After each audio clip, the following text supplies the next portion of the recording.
I have given credits to original author in description of this video, and I really recommend all of you to check the author's story via link in description and support them too. I don't own this story and all credits goes to original author. Now let's move on to the video. Harry Potter. A year early by Sutiibun Raitobi. Harry Potter, soon discover what he is, will be born, and take his place in the magical world a year earlier than in canon. Harry will be independent and break from the hold the Dursleys have on him very early. The story will utilize the concept of ancient and noble houses. Romance far later. No pairings till year 4. Sltyherin. Harry stared at the envelope in his hands for quite some time, wondering just who would write to him. It was July 24th, a week, and a bit away from his birthday, and he had finally finished his punishment from his Uncle Vernon just this week. He had a sense of dread that his relatives would freak out if they knew he had any correspondence, from anyone, and wisely slipped it through the slot of his cupboard as he walked the rest of the mail back to the kitchen. Harry determined that he would just open it up later when he was alone in bed as he dropped the rest of the mail in front of his uncle. The man, easily the size of 3 men, nodded at him as he began opening the statements that were surely bills and the usual solicitations that left him in a foul mood. "Well, Marge appears to be ill," Vernon announced to the room, the first letter clearly being from the man's equally sized sister. Vernon then looked at his watch and noticed the time. "Blimey, I best be off, pet, much to do at work today." The man got out of his chair as it protested the action and moved to kiss his wife Petunia on the cheek. On his way out of the room he ruffled his son Dudley's blonde hair. "Have a good day, lad," and without a word to Harry the man left the house. Harry's Aunt Petunia was his mother's sister, and she was the reason why he lived here. Ever since his parents died in a car crash when he was a 1-year-old, he had lived with his aunt, uncle, and cousin. Petunia was blonde with blue eyes, scrawny, and had the neck of a giraffe that she used to spy on her neighbors. His cousin Dudley was blonde as well but took after his father in the rest. He was morbidly obese, and Harry wore the boy's hand-me-down clothing that was several sizes too large for himself. Before long, Harry got to eat the scraps of breakfast that his uncle hadn't eaten. Dudley was off to play at his friend's house, and Aunt Petunia was off to tea with Mrs. Jensen at number 6. Harry had chores to do for the day, but luckily it was only a Tuesday and all he had was dusting. He knocked it out quickly and retreated to his cupboard. Immediately he took his letter into his hands and ripped it open. He read the contents. Hogwarts School of Witchcraft and Wizardry. Headmaster Albus Dumbledore, Order of Merlin, First Class, Grand Sork. CHF Warlock, Supreme Mugwump, International Confed of Wizards. Dear Mr. Potter, we are pleased to inform you that you have a place at Hogwarts School of Witchcraft and Wizardry. Please find enclosed a list of necessary books and equipment. Term begins on the 1st of September. We await your owl by no later than the 31st of July. Yours sincerely, Minerva McGonagall, Deputy Headmistress. Of course, Harry was in complete shock at what he read. Yet, at the same time, the contents seemed to make some semblance of sense. He had been blamed for some rather strange things growing up. There was the time he had regrown his hair after a dastardly haircut overnight, shrunk a jumper that his aunt had tried to force on him, turned a teacher's wig blue, and had somehow teleported to the school roof when being chased by his cousin Dudley and his gang. Let alone the fact that weeks ago on Dudley's birthday he had somehow talked to a boa constrictor and seemed to vanish the glass at a zoo house and set the snake upon his cousin. Harry read the second page of the letter. It was the gear list. First-year students will require 3 sets of plain work robes, black, 1 plain pointed hat, black, for day wear. 1 pair of protective gloves, dragon hide or similar, 1 winter coat, black, with silver fastenings. Please note that all pupils' clothes should carry name tags. Course books. All students should have a copy of each of the following: The Standard Book of Spells, Grade 1. By Miranda Goshawk. A History of Magic, by Bathilda Bagshot, Magical Theory. By Adalbert Waffling, A Beginner's Guide to Transfiguration. By Emmerich Switch, 1000 Magical Herbs and Fungi. By Arsenius Jigger, Fantastic Beasts and Where to Find Them. By Newt Scamander, The Dark Forces. A Guide to Self-Protection by Quentin Trimble. Other equipment: 1 wand, 1 cauldron, pewter, standard size 2, 1 set glass or crystal phials. One telescope, one set brass scales students may also bring, if they so desire, an owl, or a cat, or a toad. Parents are reminded that first years are not allowed their own broomstick. Yours sincerely, Minerva McGonagall. Harry knew immediately that this wasn't a prank from his cousin Dudley at the very least. He knew the Brad didn't have the brains for something like this, neither did any of the boy's friends. His aunt and uncle also lacked the initiative to do something so untoward himself. That, combined with everything he knew that happened around him, left one option. So, I'm a wizard? He asked himself. Harry had sent a reply by stepping outside and noticing an owl on the roof of a house across the street. He had prepared a missive, and when he locked eyes with the owl in daylight he knew. The owl had flown to him, taken his acceptance, and flew off. He had requested instructions on how to get his supplies, but specifically requested no presence from any staff members of the school. He refused to allow any of them to see his living arrangements. As someone who just found out that he had magical powers, he was embarrassed that someone without had such control over him. It was a couple days later that he caught the response before the Dursleys could. Once again, he hid it in his cupboard before any noticed that he had it and waited to read. Dear Mr. Potter, we are glad that you have accepted your spot at Hogwarts School for Witchcraft and Wizardry. As far as getting all your required items, I have been informed that you will have to do the following. Not far from Charing Cross is a tavern called the Leaky Cauldron. Enter said tavern and ask the bartender to grant you access to an area called Diagon Alley. Once there, get directions to 1 Gringotts's bank and request access to your vault, where you can draw the necessary funds for your school supplies. From Gringotts's bank, it should be simple as browsing the shopping district within Diagon Alley to locate all of your school requirements. Sincerely, Minerva McGonagall. Harry thought about what he read and decided on a course of action. He was allowed to leave the house of his own free will if his chores were completed to satisfaction. Today he only had vacuuming and completed that in record time. After that, he went to his usual babysitter's house. She was rather kind to him usually. He arrived at Mrs. Figg's house easily enough. Soon he was knocking on the door. The old woman answered less than half a minute later. Harry dear. What are you doing here? I wasn't aware of a need to babysit you today? The graying lady asked questioningly. Harry took a breath before responding. Well, Mrs. Figg, the truth is I have apparently been accepted to a boarding school, and I need to head to London to gather my supplies and uniforms. I was wondering if you could loan me some money to get to London and I could pay you back later. I also ask that you don't inform my relatives of my acceptance to attend the school. I'm sure they would not be very supportive. Mrs. Figg stared at him in shock for a few moments, as if thinking of something. Harry dear, the school you were accepted to, would it happen to be Hogwarts? She asked, completely shocking the raven-haired boy. Harry just stared at her in numbing shock. How do you know that? He hissed at her. Mrs. Figg took a deep breath before gathering herself. Well, Harry, I have some things to tell you, and then I will help you get to London if that is what you wish. Harry could only nod in response, still mostly at a loss for words. Harry couldn't believe it. He was a wizard, and his neighbor and babysitter knew that he was. She was apparently in the neighborhood to keep an eye on him for the headmaster of his new school. The headmaster, Dumbledore, apparently had a ventured interest in him. Mrs. Figg told him the story of how his parents had died, killed by some dark wizard who everyone referred to as you-know-who. He certainly didn't know WHO. She had refused to say the bastard's name. Mrs. Figg had then confirmed for him what he needed to do and had a quick solution for how he could go about doing it.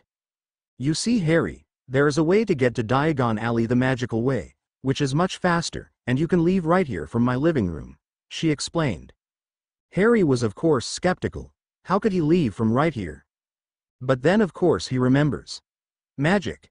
What do I have to do? He asked her, and the next thing he knew he was explained the details of traveling by a fireplace of all things. Mrs. Figg told him how he had to throw some powder into the fire and let it turn green. Then to step in and call out the address that he wished to go to. In this case his destination was to be the Leaky Cauldron, an inn near the alley that he could be let in by. She told him to keep his knees slightly bent and to be prepared to take a step forward as he lands at his destination to avoid falling. She also told him to ask for Tom, the owner, to help him get to the alley since he didn't have a wand yet, and ask for directions to Gringotts Bank, which was run by goblins. Yes. Goblins.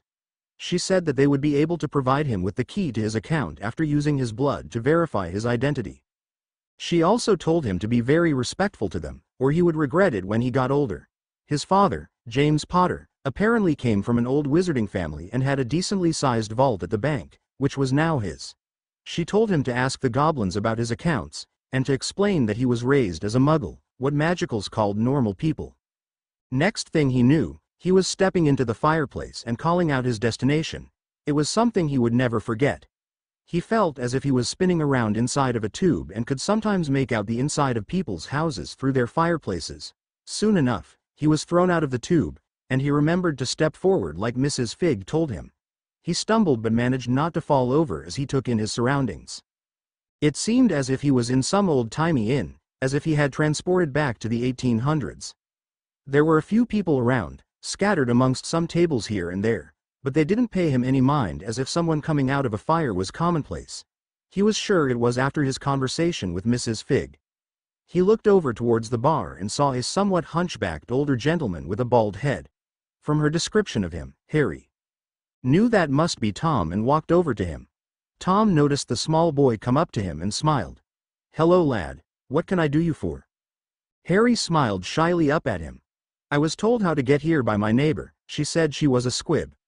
I was raised by muggles and she said to ask you how to get into Diagon Alley and the directions to Gringotts. I need to access my family's vaults for Hogwarts supplies." Tom quirked his head. "A squib neighbor, you say? Well, that is mighty lucky of you to have as a young muggle-born chap. I'd be happy to let you into the alley, son, but first, what is your name?" "I'm Tom and I own the cauldron," he said, reaching a hand over the counter to Harry. Harry shook the man's hand quickly and answered, "My name is Harry Potter, sir. Nice to meet you," he said, and Tom froze, shocking Harry. "Harry Potter, you say?" Tom whispered, looking around the inn, making sure no one heard him. "Can you show me your forehead, lad?" Harry was confused by the man's reaction, but released his hand and obliged. He lifted his black bangs up, and Tom stared at what Harry could only assume was his scar. It was a little creepy. Very quietly, Tom leaned forward and spoke to him. "It's a pleasure to finally meet you, Mr. Potter, and welcome back to the Wizarding world." Harry was confused by this and a little shocked. Mrs. Fig hadn't told him that anyone would know of him. "I'm sorry, sir, you have me at a disadvantage. Did you know my parents or something?" he asked eagerly. Now Tom seemed just as confused. "Everyone knew your parents, Mr. Potter. It was because of them and yourself that the Blood War ended on that fateful Halloween night. Come, I'll explain out back as I walk you to the alley. You seem to not be aware." The man walked from behind the bar and gestured for Harry to follow. They walked outside into a back alley that had a brick wall. Tom took out his wand and tapped certain bricks, explaining which ones Harry would have to tap when he had his own wand. Next thing Harry knew, he was looking at the most amazing of sights as he saw the bricks begin to fold into themselves. Yes, most Muggle-raised children are usually in awe at the sight, Tom said knowingly, a grin on his face. "Now, how much do you already know about the wizarding world and your parents' deaths, lad?" And then Harry was told what Mrs. Fig had glossed over. He knew from her that his parents had been killed by the Dark Wizard, and he now had a name. Lord Voldemort. The man had tried to kill him as well, but the killing curse had backfired when tried on him and had killed the evil wizard himself. Tom explained that because of this, Harry was known to all as the boy who lived and was famous as all can be. Him surviving had effectively ended the war, and he was the nation's hero. Tom warned him that many other magicals will be in awe of meeting him, just as he was, and to be careful. Tom explained how to get to Gringotts, and Harry quickly thanked the man and made his way in its direction. A few minutes later, after passing all sorts of strange shops that sold all manner of strange things, he saw the tall, white marble structure he had been told of. He went up the steps and noticed 2 armored goblin guards, as well as a message plaque that he read. "Enter, stranger, but take heed of what awaits the sin of greed. For those who take, but do not earn, must pay most dearly in their turn, so if you seek beneath our floors a treasure that was never yours, thief, you have been warned, beware of finding more than treasure there." Harry was led in by the 2 guards, and inside he had to catch his breath again. A grand chamber, with high ceilings, chandeliers, and bright burning torches mad up the area. Tall desks surrounded the majority of the area, but there were parts that opened up into hallways to allow entrance to further offices. The place looked massive compared to the outside. Harry made his way to the closest available teller. "Excuse me, sir, I was told to ask about my family's vault," he said up to the Goblin. Said Goblin looked down at him, and with a toothy sneer, or smile, he wasn't sure, answered. "And who are you, and what vault are you trying to get into?" He, or at least Harry thought it was a he, asked. Harry gulped and looked around. This was rather unsettling. "I am Harry Potter, requesting to verify my identity so I can get a key for the Potter vault." The Goblin blinked in surprise. Then, he reached under his desk and put a closed placard on it. "Come with me, Mr. Potter, we will verify you are yourself, and then I will grab your account manager." The Goblin hopped down and began walking towards one of the hallways, and Harry quickly followed. He was about the same height as the Goblin. "Thank you, sir. What is your name?" Harry asked, trying to make some small talk as they walked. The Goblin stopped short for a moment and looked at him queerly. After a moment, he began walking again and answered. "My name is Griphook, Mr. Potter. If you are who you claim, I will fetch Rockjaw, your account manager. This way, please." They continued down the hall, then took a left, entered a door, and found themselves in a smaller room with a desk, a chair on either side. On the desk was a silver bowl with a silver dagger sitting in it. "Take a seat, Mr. Potter. What will happen is I will use the dagger to prick your finger and squeeze a couple drops of your blood into the bowl. Then one will add a potion, mix it, and then pour a drop onto an enchanted piece of parchment. This will tell me who you are, and what vaults within the bank you have a right to. Do you agree to the procedure? If you are not Harry Potter, you will be delivered to the Ministry of Magic for fraud." Harry blinked, nodded, and thrust his hands toward Griphook. "Very well, Mr. Potter." Griphook then took his and as well as the dagger and hovered them over the bowl. A quick prick later, and a couple drops of blood, and they were done. Griphook waved his hand over Harry's and his finger immediately stopped bleeding, shocking the boy. Griphook added a potion he grabbed from a desk drawer into the mix, and then let a drop hit a parchment he had pulled out. "Well, let's see now. You are Harold James Potter, born on the 31st of July 1979. You were born to James Charles Potter and Lily Rose Potter née Evans at St. Mungo's Hospital for Magical Maladies. Your parents were declared deceased on the 31st of October 1980. You will turn 11 on Tuesday next week on the 31st of July 1990. It says here that you are currently allowed access to a trust vault which I assume was set aside by your parents to take care of your schooling and schoolboy needs. You are set to gain access to the Potter family vault when you turn 17, which is when you will come into your magical majority as opposed to the Muggle 18. Your mother had turned her personal vault into your trust vault, it seems, so there is no separate one. And it says here that should one Sirius Orion Black die, you are to inherit all vaults that are in his name as well. Odd, let me see. Griphook rambled to him. Yes, this is odd. I will go get Rockjaw and we can see if he knows more about what is going on. One moment please. Griphook said again before getting up and making his way out of the room. Harry sat there wondering who was Sirius Black, as he had never heard that name before. The only thing he knew about his past was the lies he had heard from his relatives, the answers he got from Mrs. Fig and Tom, and what he just learned now at the bank. Soon enough, Griphook returned with another goblin following him in. "Mr. Potter, this here is Rockjaw, the account manager for the Potter accounts. He should be able to help clear some matters up," Griphook said before leaving the room again. "Hello, Rockjaw, nice to meet you," Harry said, standing up and offering the goblin his hand. Rockjaw seemed shocked for a moment, but quickly responded, taking it and shaking it. "A pleasure, Mr. Potter. It will be good to begin working with you in regard to your accounts finally. Let's see what we have going on, shall we?" Rockjaw said, moving to the other side of the desk and picking up the parchment, reading it. Harry sat back down as well. Rockjaw seemed to frown. "As far as your 2 vaults from your parents, that is in order. I have the ledgers here, so we will cover those 2 first.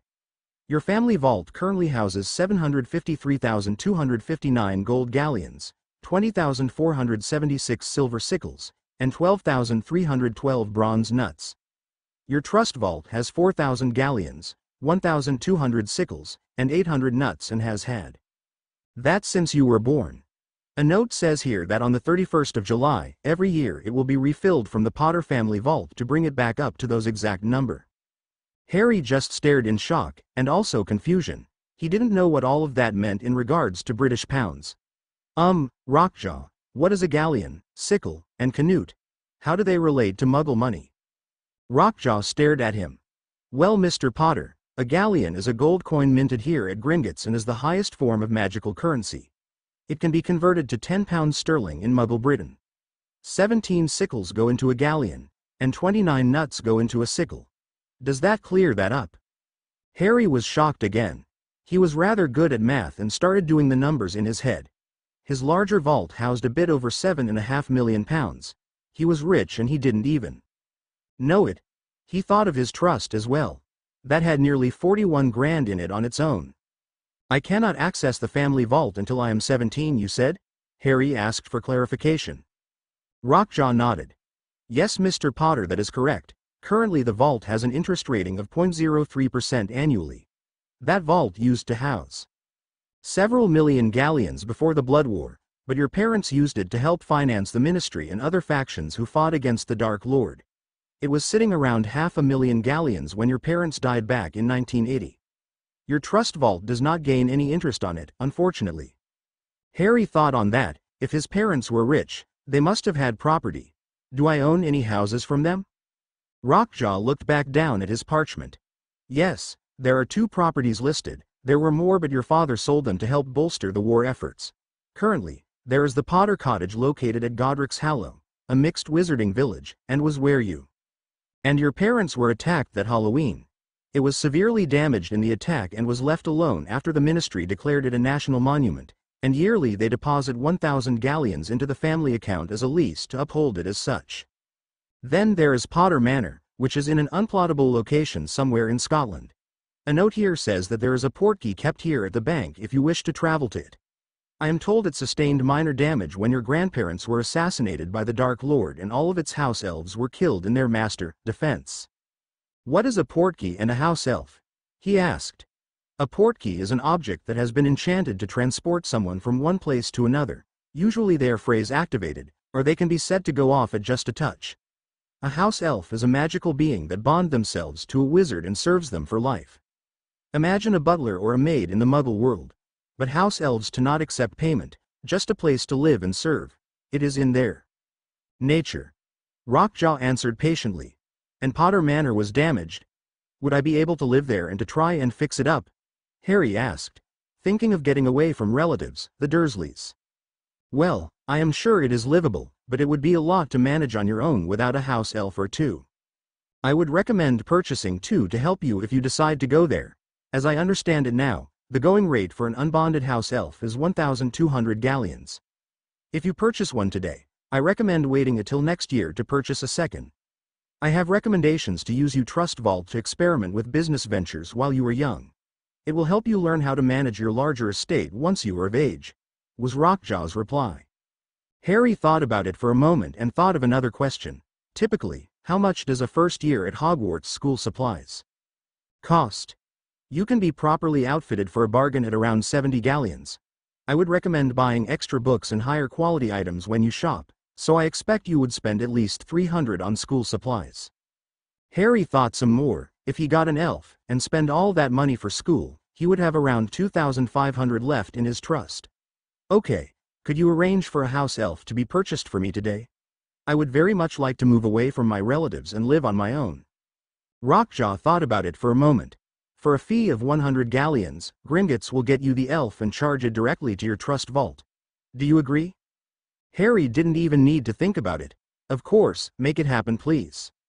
Rockjaw grabbed another parchment from a drawer as well as a red feather. This is a blood quill. It magically uses the user's blood to write on legal documents. It helps bind a contract. You need to use it to authorize this transaction. Rockjaw then let Harry read the parchment and warned him of the stinging he will feel as he writes his name. Harry didn't see anything crazy on the parchment outside of the fee and immediately signed. He watched as his name was carved into the back of his right hand in his own handwriting and was quickly healed. His red name sat on the document that he handed back. Excellent, Rockjaw said before grabbing a stamp and pounding the parchment with it. It disappeared in a sparkle of gold dust. It has been filed. When an elf has been procured, it will pop to you for instructions. This could happen very quickly or take a couple of hours. Now that we have covered that, would you like to go down to your trust vault and grab some coin for your shopping? We will come back up here after, and I can explain some of my ideas for your trust account. I don't have answers on the Sirius Black piece, but after you leave here today, I can look into it for you. If you are set to inherit more, it only benefits me if you have more cash. Rockjaw mentioned an owl, and Harry immediately remembered something. He hadn't replied to Hogwarts yet. Yes, I would like to visit it, but I've just realized I never responded to my Hogwarts letter. How would I go about doing so? I don't have an owl. Well, in that case, I can give you a piece of parchment and a quill and ink well and let you write your response, and for a galleon which you can hand me at your vault, I will send it off with one of the bank's owls. Agreed? Harry began to realize everything was about money with goblins, and as long as you were willing to pay, they were willing to work with you. Harry thought about the price. How about 10 sickles and we call it a deal? He offered. Rockjaw gave a toothy grin. Oh, deal, Mr. Potter. Working with you may be interesting yet. Here you go. He handed him a paper and feather with an inkwell. It was strange at first, but he managed to pen out a legible reply. Dear Professor McGonagall, I graciously accept my position as a first-year student at Hogwarts. I eagerly await the start of term. As I was Muggle-raised, do you have any books or advice that you recommend? I eagerly await your reply. Respectfully, Harold James Potter. Rockjaw saw how he signed and spoke up. I apologize, Mr. Potter. I failed to mention something about your family. It is appropriate that you signed as just your name for today, but on your 11th birthday next week you will be authorized heir status amongst the wizarding nobility. Your family has a seat on the legislative body known as the Wizengamot. Your house is referred to as the most ancient and most noble house of Potter. When you become 11, I will present you with the heir ring for your family. Family rings show status and offer a level of protection depending on the family. Harry was, of course, shocked once again. When would it all stop shocking him? Very well, so should I plan to be here again next Tuesday to pick it up? He responded. Yes, it will be easy enough. I will have to show you how to access the wards at Potter Manor so you can reactivate the flow network so you can return here directly. Let me take that parchment and mail it, and then I will take you to your vault. Harry passed the goblin his missive, and Rockjaw left the office for a few minutes. When he returned he merely stood in the doorway. This way, Mr. Potter. Then they both made their way back towards the main hall. Rockjaw walked him to the back where there was a rail system and waited for a minecart. This is your first time, so hang on tightly. It can be rather jarring. Rockjaw explained. Harry soon knew why.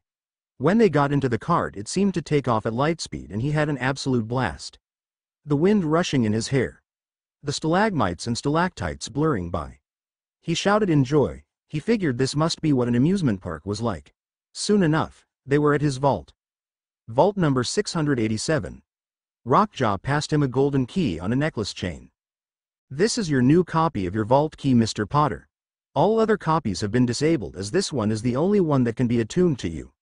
Place it into the keyhole and turn for access, Rockjaw directed. Harry did, and his vault opened. It was shocking to see that much coin in person. There were 3 separate mounds of the gold, silver, and bronze coins. On the side of the wall, he noticed money pouches and grabbed a larger one and 2 smaller ones. How much of each do you recommend I grab? He asked as he got 10 sickles and handed them to the goblin. Grab about 4 handfuls of the galleons and place them in the large bag, and then 2 handfuls each of the sickles and nuts. That should be more than sufficient, Rockjaw said with a toothy grin, pocketing his new money. Soon, his money bags were filled and tied to his belt. They made their way back up. Harry asked about his other vault. That one is deeper underground and takes longer to get to. It has more protections on it. It is number 77. Your family has been clients of Gringotts for nearly a millennia. Harry nodded his understanding. A bit longer, and they went to Rockjaw's actual office as opposed to the identity one. Now that you have your money, Mr. Potter, let us see the remainder of your trust holdings and I will give you my recommendations on them. Rockjaw began before a pop sounded in the room. Both occupants turned towards the noise in surprise. There before them stood a creature, thinner and shorter than a goblin, but with ears just as points, but bigger eyes. It had gray skin and green eyes and wore what appeared to be a tea towel. "Sorry to be bothering yous." The house elf spoke in a squeaky, feminine voice. "I am Selly. I was purchased for Master Harry Potter." Welcome Selly. This here is Mr. Potter. You will be bonding to him today to help look over his manor home," Rockjaw explained. Selly looked over at Harry then with her big eyes. "Yous be my new master?" she asked him. "Why yes Selly." He began uncomfortably. He was a little unnerved by the little thing. "How exactly do we go about bonding her to me?" he asked Rockjaw. "Simple, just raise your right hand and repeat after me. I Harold James Potter accept Selly the house elf to bond to the Potter family, so mote it be." There was a flash of yellow light surrounding both Harry and Selly, and he could only assume that what he felt was the magical bond taking shape. It felt like warm, electrical energy to him. "Now you are bonded," began Rockjaw. "I guess we should take the portkey to the manor now so you can get her to begin fixing the master bedroom up for you to sleep in at least." Rockjaw rummaged through his desk before pulling a small bronze hoop that he enlarged to be as big as a hula hoop. "Both of you grab here and I will take us to the manor." Harry and Selly followed his directions. The phrase "Mr. Potter is Griffinlock." And then the next thing Harry knew, he felt a pull on his navel and felt to be spinning around again. He heard Rockjaw yell out to bend his knees and complied just in time to hit solid ground once more. When Harry looked up, he gasped. In front of him stood a 3-story building that went wide to either side. He counted 15 in both directions on either floor. This place was huge. On his left side, part of the house seemed burned, and some windows were knocked out. The rest of the building seemed fine though. Rockjaw caught the direction of his eyes. "Yes, that part of the manor was damaged when your grandparents were killed. James, your father put the place under a stasis charm and went into hiding with you and your mother soon after. You are attuned to the wards, so we have access to enter, but at the front door you will need to assume control of them. I will tell you how," Rockjaw explained. The trio then walked their way to the double front door. "Place a hand on the door and repeat after me, Mr. Potter. I, Harold James Potter, claim ownership of Potter Manor. I claim control over all wards and all protections from this day onwards, so mote it be." Another flash of yellow light flared around Harry, and this time the whole building as well. Harry felt a soothing warmth come over him. Somehow, he felt as if he was coming home, and he supposed he was. He opened the door and entered, the goblin and elf following behind him. He saw all the furniture covered in white sheets but was surprised that there didn't appear to be much dust. He also noticed that paintings, probably, hung along the walls were also covered. "Mr. Potter, now that Selly is here, you will have to order her to begin cleaning the place up. I recommend telling her to begin with the master bedroom, the kitchen, and the dining room for now. You can figure the rest out later." Harry did just that and Selly popped away with an eager nod. "I don't think I want to explore this place until it's cleaned up anyways," Harry mentioned. "Should we return to the bank?" he asked Rockjaw, who nodded. "Yes, I still have a bit to explain to you and it is well past noon. I will have sandwiches delivered to my office. Grab my arm, I will apparate us out of here." Harry grabbed him, not knowing what apparating was but trusted him. Once again, he felt like he was pulled through a tube and quickly found himself back in Rockjaw's office. At Harry's questioning glance, Rockjaw explained what just happened. Goblins, house elves, wizards and witches are capable of magical travel on their own once they know how to mold their magic. For wizards and witches, a license is required from your ministry as it is more difficult for your race and therefore dangerous. Harry nodded his understanding. "Now, let me check your account ledger," Rockjaw said and pulled the same parchment from before to him. "Your trust vault now sits at 2,498 galleons, 1,137 sickles, and 743 nuts. Since it will refill next Tuesday, I recommend that you try to open a separate vault for a fee of another 100 galleons, and deposit 2,000 directly into that. In that vault, you will have an interest rate of 0.015% annually for that purchase cost. We could then use that vault for business transactions that I will look into over the next week. When you come and claim your heir ring, we can go over investments that I find and you can choose which ventures you would like to go for." Harry nodded. "That sounds good to me, so we don't really have much to go over today besides getting that new vault." Rockjaw smiled. No, if you authorize the purchase of the new vault and the galleon transaction, we will be done, and I will tell you where you need to go for your Hogwarts supplies and some other things. The plan for the new vault is so that you can get more money into your trust so it can be used for more investments next week. Do you want the new vault? Harry nodded back and Rockjaw pulled out 2 new parchments and the blood quill again. This first document is for the purchase of the vault and to authorize the expense of 100 galleons. The second is to move 2,000 into the new one. Your new vault number will be 893. Harry read through the documents before signing both in blood, and Rockjaw then stamped them, making them disappear into gold dust once again. Well, that is that taken care of. Here is your second key. Please add this to your necklace, Rockjaw said, handing over another golden token. Now that is out of the way, the first place you will need to go to is to head to Tallard's Wizarding Supply Emporium. There you can purchase a trunk to store all of your other purchases. After that, you will need new clothes as you stick out like a sore thumb. You will need to go to Madame Malkin's everyday wear and purchase a new wardrobe, and I recommend getting more than what is on your school list and wearing it for the rest of the day. You should have more than enough funds. Then, I recommend getting your schoolbooks and any other reading materials from Flourish and Blots. I recommend getting a book on investing, and some more on the noble houses so you understand the governmental families whose children you may meet at Hogwarts. From there, you should grab your potion supplies and anything you need for your other classes. Then after that, head to Ollivander's wand shop to purchase a wand, and I highly recommend going to Eyelope's Owl Emporium to purchase yourself a post owl so that you can send correspondence back and forth with me, so you don't have to come to the bank every day. Rockjaw explained for him. That sounds pretty straightforward. I look forward to seeing you on my birthday, Rockjaw, Harry said as he stood up to shake the goblin's hand. Rockjaw reciprocated easily, giving him another toothy grin. I look forward to that day as well, Mr. Potter. I will look into the Sirius Black issue over the next week as well. I am sure I will have to ask the Black account manager for that, but that's a later worry. Have a pleasant shopping trip, he said. After that, Harry left the office and made his way back to the alley. He had a lot to do today, but he couldn't help but smile. He felt free for the first time in his life. He wouldn't have to return to his terrible relatives, and he was a wizard. It was good to be magical. Chapter 2. I noticed I goofed on the last chapter. Harry had already responded to McGonagall and accepted his position at Hogwarts, and when he went to the bank, it wasn't the Tuesday. It was a couple days after. I'll go in and edit that chapter later. For now, I have ideas in my head, and I must get them typed up. Pretend that never happened.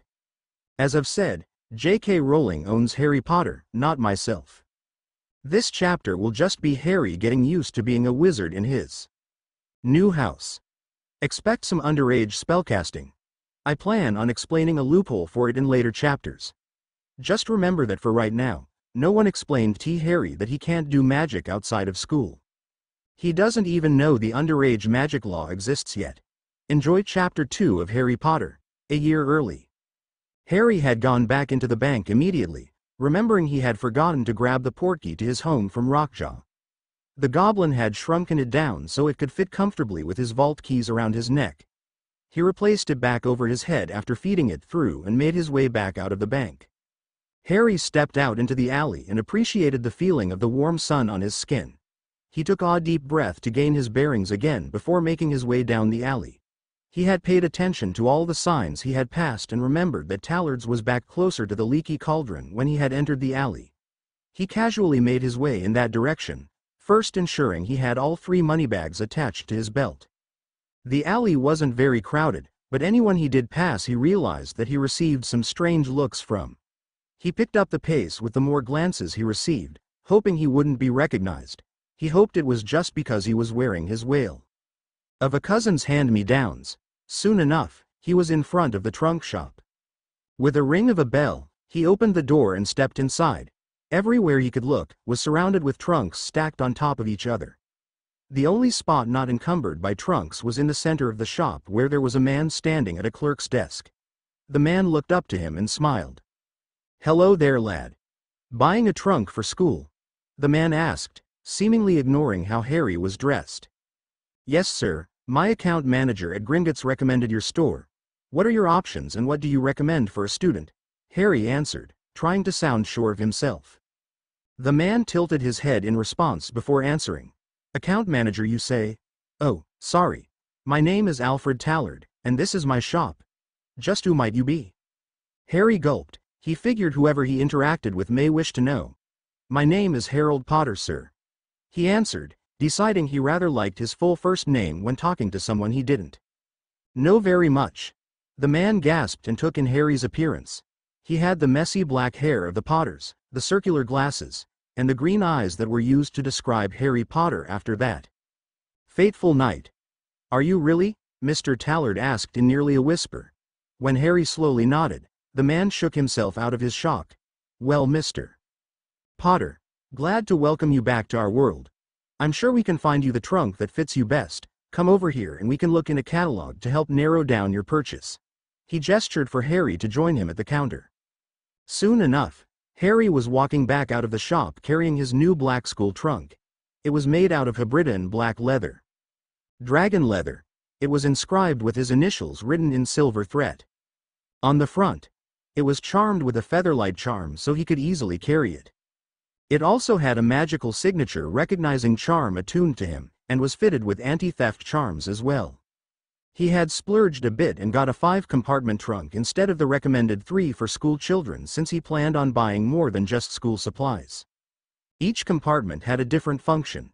One for clothes, one for books, one for potions equipment, one for ingredients, and then another miscellaneous compartment to round it out.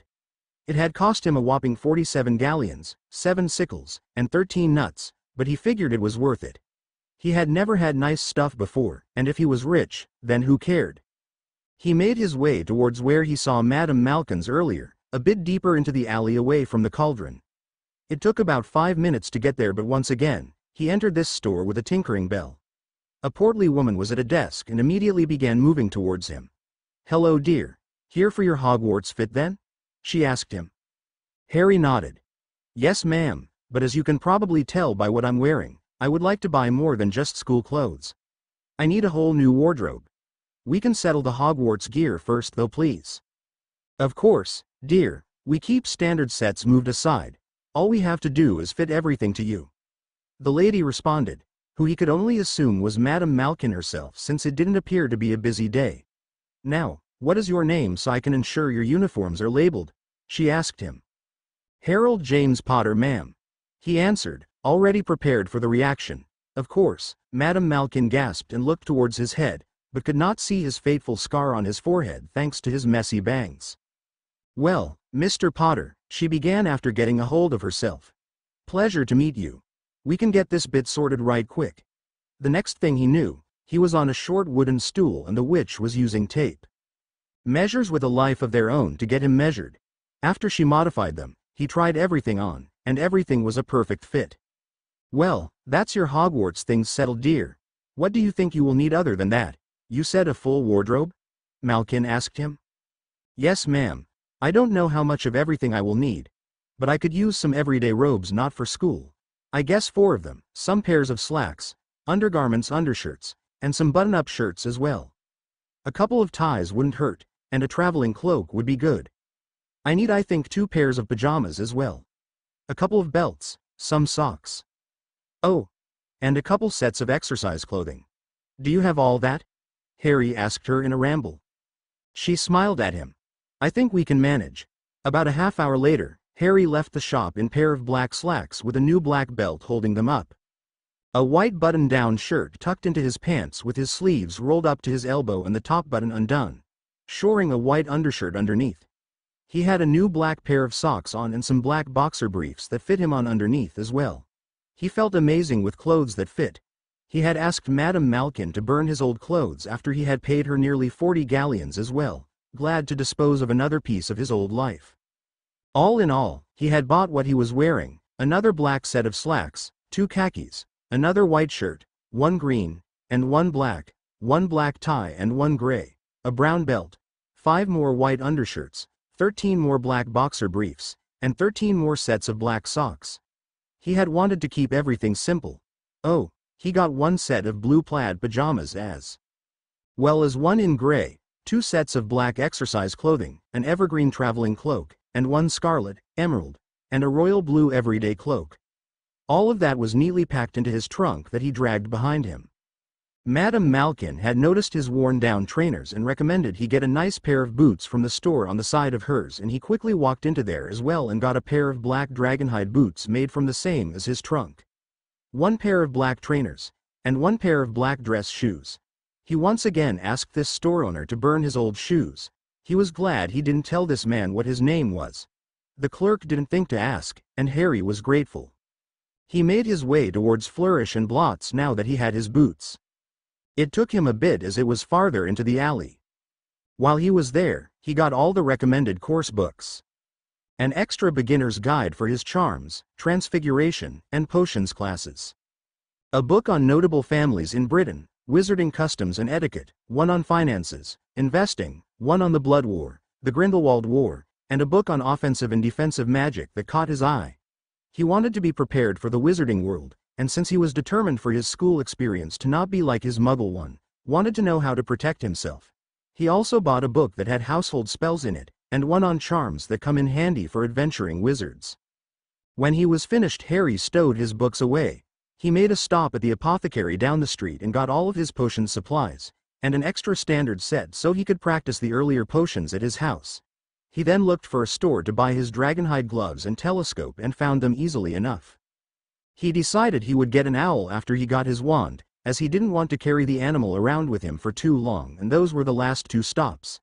He made his way to Ollivander's and went in, again, with the sound of a tinkling bell. He saw rows upon rows of shelves, all lined with thin boxed of all sorts of sizes. "Well, hello there, Mr. Potter." A voice sounded from his right, shocking Harry as he whipped around to face the sound. He saw an old man with gray hair and light gray blue eyes. "I wondered when I'd be seeing you in here. It seems only yesterday your mother and father were here buying their first wands," the man said as he began looking around the shelves, probably looking for a wand for Harry. "Your mother was chosen by a willow wand, 10¼ inches with a unicorn tail hair as the core. Swishy. Excellent wand for charms. Your father favored a mahogany wand, 11 inches, pliable, and with a dragon heartstring as the core. It was good for transfiguration. Now I say he favored it, but it is the wand that chooses the witch or wizard, Mr. Potter." The man talked as he pulled out a wand for Harry to try and handed it to him. It was barely in his hands for a moment before Ollivander took it away. No, that won't do. Fret not, we will find the wand for you." It felt like an hour later and 100 wands, and Harry was beginning to think that there was no wand made for him. That was until Mr. Ollivander seemed to pause in his trying of wands and thought for a moment. Could it be possible? He seemed to ask himself before disappearing into a back room. The man came back with a wand box and opened it up, and hesitantly handed Harry the wand. Immediately Harry felt a warmth go through him from the wand. Ollivander gestured for him to give it a wave, and he did. A long train of gold and green sparks shot out, and Harry felt elated. Mr. Ollivander seemed to just be staring at him. "Holly and phoenix feather, 11 inches, nice and supple. Curious, the man said to himself. "Sorry," said Harry, "but what's curious?" Mr. Ollivander fixed Harry with his pale stare. "I remember every wand I've ever sold, Mr. Potter. Every single wand. It so happens that the phoenix whose tail feather is in your wand gave another feather. Just one other. It is very curious indeed that you should be destined for this wand, when its brother gave you that scar," the man said, chilling Harry. "I believe we can expect great things from you, Mr. Potter. After all, he who must not be named did great things, terrible. Yes, but great." Ollivander continued, not making Harry feel any better about his wand. Harry shook it off though. Coincidences were a thing, and this wand calmed him. It felt like it called to him. "Well, thank you, Mr. Ollivander. Besides the wand, is there anything you would recommend purchasing while I am here?" Harry asked. That shook Ollivander out of his musings. "Why, yes, it is always good to purchase a wrist holster for your wand. Far better than storing it in your pocket. I have one here that if you practice with it you can manage to draw it one-handed easily enough. I would also recommend some wand polish to keep it in good condition." "I'll take a black holster and a jar of polish then, please. How much for everything, sir?" Harry asked, eager to get out of there. "Wands are 7 galleons even, with the other 2 purchases. Your total will be 9 galleons and 4 sickles, please." Harry quickly paid the man and got out of there. He made a stop at Ilope's to purchase an owl, where he got a snowy owl. After that he pulled his portkey and teleported back to the manor. Harry arrived outside of the manor and made his way in. He was shocked when he entered. Everything that he could see looked spotless. All the furniture and paintings had the sheets roomed and he could now see them. Everything in the entry hall appeared to be made from mostly scarlet and gold trimming, and it did appear that that was the theme throughout the entire household. Though everything was old-fashioned, it all appeared as if brand new. He noticed that the paintings moved. Some of them waved at him even. "I love magic," he said to himself just before he was shocked by a popping noise. He looked around and saw his new elf Selly standing there looking at him excitedly. "Sorry to startle you again, Master Potter, but Selly hopes you are pleased with the work she has done so far. I is sorry that I hasn't cleaned the entire manor yet, but I's finishing the master bedroom, kitchen, dining room, the entry hall, and the library, sir." The little creature spoke quickly. Harry was amazed. If he had tried to clean the same amount in one day at the Dursleys, he would be dead on his feet. "No worries, Selly, you've done a marvelous job. I could never clean as well as you did. The place looks great," he said earnestly, earning him a shocked and happy look from his elf. Selly squealed and bounced up and down in excitement. "Thank you, Master Potter. What will Master Potter be liking for dinner, sir? I can cook most things within the hour. It is already nearing 5 o'clock and you must eat soon." Harry thought about it, then was confused on something. "Selly, where would you get the food to cook? This place has been abandoned for about 10 years, he asked. "As your elf I can enters yours vault to make sure I can buy the groceries, sir. I restocked the pantry from the Muggle world for only 10 galleons, sir," Selly explained. Harry thought about how useful that was, that he didn't need to worry about the shopping or keeping the place stocked with food while he was here. "Well, that is great, Selly, excellent.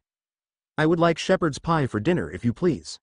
I am going to go find the master bedroom and put my things away. Please call me when dinner is ready, please." Before Harry could start moving, Selly snapped her fingers and his trunk disappeared, startling him. The elf then reached for his owl cage and took her. "I moves your trunk to your rooms already, sir. I can let your owl out into the owleries for use as well." "Convenient. Thank you again, Selly. Let me know when dinner is done," he said again. He was rewarded with a bow from the creature before he made his way towards the foyer and found the staircase. As he explored, he noted that the doors had placards on them, identifying them. He saw bathrooms, unused bedrooms, studies, a dueling room, a potions lab. Some areas towards one wing of the house appeared blocked off, likely due to the damage sustained during the attack on his grandparents. He noted that it would be best to set Selly on repairs while he was away at school for that, and to just focus on the rest of the house's cleaning for now. He eventually found the master bedroom, which was his now as the master of the house. He entered it and was amazed by the massive 4-poster bed, covered in too many pillows in scarlet, and made of dark mahogany. The room was hardwood, with a large rug in the center of gold. The dressers were of the same material as the bed, and he noticed a dark door that probably led to an en-suite bathroom. He also noticed that his trunk was at the foot of his bed waiting for him. He opened it up and pulled out the book on wizarding etiquette before joyously jumping onto the bed. It was the most comfortable thing he had ever felt. He got situated and began to read the book on how to act like a proper wizard as he waited for dinner. He had just finished up on how to greet people when Selly popped in to tell him to come for dinner. "I think I am going to like being a wizard quite a lot," he mused to himself as he set his book on the bedside cabinet and made his way downstairs. The next day, Harry had woken up in his new house not immediately recognizing his surroundings. He had panicked at first before he remembered the events of the previous day. It was all real. He was a wizard, he had broken away from his terrible relatives, and he now lived alone in his ancestral house. Things were looking up for Harry. He did his morning routine and got dressed. He wore khakis and a green shirt today. He made his way downstairs and towards the dining room with his book on offensive and defensive magic. He planned on testing a few spells out in the dueling room later. Once he sat down, Selly popped to him and asked what he wanted for breakfast. 2 eggs sunny side up, 2 slices of toast, and some rashers. "Please," he informed the elf as he began his book. The first spell he could find was one to knock an opponent away from you. It was called the Knockback Jinx, and its incantation was Flipendo. It had a wand movement that sort of looked like a squiggly Nike symbol. He decided that would be the first one he tried today.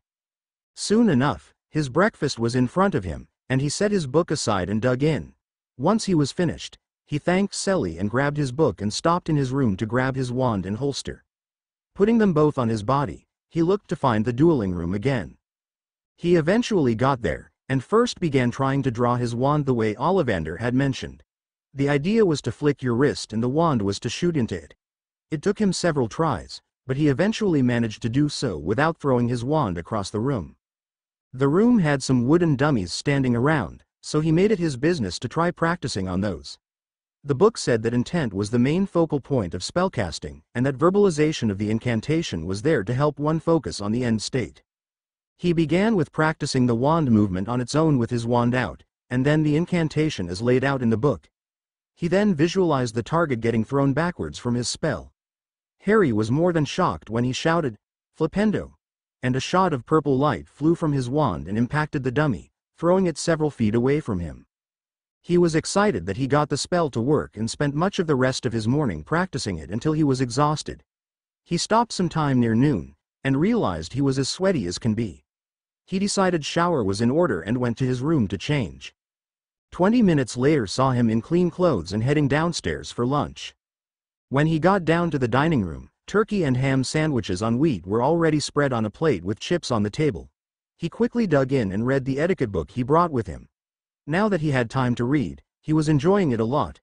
He had always liked school, as it was an escape from the Dursleys. He just never sought to do well since his relatives would have walloped him if he outscored their idiot of a son.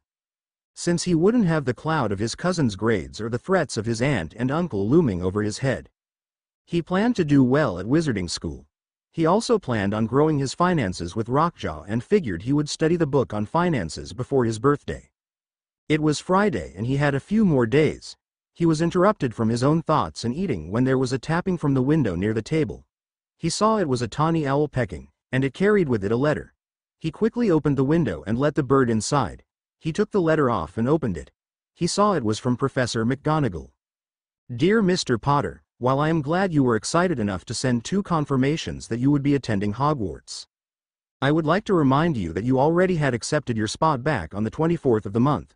That being said, since you were Muggle-raised, I recommend reading From Muggle to Magical by Miranda Twist. It is a good introductory book used by Muggleborns to help accustom them to the new culture.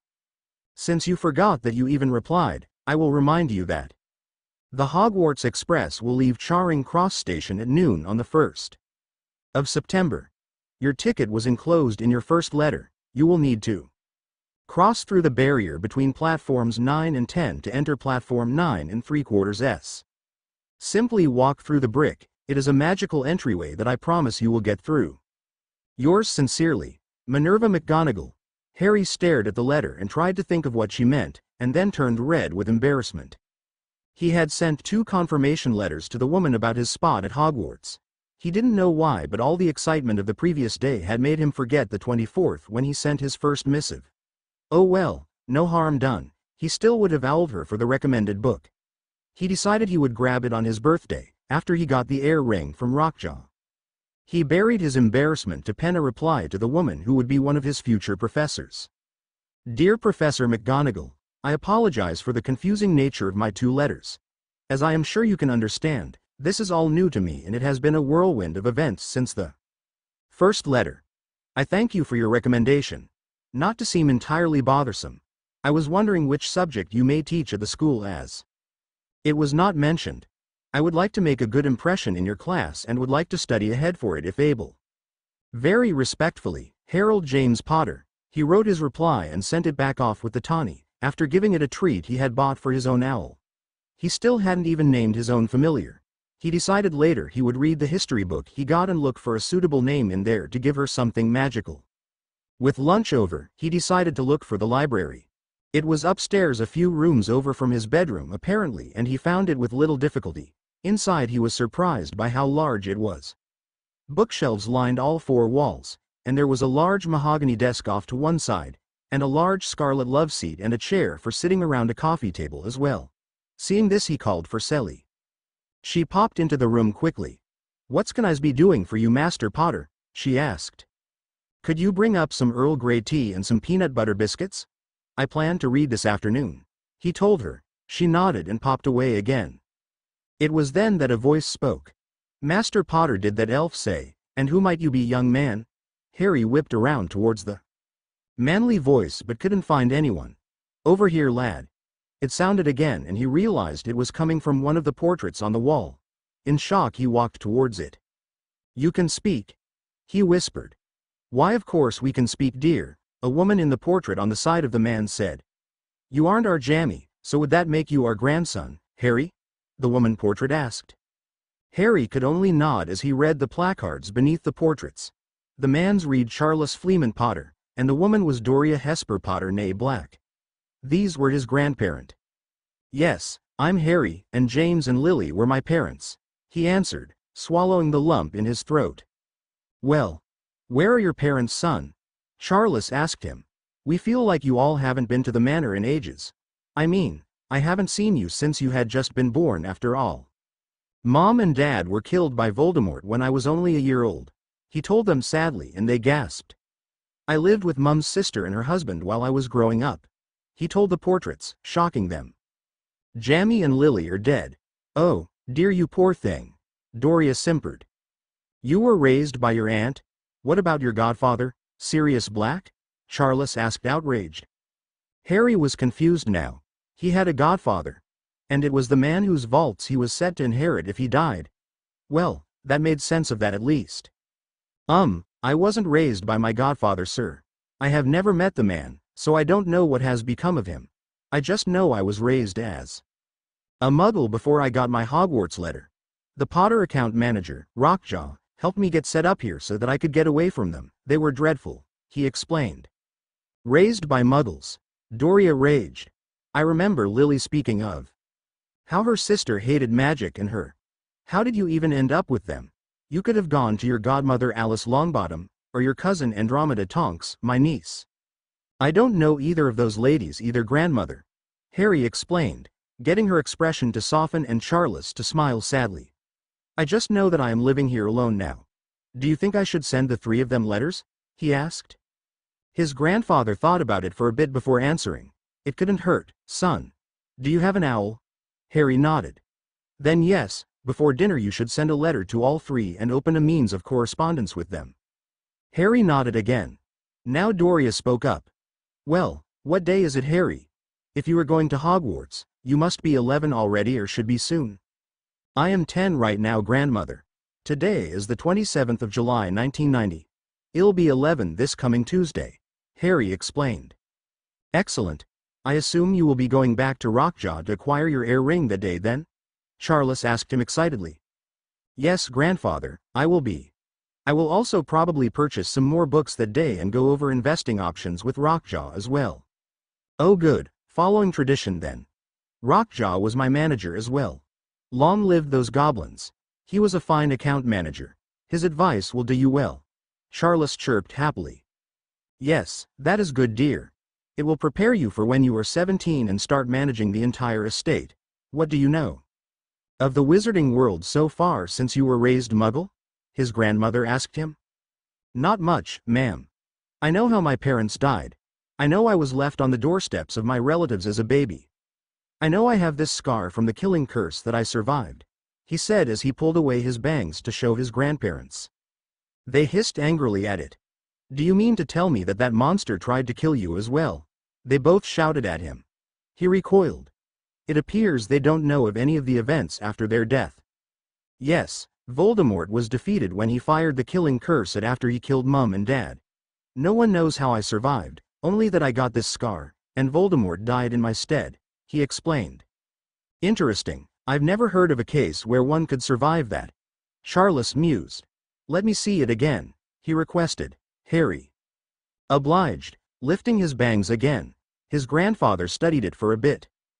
Doria, doesn't it resemble the rune So Willow? He asked his wife curiously. His grandmother peered at it too.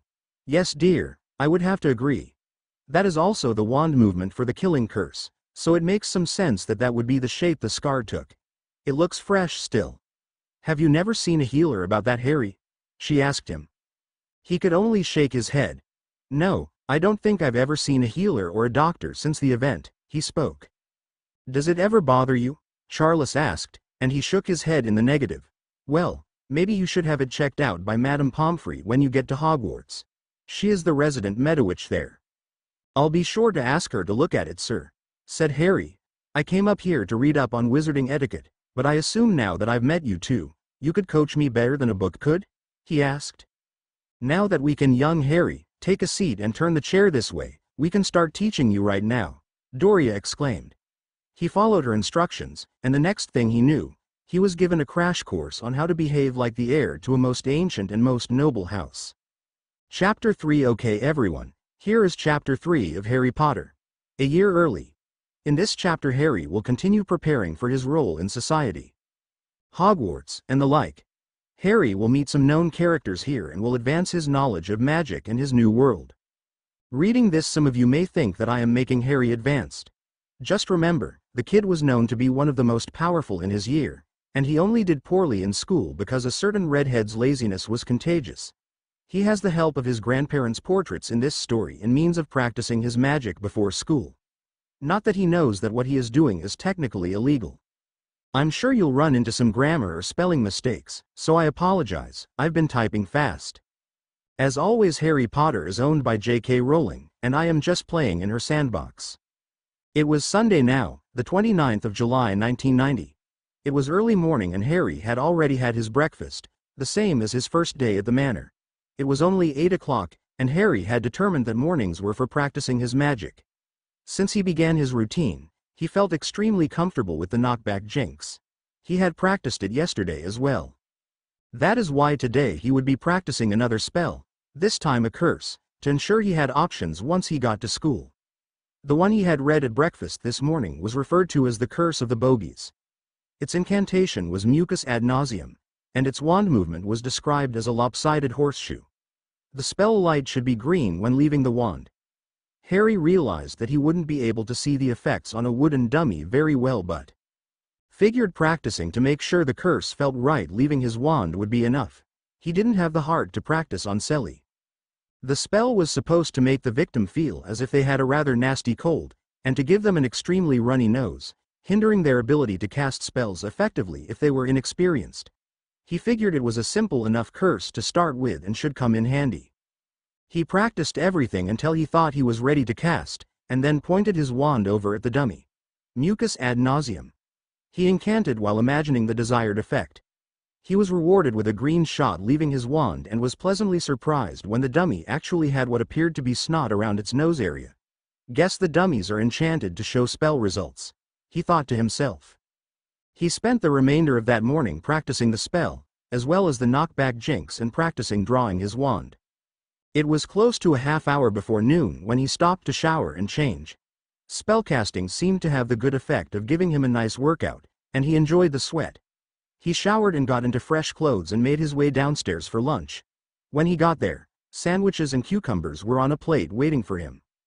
Grabbing a chicken sandwich, he sat down with his book on investing, preparing for his birthday in 2 days. He knew he had to have at least some idea of what investing was when he got back to Gringotts to make moves with his gold. He had been talking to his grandparents about it as well. They were an absolute godsend in his opinion. They had been teaching him in etiquette, finances, investing, and Potter family history since he discovered them on Friday. Not only were they his family, but it was also nice to talk to adults who didn't outright hate him, portraits or not. He quickly finished his lunch and a couple of chapters of his book before heading for the library where his grandparents awaited him. It was time for some more lessons.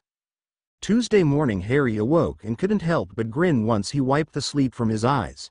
Today he was 11. He could claim his heir ring, and he would be heading to the bank to grab it and make investments with his trust fund money. His elf, Selly, had also planned a fancy dinner for him in the library at the behest of his grandparents. They gave the elf the idea, stating that they wanted to see how Harry behaved at a dinner table, and so they could correct him. Their portraits would be moved to the dining room later this evening. For now though, Harry got dressed in exercise clothing, having quickly learned not to wear any of his nicer clothes in the morning, since he always got them sweaty after breakfast. He made his way downstairs and ate his usual breakfast of 2 eggs, 2 slices of toast, and some rashers, but Hugh noticed that there was also a small cup of fruit laid out on the side as well. Selly saw his questioning look. Mistress Doria says that you's be needing more variety, Master Potter. She says to make sure you eats more fruits and vegetables throughout the day. She says you's be beings to smalls for you's age. Selly told him. He looked down at himself, and he guessed that he could agree with that. He knew that he was on the thinner side as far as his old classmates went. Luckily, he knew he wasn't the shortest boy from his old class. He would like to fill out and be a bit taller though. Well, Selly, do you know if the apothecary in Diagon sells anything like a nutrient potion? He asked his elf while digging into his food. I wouldn't mind putting on some more weight before getting to Hogwarts, he admitted. I sure they, Master Potter. Selly cans be getting you a month's supply today if you's wanting? His elf asked. He thought about it for a second.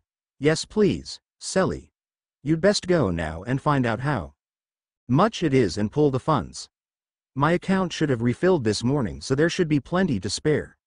His elf nodded at his instructions and left with a snap of her fingers. Harry finished up his breakfast and sat letting it digest for a bit while he picked out a spell to practice this morning. He wasn't expected to the bank until sometime this afternoon anyways.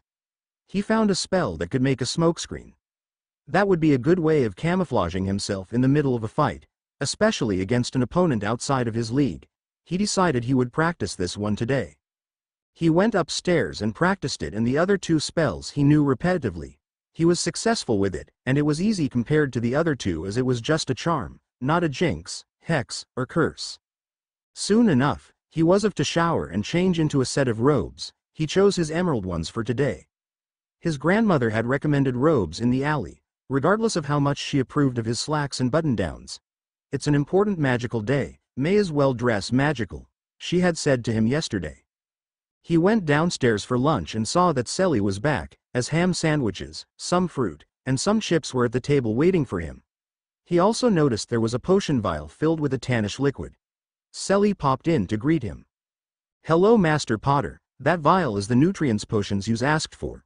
It should be drunk before every meal to help boost your appetite as wells. You's owl also returned while you's was bathings. Would you likes yours letter? She asked him.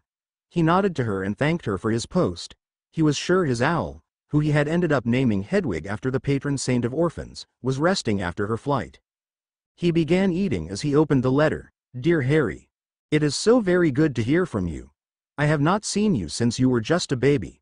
Many in the magical community had been wondering where you disappeared to. Over the last 10 years, we were led to believe that you were being raised safely, away from prying eyes so that you could grow up with a semblance of privacy. I am sorry to hear how despicable your Muggle relatives were. As you stated that you would be heading into Diagon on the afternoon of your birthday to talk to your account manager, I have decided that my husband Ted, my daughter Nymphadora, and I will also head to the bank. We will aim for around 3 o'clock, and we hope you are finished with your business by then and could allow us to treat you to some birthday ice cream. Whether we see you or not, have a very happy birthday, love. Your cousin Andromeda Tonks.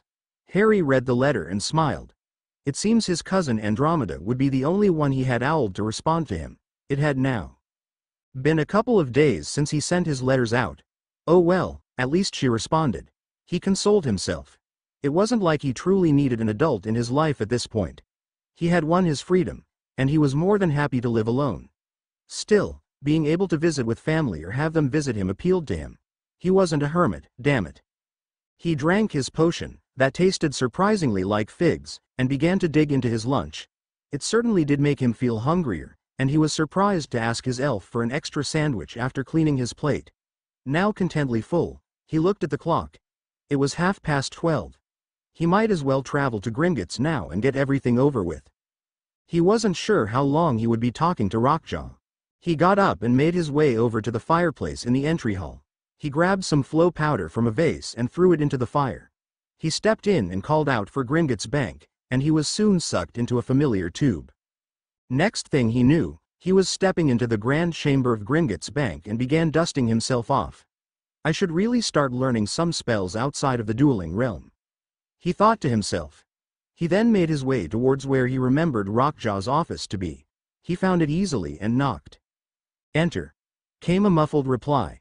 He promptly opened the door and walked inside to find Rockjaw filing some paperwork at his desk. Rockjaw looked up at him. "Ah, Mr. Potter, pleasure to see you again. Happy birthday as well. Come, we have much business to discuss." Rockjaw gestured towards the chair in front of his desk. "Now, first order of business, as you will have to read and sign this document here.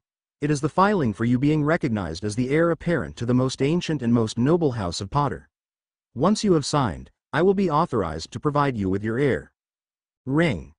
Harry nodded his understanding and began reading the document fully. His grandfather had said always read anything and everything you planned on signing in blood. Everything seemed to be in order as far as he could see. He grabbed the offered blood quill and signed the parchment and handed it back to Rockjaw. Said Goblin quickly stamped it, and it disappeared as always. "Excellent, now I am happy to present to you," Rockjaw began as he pulled a tiny box out of his desk drawer. "The heir ring for House Potter." Rockjaw slid the box over to him and he opened it slowly. It was a silver ring, and on it was a ruby, inscribed with what appeared to be two stags facing off against each other. He recognized it now after living in Potter Manor as the family coat of arms. Harry took it out of the box and slipped it onto the ring finger of his right hand. As was custom according to his grandfather, he felt a small shock of magic go through him, before he felt a warmth spread through him, feeling the ring accept him as the heir.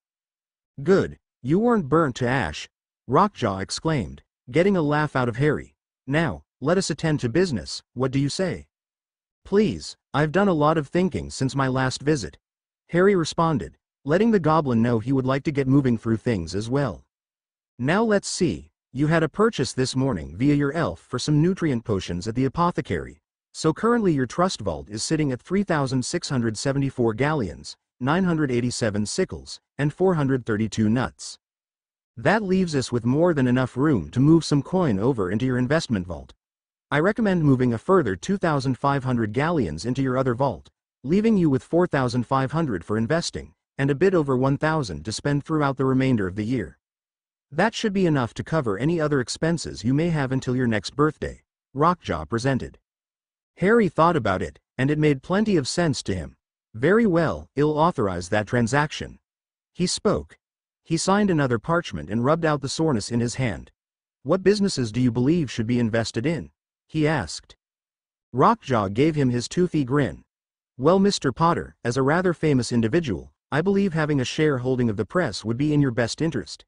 If you hold any shares at all, it will be easier for you to avoid any slanderous stories. They don't like printing negatively about their owners after all." Harry thought about that, and it once again made sense. "Okay, I am willing to invest in the Daily Prophet. What other ideas did you have?" he asked. "Outside of that, with the small amount of funds available to you, I believe only two other investments would be feasible. I suggest buying some shares in Nimbus Broom Manufacturing, as rumor is that business will skyrocket once its new broom, the Nimbus 2000, comes out the summer of next year. Besides that, I believe investing in Zonko's Joke Shop in Hogsmeade would be a good venture. They hold a monopoly on magical joke products in Britain, and their stocks have a steady percentile increase yearly." They continued talking about the possible investments for what felt like hour before Harry agreed to split his investment vault 3 ways and to invest into the 3 companies evenly. He would buy 1,500 galleons worth of each company and see how much of each he owned afterwards. Rockjaw told him it would take a couple of weeks to get the transactions settled, but that he should expect an owl once everything was finished. Once they finished, Harry was mentally drained, but thanked his account manager and made his way out of the bank. On his way out, a woman seemed to notice him and made her way over to him. She stopped in front of him, and he took her in. She was a pretty woman with chestnut brown hair, brown eyes, and an angular face. She smiled down at him.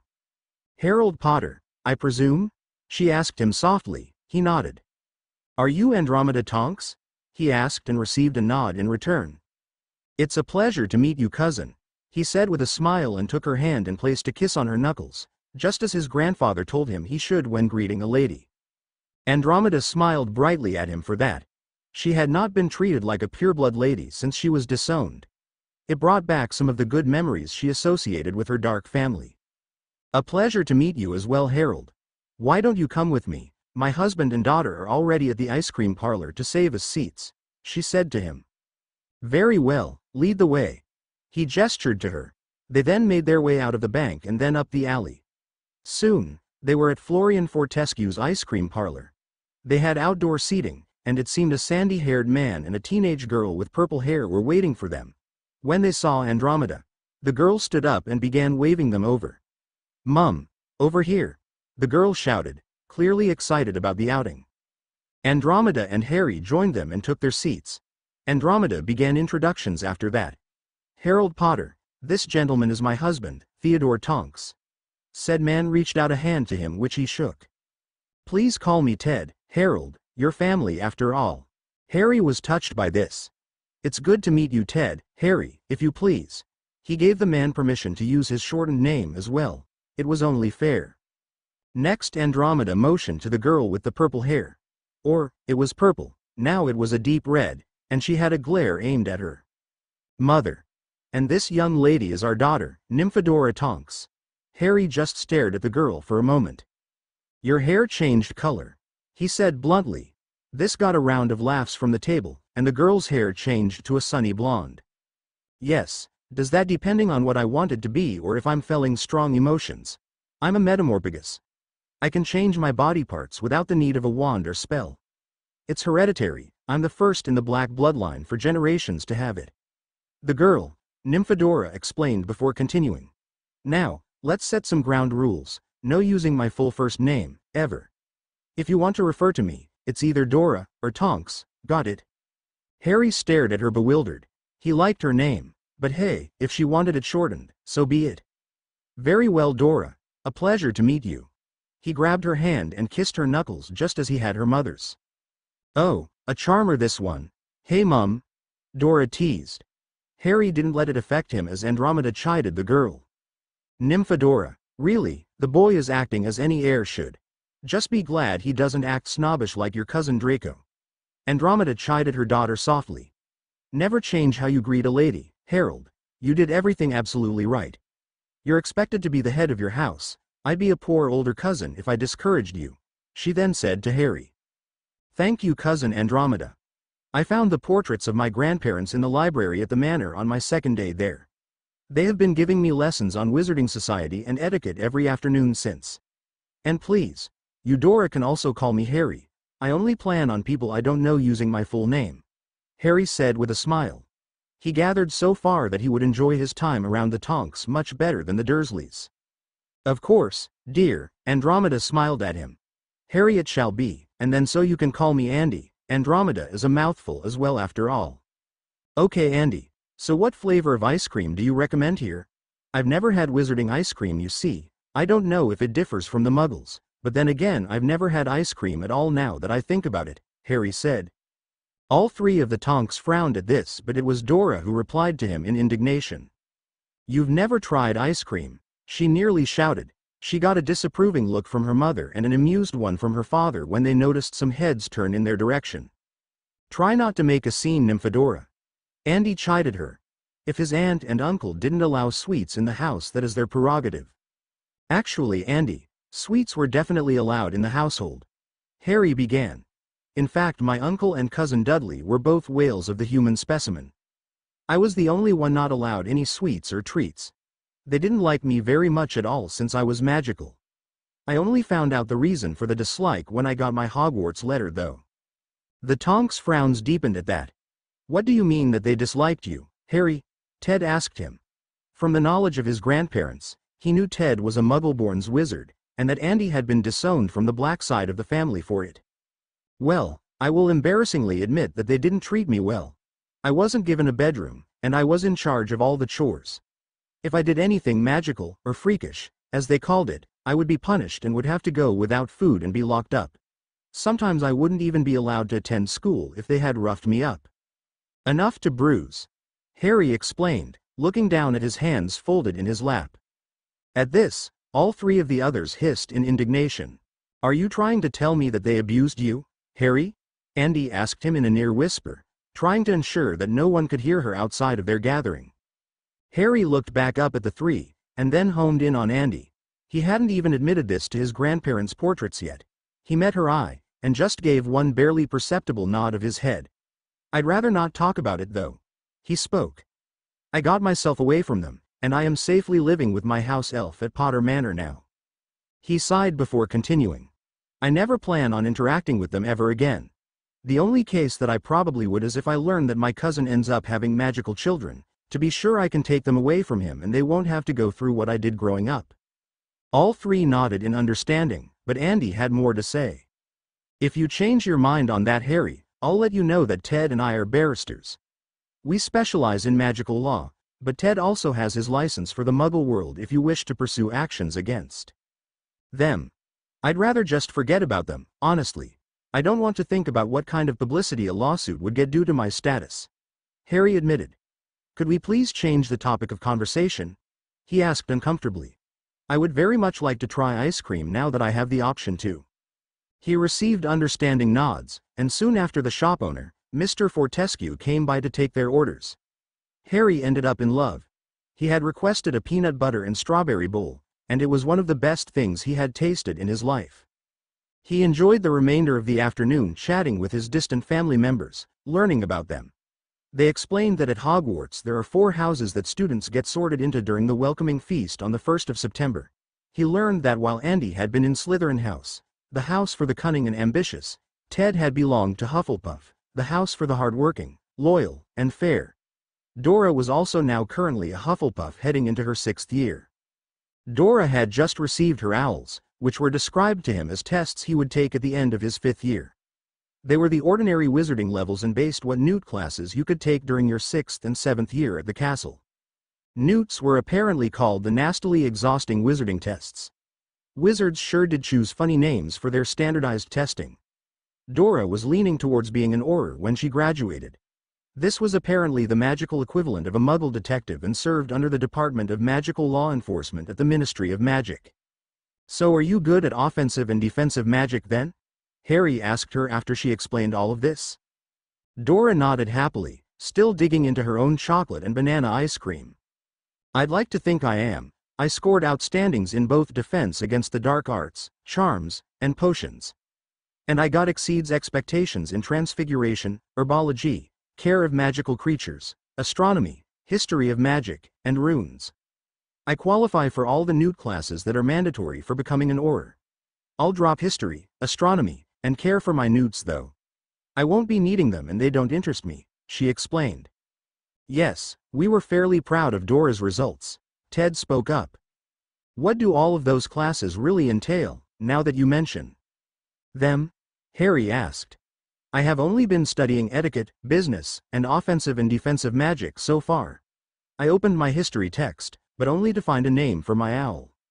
He then got a crash course on all the subjects offered at Hogwarts as a first year, and then what electives he would be eligible for going into his 3rd. Runes and arithmancy sounded fascinating to him, as they were great for ward construction and breaking, and arithmancy was used to help dissect spellcasting and spellcrafting. He liked the idea of being able to create his own spells. Soon enough, it was time for them to leave the ice cream parlor. Harry said his goodbyes, and then visited Flourish and Blots again to pick up the text that Professor McGonagall had recommended. He also grabbed an introductory book on runes and arithmancy now that he knew to look for them. While he couldn't go to the classes at school, he figured he could study them on his own time. Soon enough he was port-keying back to the manor, and all in all, so far, his birthday had been the best of his life. Back at the manor, he had been deemed passable by his grandparents at dining etiquette, though he had plenty to work on. After that day, he had begun studying all of his coursework for 1st year. He tried the spells in the potions of the first few chapters of each, trying to get a grounding in magic. He felt since he was only just now acting like a wizard, that other magical children would be leaps and bounds ahead of him.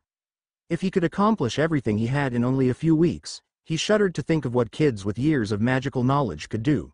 He wanted that same power for himself. Magic amazed him, and he thought he would never lose his interest in it. It was the 13th of August that he got a letter from Rockjaw about his investments, and something else. Dear Heir Potter, I have some pleasant, and then some troubling news. The pleasant is that I succeeded in securing all 3 of your investments. The breakdown goes as such: the Daily Prophet, 4% shares. Zonko's Joke Shop, 9% shares. Nimbus Broom Manufacturing, 2% shares. All 4,500 galleons was used to secure said shares. Your value in each currently sits as 1,500 galleons apiece. I will send you quarterly statements telling you the value of your investments. You can expect the first sometime after the 1st of October whilst you are attending your schooling. On to the troubling matter. I have spoken to the Black account manager and he did some digging. Sirius Orion Black is somehow currently the lord of the most ancient and most noble House of Black. Normally this would be fine, but the man is your godfather and should have raised you.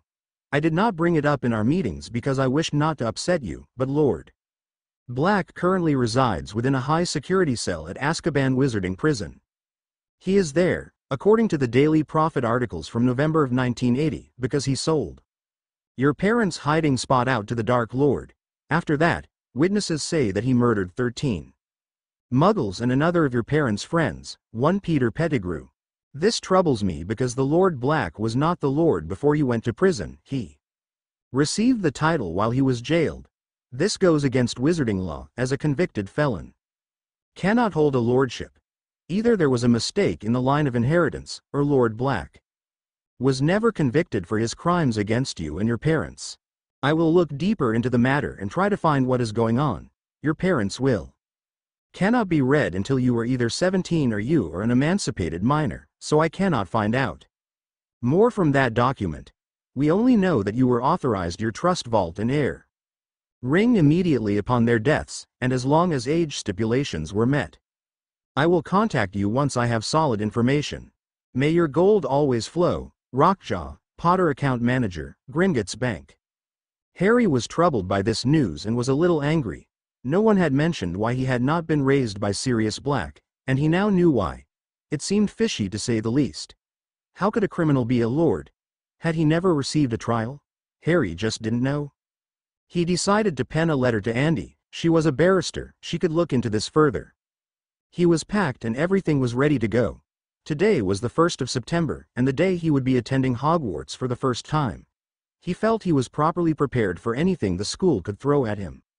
He had continued his studies, and felt he had a very good grounding in spellcasting and his subjects.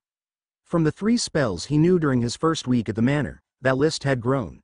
He was proud to say he had opened his copy of The Dark Forces, and had completed all of the spells in the first-year curriculum. He had brought his grandparents' portraits into the dueling room whilst he practiced, and they coached him on what he worked on. He could now do the knockback jinx, the curse of the bogies, the smokescreen spell, the Verdimilius spell and its modifiers for 2 or 3 green sparks, the Vermilius the same so he could make red sparks. He had also worked on familiarizing himself with the creatures listed in each book such as vampires and hags. In Transfiguration, he had gotten a grounding in the formula for Transfiguration from his grandfather who was very good at the subject, as well as the Transfiguration alphabet. So far, he had managed the spell to turn a matchstick into a needle, the switching spell, and the Flittifers, which turned his target into a matchstick box. He used that to store all his practice matchsticks once he finished that spell. In charms he was happy that it crossed over with defense against the dark arts a lot. He had the knockback jinx down, but also managed the levitation charm, wand lighting and extinguishing spells, and the locking and unlocking charm. He figured those would just be useful, and his grandmother was a great help with those. He had familiarized himself with the first half of his herbology book, hoping it would help him with potions, and learned the fire-making spell which doubled for charms, the same for the severing charm. Apparently, the manor also had a greenhouse, but he and Selly hadn't gotten around to cleaning that up yet. The elf had focused on taking care of him and cleaning up as much of the place as she could. Which, to say, was almost all of it, and she would begin working on repairs to the parts that were damaged while he attended school. For astronomy, he had used his telescope a bit and read a couple chapters in just so he wouldn't be clueless in the class, and he had devoured the whole history text. It seemed to focus in on goblin rebellions, so he supplemented his history knowledge through talking to his grandparents and reading more texts in the library. As far as potions went, he had made a cheat sheet chart with all the first-year ingredients and how they react to each other. His grandmother had also coached him through practicing the cure for boils and forgetfulness potion. It had taken several tries, but he liked potions to cooking and felt he had a good understanding of it. Now thanks to his grandmother's help, his extracurricular offensive and defensive spells had also grown. He had learned the disarming charm, as well as the tickling charm, full body bind curse, and the softening charm. He figured everything he knew would be enough to defend himself while at school if anyone was itching for a fight. He had also made sure he knew the basic counter curse, as well as the basic spell cancelling spell. He had learned the simple cleaning charm, refreshing charm, and the repairing charm as well to help keep his things in good shape. As far as gaining weight and his nutrient potion regiment, he was glad to say that he felt healthier than ever, and he had grown a bit over the past month. He now stood at 83 pounds, and 57.5 inches tall, a bit more than average. He had certainly filled out, and he liked to think some of it was muscle from his spellcasting in the dueling room. Today, he was to flow directly to the flow point at Charing Cross to board the Hogwarts Express. He was set to meet the Tonks at 11 o'clock, which was only 5 minutes away. His grandparents had already given him their best wishes and wished him luck at school. He was especially happy that they had told him that they were proud of him, and that his parents would be as well. He planned on being the best wizard that he could be. He loved magic, and he knew that his parents had been head boy and girl during their final year at Hogwarts. He had the same ambition. Harry had no idea what he wanted to be when he graduated. All he knew was that he wanted to be on par with the Albus Dumbledores of his generation. Soon enough he was saying goodbye to his elf Selly, and stepping through the flow. Charing Cross. He arrived with his trunk and owl cage at the station easily enough. He had sent Hedwig ahead to Hogwarts feeling she wouldn't enjoy being cooped up in her cage the whole train ride. He looked around and was amazed to see an old-fashioned steam engine decked out in scarlet and gold coloring in front of him. Harry. He heard his name shouted. He looked around until he saw Dora, wearing green hair today apparently, to his amusement. Andy and Ted were walking behind her as he walked to greet them. They eventually met and he received hugs from the women and got a handshake from Ted. "Excited to finally go to Hogwarts, lad?" Ted asked him with a knowing grin. "Of course," Harry chirped. "I've only been anxious since the day I got my letter." "Well, we are sure that you will do great, in whatever house you get placed into, dear," Andy encouraged him. "Be sure to write Harry, we are still looking into the serious matter. It seems I can't find records of his trial anywhere. The only mention of him was him being captured and sent to Azkaban." Harry and the others frowned at that. Something fishy was definitely going on there. "I'll be sure to," he responded. "I think you should spend Yule time with us, Harry," Dora squealed. "I've always wanted a little brother to spoil." "I'd like that very much, if you'll have me," Harry said, directing the question to her parents. "Of course you're welcome at our home for Christmas, Harry," said Andy, and Ted agreed with a nod. "We can figure all that out while you are at school." Then, the 45-minute warning from the express sounded. "Oh," Dora explained. "Come on, Harry, you can sit with me on the train. We best go now while there are still empty compartments." With that they said their goodbyes. He got another hug from Andy and a handshake from Ted. The next thing he knew, he and Dora were on the train, and it was soon taking off. His magical education was just beginning. Chapter 4 Harry Potter. A year early. Chapter 4 Hogwarts. The train ride had gone by in a flash as far as Harry was concerned. He had met a couple of Dora's friends. He was glad that she had warned them that her cousin was Harry Potter and would be joining her on the express this year. They had still been eager to meet him, but they didn't gawp at him at least. He hadn't run into anyone from his year, unfortunately. He had stayed in the compartment and learned how to play exploding snaps with the upper years, and when they left the compartment to go greet their other friends, they had left him to his books, which he fervently reviewed while it was quiet. Though he was confident all would go well, the Tonks refused to tell him how he would be sorted into his future house, claiming it was a traditional secret. Soon enough, he had been led off the train and told to leave his belongings behind, as one of the school's house elves would grab it for him once they knew which house he was to go to. Though his trunk was featherlight, he was glad not to carry it with him. Dora dropped him off with the rest of the first years with a mountain of a man. He was the largest person he had ever seen, and that included his Uncle Vernon. Though this man wasn't fat, he just towered over everyone else. The man was easily 10 feet tall. Dora had warned him, and told him that his name was Rubeus Hagrid, the groundskeeper, but he was still surprised, thinking she had exaggerated. He and the other first years had followed Hagrid to load 4 students per boat by the shores of the famed Black Lake. He was sat with a boy who had brown eyes, and had slightly tanned skin, indicating he spent a lot of time outdoors. There was another boy with jet black hair and eyes like Harry, yet it was combed neatly to one side. There was also a girl with brown hair and gray eyes that was shorter than the three boys. Hagrid called for the boats to go forward, and with magic they propelled themselves across the lake, the night sky above them. They soon went around a bend, and Harry nearly gasped at the sight of the castle. It was massive and lit up like a fireworks show. The thing was truly spectacular looking. Before he knew it, he and the other first years were out of the boats, and Hagrid dropped them off with a tall, stern-looking woman wearing tartan robes. "Thank you, Hagrid. You can go join the staff table, I will take them from here," the woman said in a dignified Scottish accent, addressing the giant. "Of course, Professor McGonagall," the man said with a nod of his head and entered through the grand double doors behind the woman, closing them behind him.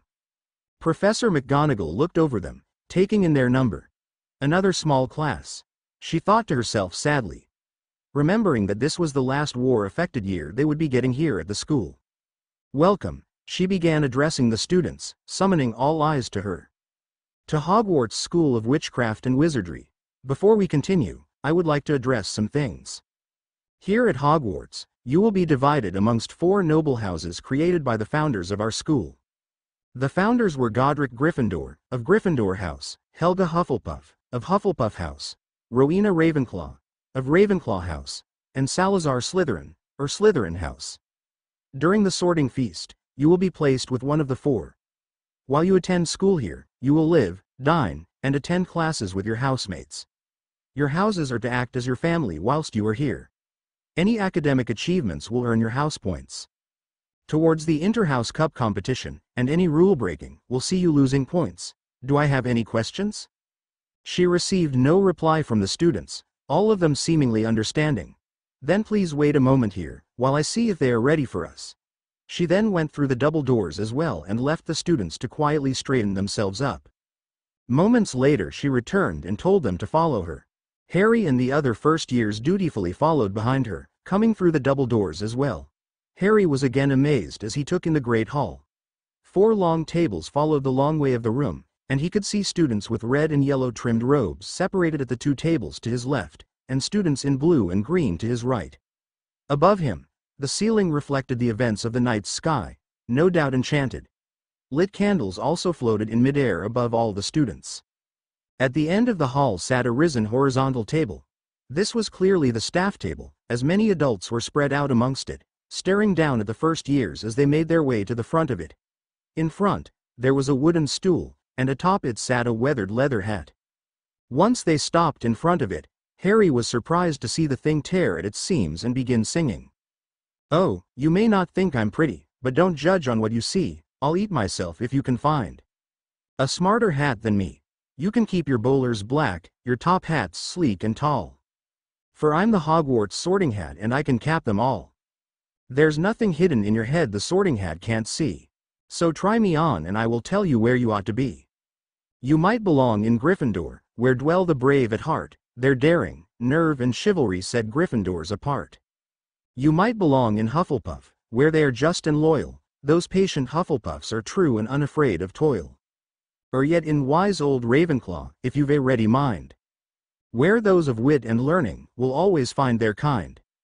Or perhaps in Slytherin you'll make your real friends, those cunning folk use any means to achieve their ends. So put me on, don't be afraid, and don't get in a flap. You're in safe hands, though I have none, for I'm a thinking cap, taken from Harry Potter and the Philosopher's Stone. I'll do a different one for 2nd year and 3rd year." After that, Professor McGonagall began reading off of a list. "Avery, Alexander," she called, and the boy with jet black hair from his boat stepped forward. She placed the hat on his head, and no sooner than she had, it screamed out, "Slytherin." A smattering of applause came from the table with green trimmed robes to the far right, and Avery stepped down and made his way that way, a small smile on his face. The sorting continued along those lines. The blond boy from his boat ended up being named Terence Higgs, who also went to Slytherin. Soon enough, it was Harry's turn. "Potter, Harold," Professor McGonagall called out. Harry immediately stepped forward as the entire hall silenced, and all eyes moved to him. He sat down on the stool, and the next thing he knew, the hat was on his head, and a voice like a thought that wasn't his own appeared. "Interesting. Very interesting, Mr. Potter. I've been waiting to sort you since that fateful day," the voice said. Harry was shocked for a moment, but quickly thought back. "Are you in my mind, Hat?" he asked. "Aye, laddie, I am. Now, let's see where we should put you. You have a keen mind, yes, and talent. My, what talent! I see bravery in your heart as well, and you don't seem adverse to getting down and dirty to accomplish your goals. You have such a thirst to prove yourself, my, yes. What's this? Well, that is unexpected, a speaker. Well, that leaves only one option, Mr. Potter. I believe you will do great thing in Slytherin." The Hat screamed louder than all the other sortings. The hall remained quiet for a moment, but then, his new house began a thunderous applause. "They got the boy who lived." Harry took off the hat as he stood from the stool and handed it back to Professor McGonagall. She took it from him in a slight daze, but she shook it off and gave him a small smile. The remainder of the sorting went away as Harry took a seat with Terence Higgs from his boat. The girl they had been with went to Hufflepuff, and her name was Serena Tallard. Harry assumed a relative of the man he got his trunk from. Soon, everyone was sorted, and the man sat at the middle of the staff table rose and moved to a podium. He had long, silver hair, and a beard of the same color going down to his belt. He had on sparkling purple robes with a matching hat. He then addressed the students. "Welcome to another year at Hogwarts. Before we begin our banquet, I would like to say a few words. And here they are. Nitwit, Blubber, Oddment, Tweak. Thank you." The man, who Harry could only assume was Headmaster Albus Dumbledore, then left the podium as more food than Harry had ever seen spread out amongst the tables, clearly delivered by elves. He quickly loaded his plate with all that he could, and dug in. As he ate, Higgs introduced himself. "Nice to meet you, Potter. Terence Higgs, as you heard during the sorting." "Pleasure to meet you," the boy said, thrusting his hand towards Harry. Harry took it and shook. "A pleasure as well. I'm just happy to finally be at Hogwarts. This place is as amazing as my family members said it would be," he spoke. They got to talking as they ate, and Harry was introduced to a few others of his year. There was Avery, of course. The boy seemed not sure about Harry but tried to be friendly anyways. There was only one other boy in their grouping, a Brenton Flint. He was apparently the younger brother to a Marcus Flint, who would be the Quidditch captain for the Slytherin team this year. They both had brown hair and eyes and looked as if they may have troll blood in them. There were 3 girls in his year. Apparently none of them were heiresses to any major households, only being a group of half-bloods as they were called. There was a blonde and blue-eyed girl named Melissa Thump, a redhead with brown-eyed girl named Morgan Croft, and another blonde but with brown eyes who ended up being Higgs' cousin. She was Christina Mackenzie. Soon the feast was wrapped up. They were told the school rules, sang the school song, and were led to their new dorms by the 5th-year prefects of the year. They made their way down the steps from the Great Hall and entered the dungeons of the castle. Soon, they were by a blank brick wall with stone pillars, burning brightly with floating fire above them. The female prefect, Ekaterina Couture, then spoke to them. "Before we enter, you should know that we enter our house through these 2 pillars, and the wall is password protected. The password will be updated every 2 weeks and will be displayed for 1 Sunday before it takes effect. Be sure that you memorize it, and don't let it leak. For the first 2 weeks, the password will be nobility," she explained, and the way gave way to a secret entryway. She walked in, and they followed. She gathered them in the common room around a fireplace that was burning emerald. A bay window could be seen that had a view into the Black Lake, its green, eerie light providing the room with a soft green glow. It was oddly comforting. They all gathered around a man with a hooked nose, jet black hair, and eyes that they had seen at the staff table during the feast. "Thank you, Miss Couture." The man spoke softly, but in a voice that the entire room could hear. This man could clearly capture an audience. The prefects left after that to go to the other side of the room, where their other housemates were gathering around to catch up. "I am Professor Severus Snape, the head of Slytherin House," the man began, addressing Harry and the other first years. "We expect the highest level of decorum. While outside of these dorms, you will be expected to represent the noble house of Salazar Slytherin to the utmost of your capabilities. We do not suffer dunderheads here in the Snake Pit. Academic excellence is expected of you, as is the behavior of a proper lady or gentleman in training. If you fall behind in your studies, seek knowledge to better yourselves. If you cannot do it alone, ask a year mate. If they cannot help you, find one of the prefects. The other three houses have chosen to despise us for the actions of some avowed alumni during the Blood War. They seem to forget that the Dark Lord's forces were bolstered from witches and wizards from every house. They hate us, regardless. Slytherins must present a united front when in front of your moronic schoolmates. Good behavior while attending classes or walking the halls is a must if Slytherin hopes to gain its 6th consecutive year of winning both the House Cup and the Quidditch Cup. As we go through first term, you all will meet with me on separate days that I will work you into my schedule so that I may see how you are assimilating to the house and to the school. Do not make me suffer from your ineptitude to grasp magic, or I will find a way to have you removed from this house, and if need be, the school. The man said in his silky voice. His last sentence he had said while looking into Harry's eyes, confusing him. Today is a Saturday, so naturally you have the weekend to become accustomed to the castle. Tomorrow, at 7:30, the prefects will lead you all to the Great Hall for breakfast, and they will spend the entire morning showing you where all your classes will be going forward. I will have your class schedules ready for you Monday morning and will pass them out then as well. Welcome to Slytherin, and good evening. The man finished speaking, and then left the room in a billowing of black robes. Slytherin House so far was pretty good as far as Harry considered it. Each student got their own small room that they could decorate appropriately. They each had a simple twin-sized bed, 2 nightstands, a wardrobe, a set of drawers, and a work desk to do their homework at. The Sunday went by quickly, and Harry made a map with a quill and piece of parchment when the prefects had shown them around. It was now Monday morning, and he was eating breakfast, waiting with Higgs for their schedules from Professor Snape. He had reviewed his course books instead of interacting with the other children last night, but he figured he could socialize more once he got into the swing of his classes.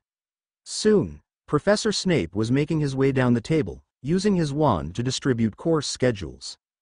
"Mr. Higgs, Mr. Potter, here you are. Don't be late for your first class," the man said, looking directly at Harry when he said it. The man utterly confused him. It was as if he had some preconceived notion of who Harry was or how he acted. Harry and Higgs read their schedules, trying to find out what books they would have to run down to the common room to grab first. It read as such: Monday, 0900-0950 Transfiguration with G. 1000 to 1050 Transfiguration with G. 1100 to 1150 History of Magic with H. 1200 to 1250 Herbology with H.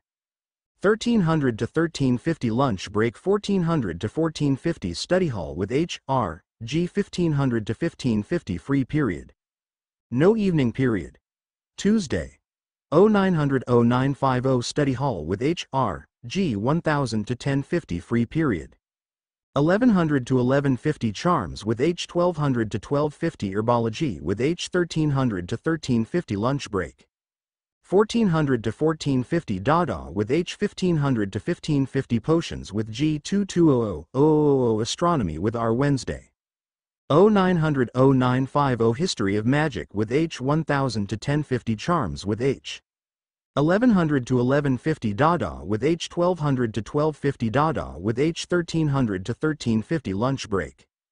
1400 to 1450 Flying with G. 1500 to 1550 Flying with G. No Evening Period. Thursday, 0900-0950 Herbology with H. 1000 to 1050 Free Period. 1100 to 1150 Free Period.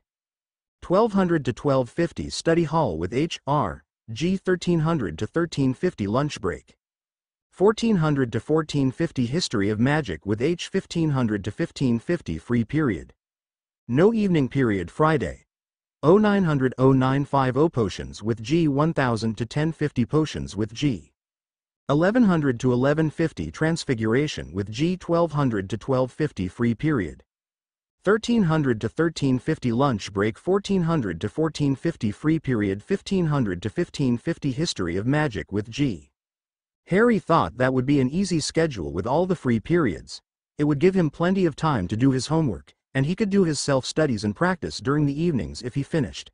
That was more than okay with him. Seeing that first period wasn't until 9, Harry and Higgs relaxed. It was only 8, as they had gotten down to the Great Hall for breakfast by 7:30 like the rest of the Slytherins. They ate their fill and made their way to the dungeons. Soon enough, They were in their first transfiguration class. Higgs and Harry made it there first, so they grabbed the seats to the front right.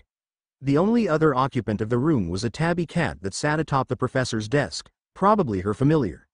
Higgs gave Harry the rundown of the rules of Quidditch while their other classmates poured in. Once the bell rang, the entire class gasped in shock. The cat had jumped from the desk and morphed into Professor McGonagall herself before their very eyes. A few of the Gryffindors clapped loudly for the display of their head of house, and the Slytherins gave her their full attention. Wicked, Harry thought. They then got a lecture on the dangers of transfiguration and some theory which Harry already knew. That consumed up the entire first block. Then, the professor passed out matchsticks and set them trying to change them to needles. Harry smiled, knowing he could already do this. He pulled out his wand and imagined his desired outcome. Accusaphores, he said softly, tapping his wand to his matchstick. He was pleased to see it worked as it should, but he heard a gasp. Professor McGonagall stood above him, staring in shock. "My Mr. Potter, I haven't seen a student change the matchstick on their first try since your father came here," she said in a whisper, then louder. She said, "Mr. Potter has done it, everyone," she said, picking up his needle and showing it around. "All of you should try your hardest to catch him. 10 points to Slytherin." She then turned back to Harry and gave him back the needle. "Do you know how to turn it back, Mr. Potter?" she asked interestedly. He nodded before twirling his wand again. "Reparifarge," he said, focusing on the picture of a matchstick in his head. He was rewarded with another successful casting. His teacher clapped her hands, once a smile on her face. "My, you are just as talented as James was. Excellent, Mr. Potter, for casting a second-year spell so early into the year. 15 more points to Slytherin," she said before walking away to help some other students. Higgs elbowed him softly to grab his attention. "How the bloody hell did you do that?" the boy asked him, amazed. Harry shrugged. "I've been practicing magic at home ever since I got my wand, honestly," Harry admitted, not seeing the big deal. He thought more people would have already known the spell. Higgs just shook his head at him. "And you didn't get in trouble with the ministry for casting spells while underage?" the boy asked. Harry tilted his head in confusion. "What do you mean, get in trouble with the ministry? What's so wrong with practicing spells at home?" Harry asked him, not understanding. Higgs gulped. "Potter, it's illegal to cast magic outside of Hogwarts when you are under the age of 17, he said, shocking Harry. "Are you sure? No one has ever told me that. How would they even know I casted magic outside of school?" "I'm not 100% sure, but an enchantment called the Trace is on the country and it can tell when magic is done around an underage witch or wizard. If you didn't get a letter from the ministry, I can only assume you were casting spells in densely magical areas where they couldn't tell it was you," Higgs explained. "Well, I live behind some pretty old wards at the manor, so I should be fine to continue on next summer with my studies. Thanks for the warning though, I'll be sure to avoid magic when I'm in Muggle areas." Soon Transfiguration was over, and they had to suffer through history of magic. Harry wasn't sure how a subject taught by an actual ghost could be dull, but Binns managed to nearly put him to sleep like the rest of the students. He was more than happy to finish that class and head to herbology. In that class, he won 5 points for being able to properly identify a venomous tentacula. After lunch, he was glad they had the rest of the afternoon for study hall and then they'd be off. He finished up all of his homework and went to the library to go look up some interesting spells he could learn. He had started a journal that was acting as his personal grimoire. He kept all the spells he knew and wanted to learn in it. In the library he was glad to run into Dora, who had asked him how he liked his first day. "It was great, I especially liked Transfiguration, that was definitely my favorite of the day," Harry admitted. "Well, you are a Potter, your entire line has been heralded as some of the best practitioners of the art in Europe," Dora explained with a smile. "What's that you have there?" she asked when she saw his journal. "Oh, I started my own grimoire. It has everything I have learned so far and the spells I want to try next," said Harry. Dora tilted her head. "Can I see?" she asked. He obliged and handed his little spellbook over. He watched her eyebrows go into her pink hairline. "You already know all of these spells?" she asked him. "What have you been getting up to at that manor of yours?" she then continued teasingly. Harry blushed a bit. "Well, yes, I know most of those already, They have notes under them outside of the wand movement, description, and incantation. It means I've tried them and left hints for myself that helped while I was trying to master them, he admitted. Dora tilted her head at him again. I know you don't know what you want to be when you grow up, Harry, but would you like to practice dueling with me to help me prepare for the Auror Academy in 2 years? Harry blinked. Of course, I'd love to. When would we do it? He asked. Let me see your schedule, she said, and he obliged. She furrowed her brow as she brought her own out to examine. Excellent. We both have last period on Mondays and Thursdays off. We can start practicing this Thursday. We can meet in the Great Hall after you last class and I can show you the unused classroom Professor Sprout has set aside for me. The next day Harry used morning study hall and his free period to look up some more useful spells. He then made his way to the charms classroom with Higgs. They would have this period with the Hufflepuffs once again. Professor Flitwick was an excitable little man, who nearly fell off of his pile of book on his chair when he read Harry's name for roll. After that, though Harry enjoyed the quick theory lecture, the spell they were going to be covering turned out to be the wand lighting and extinguishing charms, and he quickly earned 15 points for Slytherin by the end of class. After lunch, they had their first Dada class. This year was being taught by an Auror on loan to the castle from the ministry. Apparently, every year something happened to the sitting Dada teacher that prevented them from sitting more than one consecutive year in a row. Auror Shacklebolt was a man who seemed to wear traditional African wizarding clothing and had the dark skin of that region to go with his attire. The man knew his stuff, and Harry managed a few points from him for knowing the proper description of a hag. After that, the Slytherins met the Gryffindors in the dungeons for their first potions lesson with Professor Snape. The man let them into his potions lab with a billowing of his robes as he marched ahead of them back to his desk, where he stood in front of it as everyone took their seats. The Gryffindors outnumbered them by the double, so the left side of the room, the Slytherin side, was nearly empty as the Gryffs filled up the right. Once everyone had their textbooks and parchment for note-taking out, he began to speak to them. There will be no foolish wand waving or silly incantations in this class. As such, I don't expect many of you to appreciate the subtle science and exact art that is potions making. However, for those select few. He trailed off as he looked at his Slytherins, Harry included, who possess the predisposition. I can teach you how to bewitch the mind and ensnare the senses. I can tell you how to bottle fame, brew glory, and even put a stopper in death. The man then waved his own wand at a chalkboard and magically instructions and notes appeared on it. I want you all to begin copying down this ingredient list for the cure for boils potion that you will be making this Friday. You are to study the steps within your textbook, and I expect 10 inches on how the potions should be looking at every step, and what caused it to get there.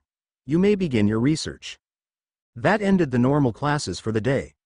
Harry and Higgs ate an early dinner and went to finish the essays and readings for their classes, before they took a nap before astronomy, which would be at 10 o'clock.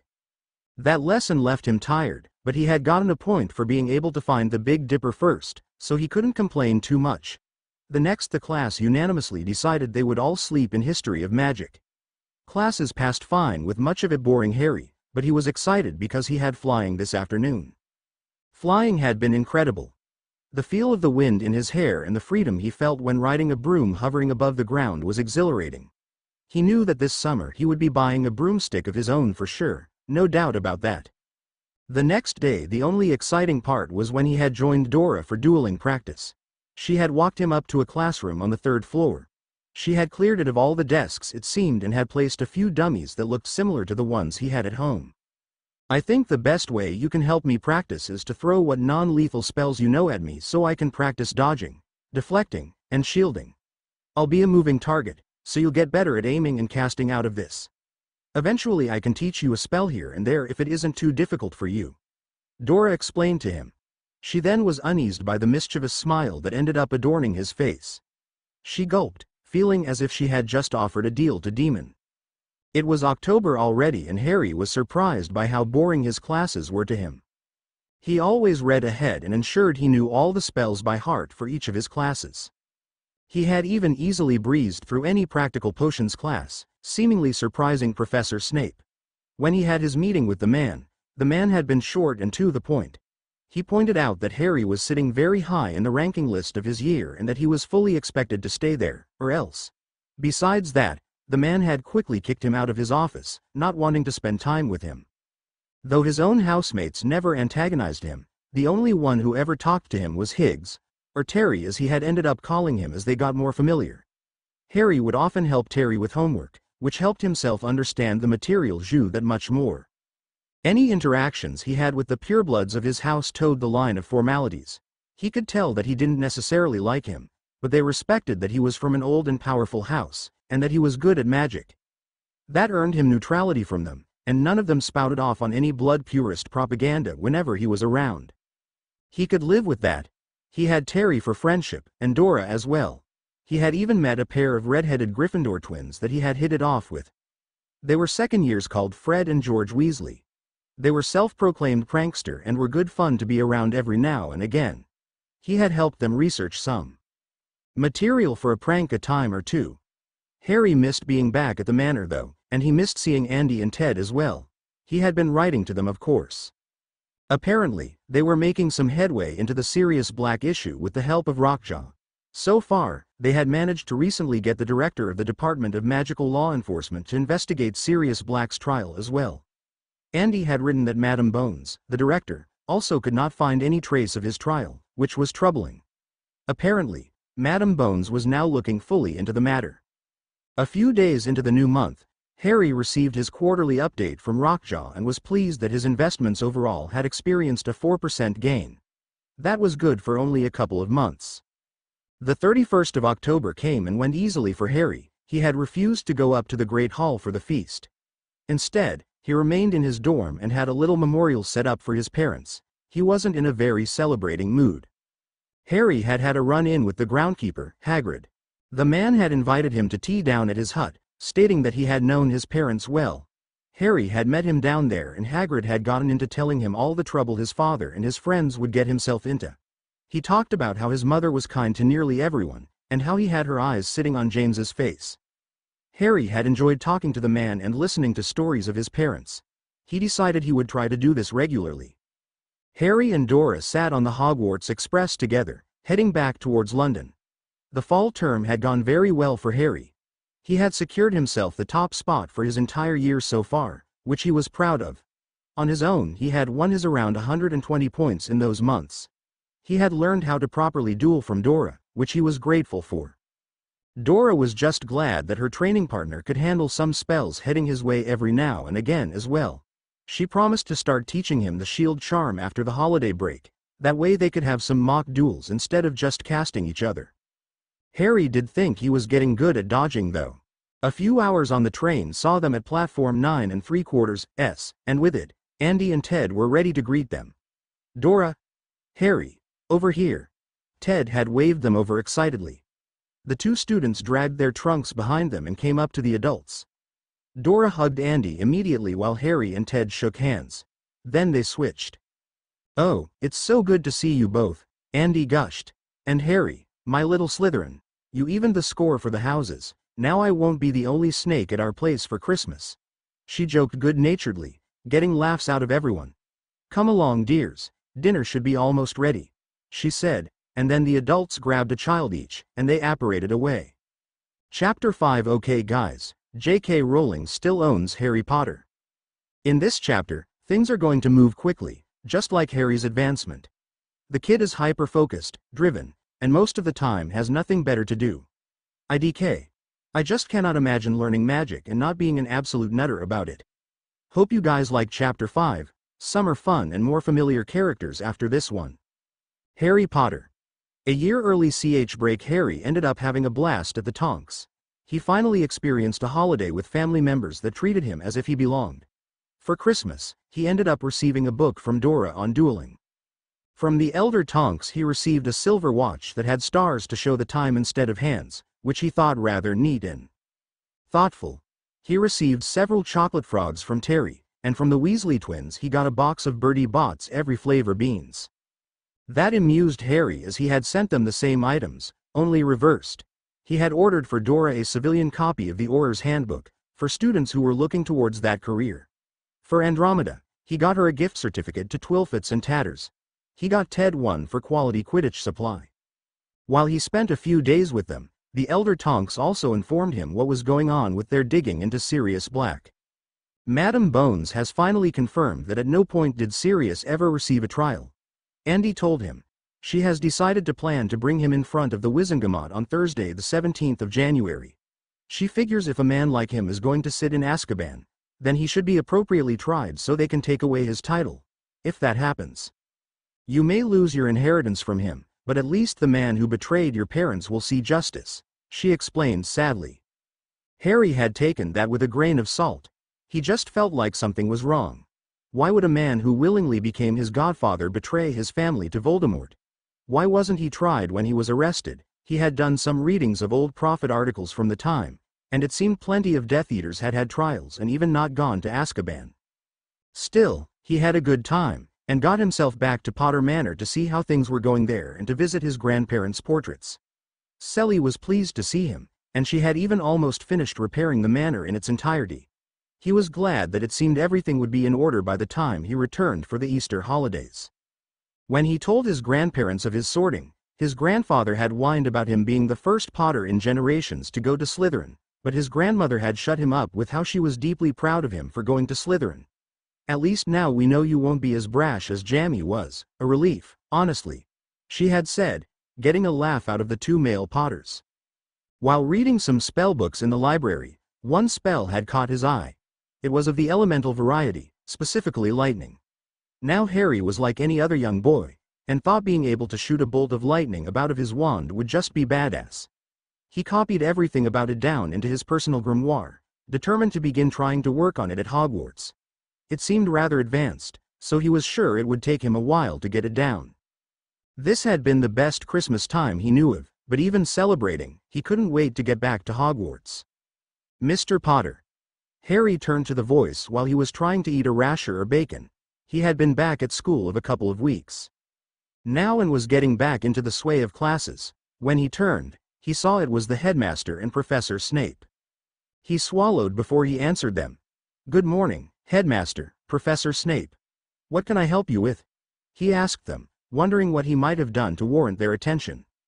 Dumbledore smiled at him, his blue eyes seemingly twinkling. Odd. Snape seemed to be trying to control a sneer.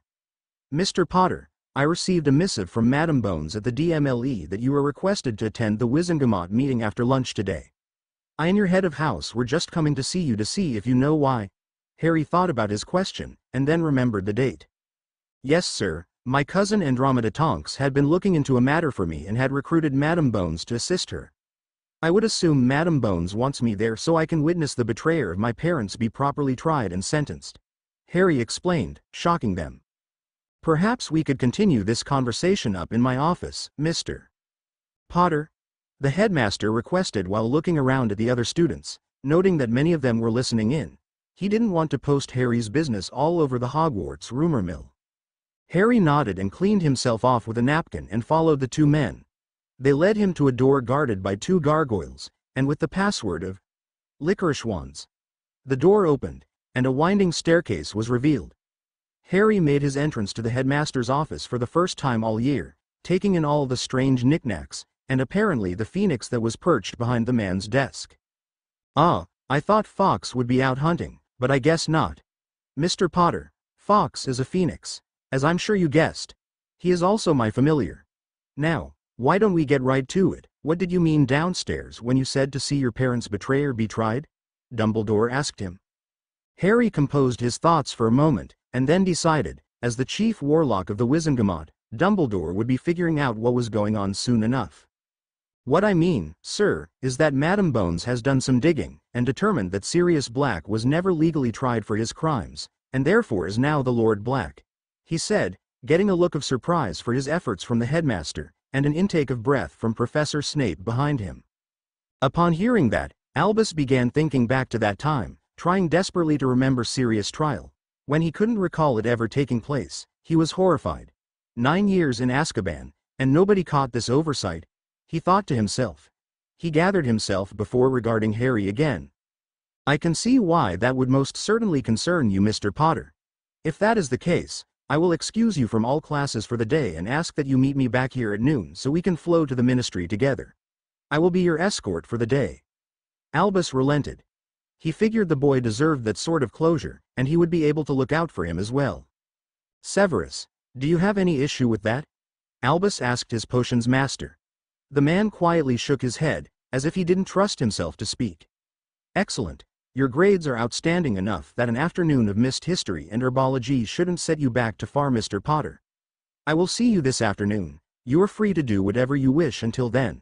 Albus dismissed him. Thank you, sir. Good morning, gentlemen. Harry said as a goodbye and walked his way back down the staircase. The two men in the office began to stare at each other for a while, a silent conversation playing between them. Any onlooker would be confused, but the two were having a conversation via legilimency and occlumency. You don't think, do you? Albus asked. It's possible. I never saw the man in any meetings, but then again I never saw any other order members either. Severus admitted. Both men were disturbed for separate reasons. One was doubting whether a criminal had truly been locked up all these years, the other worried that one of his worst tormentors might have a chance to worm his way out of prison. Both only hoped that they were wrong. Harry had been brought through the flow to the ministry following after the headmaster. He wasn't required to have his wand checked in with the desk clerk since he was being escorted by an official of the Wizengamot. Dumbledore led him down several levels after that, and they entered a courtroom of sorts. From reading and talking to Andy and Ted, he knew this to be the chamber that the Wizengamot made laws and enforced them from. There were nearly 100 wizards and witches in the chamber already, all mingling amongst their seats. Some even noticed him, and he saw many begin to give him questioning glances as he was escorted over to the observer's box. As only an heir, and since his family seat was dormant until he came of age, he would have to be only a spectator for today's events. Luckily for him though, Andy and Ted were waiting to receive him from Dumbledore. Mr. and Mrs. Tonks, a pleasure to see you both. Dumbledore greeted them, not surprised that they were here after talking to Harry this morning.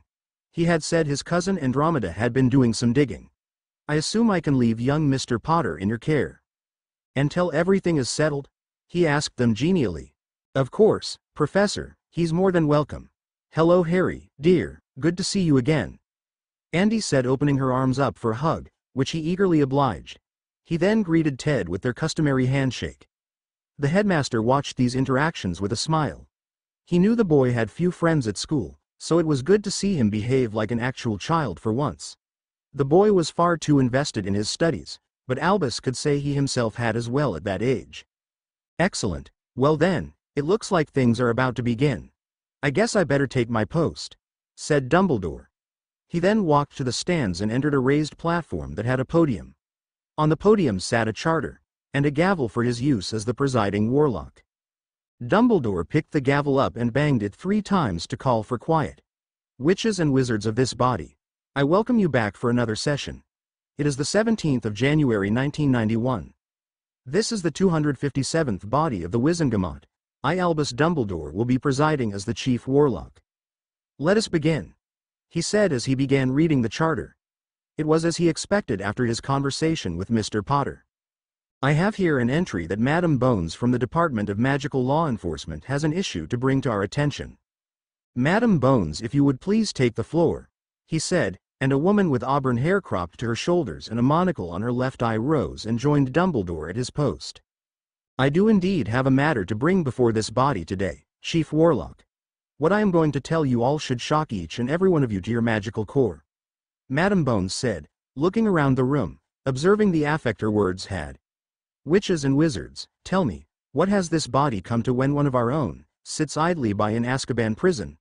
She asked, causing many to look around and small conversations to pop up.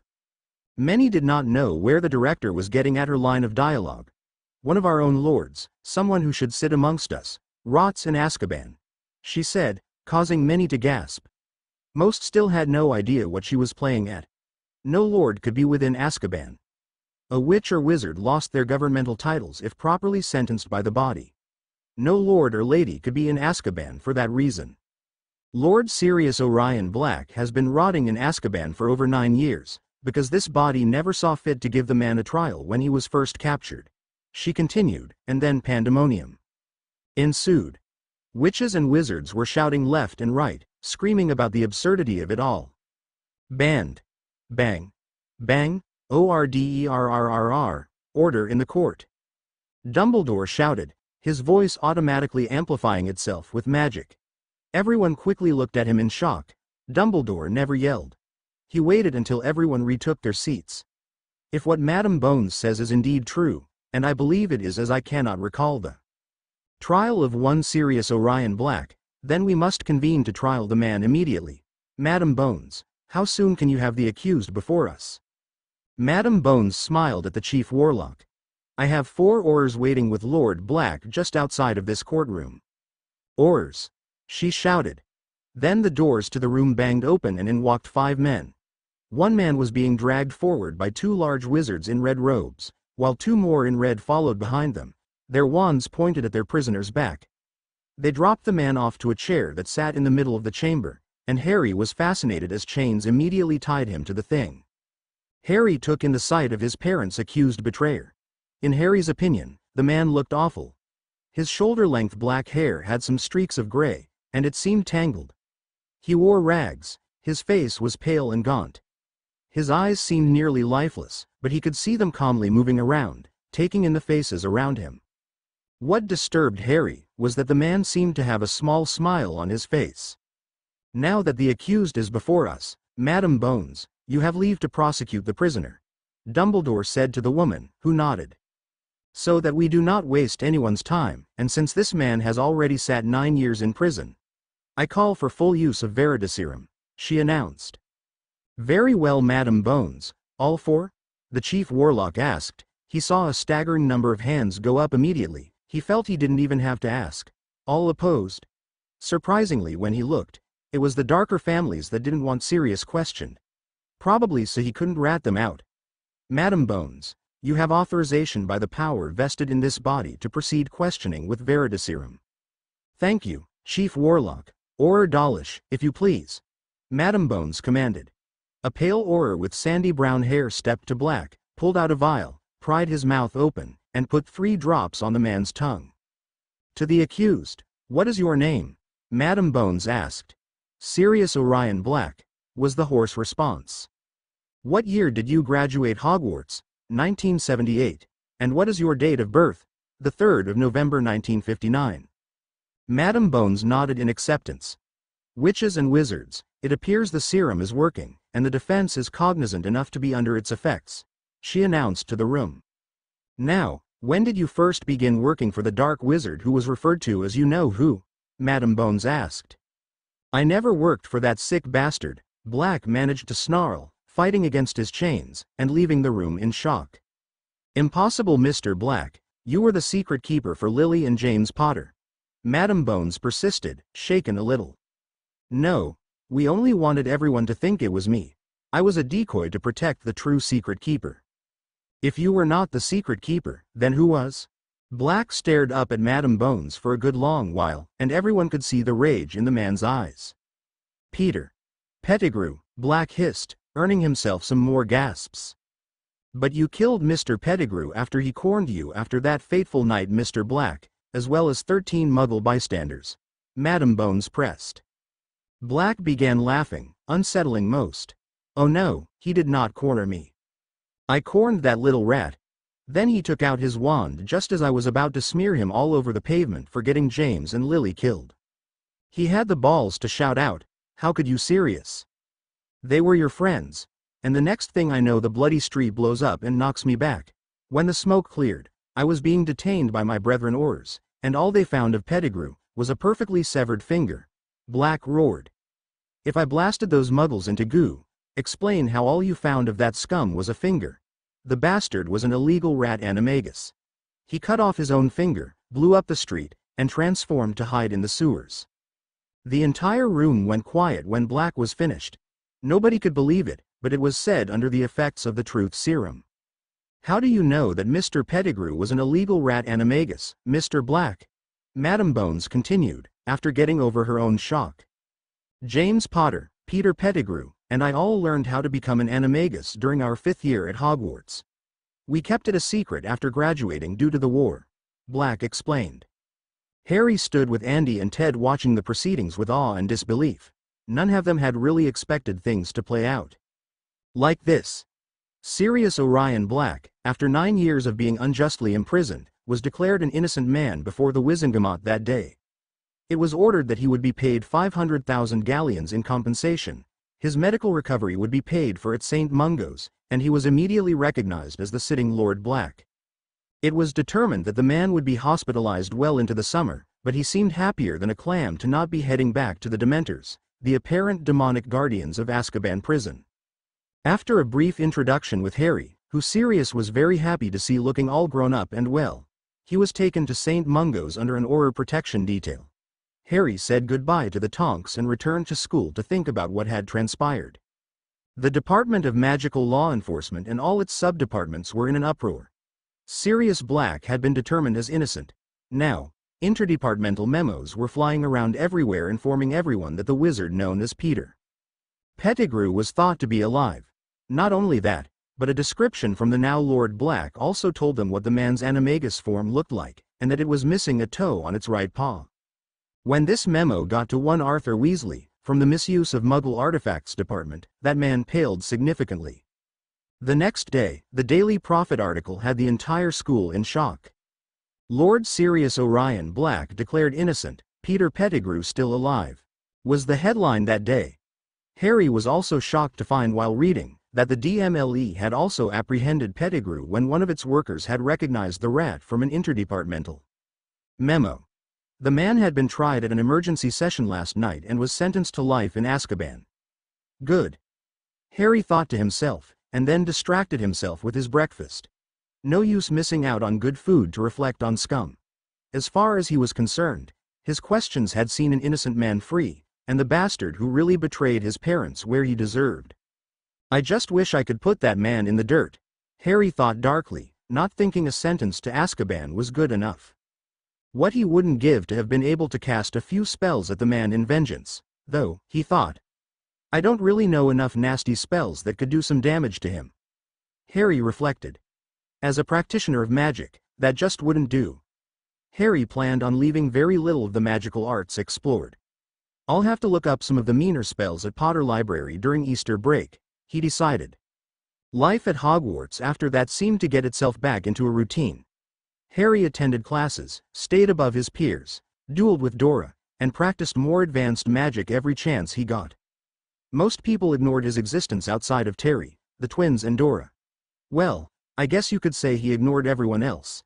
He was far too busy with his projects to socialize. He associated with Terry because he liked flying, and the boy was willing to teach him all about Quidditch, which absolutely fascinated Harry, and he hoped to try out for the chaser position next year. Terry wanted to be a seeker. Harry thought the seeker position sounded rather boring anyways. He could imagine a chaser being more like Muggle football at least. His association with Fred and George Weasley allowed him to learn magic for pranks, something he himself hadn't even thought about. While he wasn't overly fond of pranks themselves, he could agree that the twins knew some interesting magic towards the art. Sending a piece of gum up Peeves the poltergeist's nose was always worth the effort. He had also learned from the twins that Peter Pettigrew had been hiding with their family the last 9 years. They had taken him in as a pet, thinking he was a common house rat. Pettigrew had apparently belonged to their older brother Percy, a fourth year who Harry thought was a stuck-up prick. Percy had given the rat to their younger brother Ronald as a birthday gift before the summer though. Fred and George were just glad that their dad didn't get in trouble at work for housing a fugitive, knowingly or not. It was a beginning of March before Harry attempted to learn the lightning spell he had found in his library back home. He used the classroom that he and Dora frequented, but right now she was in the library. As far as wand movements, it was simple, requiring a simple jabbing point. The incantation was Fulmen, and he thought it was Nordic in origin. The description he copied said that one had to focus on what made lightning. Harry figured the answer to this was simple. It was electricity, duh. He set one of the dummies up and stood a few feet from it. Imaging the result he wanted, he did the necessary wand movement and called out, Fulmen. The next thing Harry knew was a flash of white light, and then blackness. He took in the surroundings of the room again only when he felt someone shaking him. Harry, come on, wake up, it's almost curfew. Someone said to him, trying to get him into a sitting position. He realized he was flat on his back, he hurt all over, and he thought he could smell smoke. Harry blinked the bleariness in his eyes away, and eventually he could make out Dora's face, her hair wet with worry. "What happened?" he asked her. "Why don't you tell me that, you numbskull? I found you here in a smoking pile, and one of the training dummies had been blown to bits," she shouted at him. He began to recall what happened as she helped him stand. "Oh, my spell must have gone wrong somehow," he said, taking in the condition of the dummy and his slightly singed robes. "What spell did you use, Einstein? It looks rather dangerous," she said with a frown, crossing her arms. "It was a lightning spell," he said simply, believing it best not to give up too much information. He was correct as Dora frowned at him. "You were in here practicing elemental magic unsupervised. You understand how irresponsible that is of you, right?" She put her hands on her hips as she said this. "I was just testing it out. Besides, I've gotten the hang of basically all of the first-year spells at this point, and even some going up to 5th year. You yourself was the one to teach me the Protega shield." "Charm," Harry defended. "Harry, actually, the shield charm is a 6th-year spell," she admitted with a sigh. "Oh," she said when she saw his grin. "Don't go getting a big head. Just because you can barely manage a passing shield against a jelly-legs jinx at half power from me does not excuse the fact that you were trying a lightning spell, alone," she chided. "What do you think my mother would say if you fried yourself to death?" She grilled him, causing him to frown. He honestly didn't. No, he wasn't exactly used to the whole idea of someone being worried about his welfare. "I'm sorry," he said, looking down. "I'm not used to anyone caring, so I didn't think of the dangers. I promise I'll only try it when you are around from now on." She smiled sadly at him. "It's okay, Harry. I know you love magic, and you want to learn it all. But you are way ahead of the curve already, kid. You can do some things with a wand that would make my classmates jealous," she tried encouraging. "Really?" Harry asked with an eyebrow quirked. Dora rolled her eyes. "Yes, Harry, really. All bowed down before the mighty boy who lived. Wielder of lighting, and hair sticking in every direction," she said sarcastically. They both erupted into peals of laughter to that. Harry's hair really was sticking everywhere as if he stuck his finger into an electrical outlet. The two made their way to the lower floors to head to their separate common rooms. Everything was going well at Hogwarts, and Harry wouldn't trade it for the world. The Easter holidays came and went quickly for Harry, and he felt he was back at Hogwarts all too soon. He had returned to the manor to visit Selly, and had been happily surprised that the entire place was repaired. The elf was beside herself when Harry complimented her profusely for a job well done. Elves honestly confused him with their mannerisms, the odd little creatures. He had found some hexes, jinxes, and curses in the Potter library as well. He had taught himself one called the ear-shriveling curse, the tongue-tying curse, the trip jinx, and the twitchy ears hex. He thought that rounded himself out rather well. He had asked his grandparents for hints regarding his lightning spell. They had chewed him out for trying the thing in the first place, but figured explaining it would keep him safe, knowing how curious he was. Apparently, looking into what made lightning and electricity a thing would be his answer. He sent Selly to go disguised as a muggle to get him a book of the properties of electricity and the way it happened on the molecular level. It was going to be a bit before he perfected that spell. Outside of his extracurricular activities, he had also met up with the Tonks to visit Sirius Black at St. Mungo's. That had gone surprisingly well actually. Flashback. "It's so nice to finally see you again after all these years, Harry," Black said, staring at him with sad, gray eyes. Harry was only a little uncomfortable. "It's nice to meet you, I guess, Lord Black," Harry responded. When in doubt, stick to etiquette like his grandmother told him. The man barked out a laugh. "None of that lord business with me, kiddo. I'm your godfather.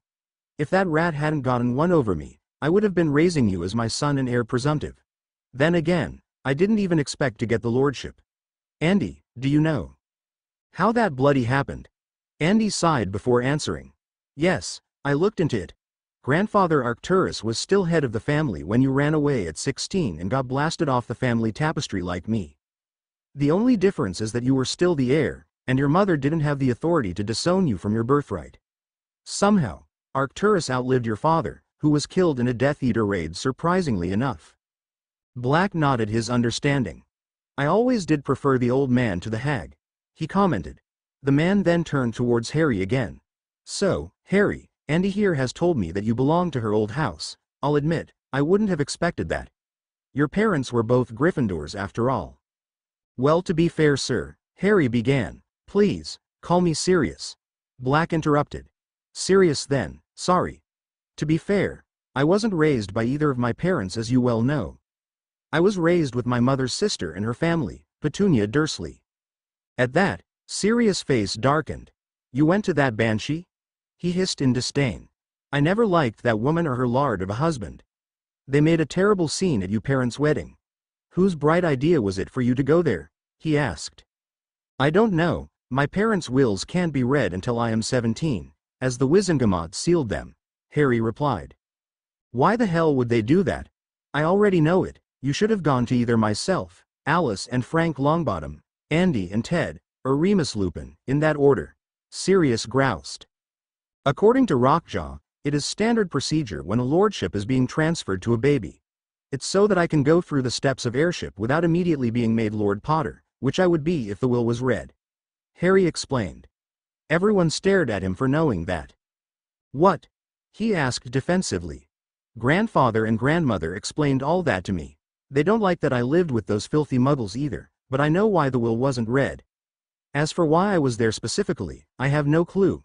Probably to hide me from the magical world and all my fame, though I wish someone would have checked on me now and again to keep the scum in line. He said with some venom at the end. All the older witches and wizards shared some uneasy looks at his tone of voice, but thought it was justified. Well, you stay at Potter Manor now at any rate, and if anyone tries to force you to move anywhere, I am your legal guardian, as I found out your godmother Alice is in the permanent spell damage ward here at St. Mungo's. Said Sirius.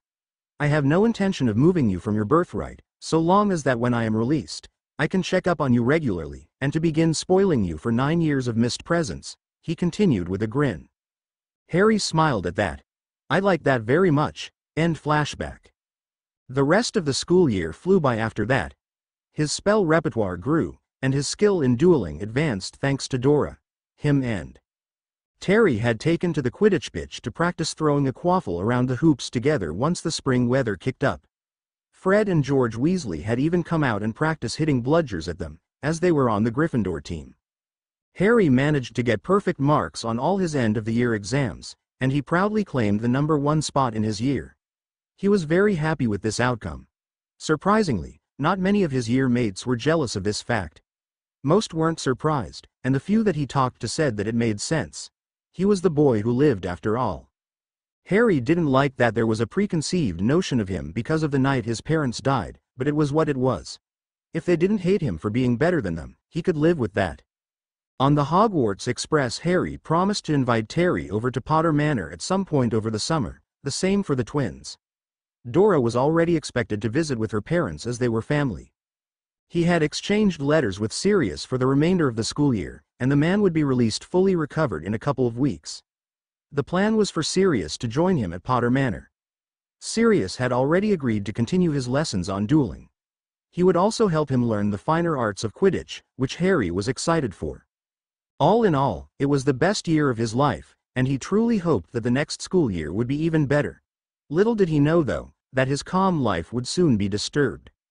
Chapter 6. The first thing one Sirius Black did upon his release was flow to Potter Manor.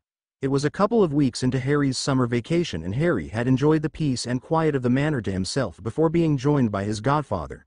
He had only been researching more spells, dueling etiquette, and looking more into runes and arithmancy, as well as magical creatures. Sirius' arrival turned a livelier leaf for the house, and Harry was both glad and sad for it. The next day, Harry, who was usually an early riser, was surprised to find himself with the shock of cold water drenching him. He flailed around from the inside of his bedsheets and eventually flopped on the floor. What in the bloody hell was that for? Harry screamed up at a grinning Sirius, who was wearing a set of shorts, tank top, and running shoes. It's only 5 bloody a.m. The screaming only caused Sirius to bark out a laugh. Well, it's about time you woke up. Why are you all wet? Nice dream? He teased, causing Harry to blush furiously. He had heard a similar joke from the twins at school, and they had explained it to him. Why did I invite this man to live with me again? He thought to himself. No, I didn't have a nice dream. Most of my dreams are horrid, thank you, Harry hissed, causing Sirius to frown. He shook his head, shaking away his own rising anger thinking of the Dursleys. Sorry, kiddo, said Sirius. I only woke you up this early because of the 2 things you said you wanted me to help you with this summer. If you want to be ready for competitive dueling and Quidditch, I have to whip you into shape. Though I certainly need it for myself as well, he thought. Harry grumbled under his breath at that. If I knew that meant being woken at the piss crack of dawn by a mangy mutt, I wouldn't have asked. What was that? Sirius asked with a smirk. Sounds like we are running 2 miles instead of 1 this morning. Come on, pup, get dressed and meet me outside. After Harry took care of his business, he dressed and did as was requested of him. What happened next was torture.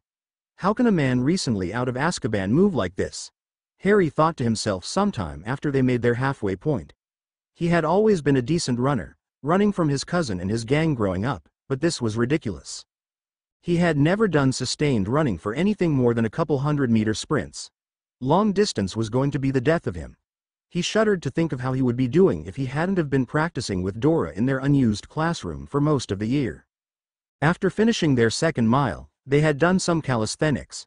Nothing outside of push-ups, sit-ups, and squats, and then plenty of stretching. Harry was knackered by the end of it all, but he was glad to see that his guardian seemed equally as spent. Phew. That was good, Harry. I haven't done that in so long. That was far too slow for my liking. We can get up to speed together though, so no worries, there's the whole summer. Sirius chirped brightly as they walked back inside to eat breakfast. After eating and meeting back up in the library after showering, Sirius wanted to focus on the matters of dueling before anything else. He had been an Auror before his incarceration, and he knew he was rusty. He was debating of joining the force again. All right, Harry. If I am going to help you, I am going to need to know all of the spells that you know how to use, Sirius told him. Well, that should be easy, Harry said with a small smile. He pulled out his small grimoire out of his back pocket and handed it to the man. He opened it up and began looking through it. What is this, pup? That is my own personal grimoire for everything I learned during school and my extracurriculars here at the manor. I like to write down what makes casting the spell easier for me, and I want to get into spell modification and creation eventually. The concept is amazing, really, Harry explained. Sirius let out a whistle when he took in how many pages the kid had filled in already. He also quirked an eyebrow when he heard about spell creation. He had enjoyed that in school as well, as had James and Remus. Though, James and he had only been in it to make pranking spells. Sirius began taking a closer look at what Harry knew. Grimoire of Harold James Potter. Spells known or attempting to learn, the knockback Jinx. Incantation. Flipendo spell type. Jinx wand movement. Nike symbol with a flourish at the end. Notes. Spell light can be either blue, orange, yellow, red, purple, or white. Effect is to knock a target in the other direction. When thinking of the intent of the spell, visual opponent, object sailing in the air away from you. Curse of the Bogies incantation, mucus ad nauseam. Spell type. Curse wand movement, lopsided horseshoe. Notes. Spell light is green. Effect is to cause a target to develop a nasty cold and an extremely runny nose. You must want your opponent to fall ill. Imagine a Mucinex commercial. Smokescreen spell incantation. Fumo's spell type, charm. Wand movement. Clockwise spiral notes. No spell light, produces gray smoke from the tip of one's wand. Can used for cloaking purposes to hide movement. Helps to think of the way a burning building looks like to create the smoke.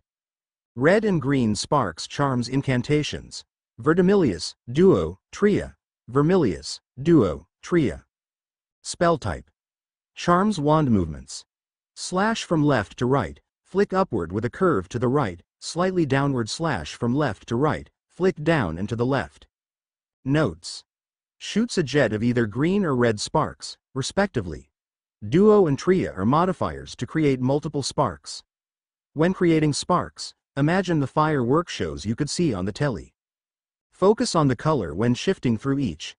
Matchstick to needle spell incantation. Accusaphores. Wand movement. A counterclockwise spiral and jab spell type. Transfiguration. Notes. Allows the user to change a matchstick into a needle. One must dedicate extreme focus when transfiguring an object. Must know the feel and be familiar with what the object is and what you are turning it into. Switching spell incantation. Verto spell type. Transfiguration. Wand movement. Incomplete infinity symbol. Start from left, swoop down and to the right, circle up and slash down and left. Notes. Spell is used to swap one item for another. Imagine desired effect of having each item switching places. If cast correctly, a white light will leave the wand, and objects will swap. Start small, increase size with practice.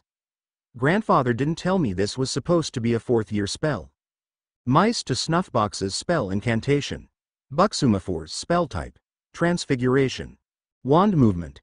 Straight line from left to right, straight up, loop left and down, back to the right. Notes. Fun fact, does not need to be used on mice alone. Incantation works on inanimate to inanimate as well. Had Selly catch me a mouse from the house for practice. Same rule for other transfigurations, intent and visualization based. The picture in your head is everything. Levitation charm incantation. Wingardium Leviosa spell type. Charm. Wand movement. Curve slightly from right to left and up in a loop, then from left to right slash slightly down, and curve back up and to the right with a flick, swish and flick. Notes. Makes an object levitate. When new to spell, focus on keeping eye contact on object. Practice raising and lowering and moving from side to side for control. Eventually get to point eye contact is no longer required. Wand lighting, extinguishing charms incantations. Lumos, Nox. Spell type. Charm wand movements. From left to right, make a loop up and back around, curve up and to the right and then trace a flourished C down. Notes. Just imagine a torch and turning it on and off again respectively for the spells. Light color can be manipulated through intent. Base color is white. Locking spell incantation. Colloportus wand movement. Slash from left to right, flick down, slash from right to left, then flick down again. Spell type. Charm notes. Used to lock a door or anything with a locking mechanism. Imagine yourself turning a key or locking a dead bolt. Unlocking charm incantation. Alohomora wand movement. A reversed S spell type. Charm. Notes. Used to unlock a door or anything with a locking mechanism. Same rule applies as in locking spell.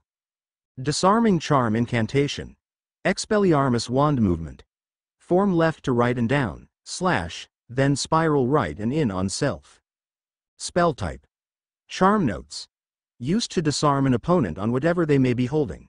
With enough force put into the spell, opponent can be flung back as if hit with knockback jinx.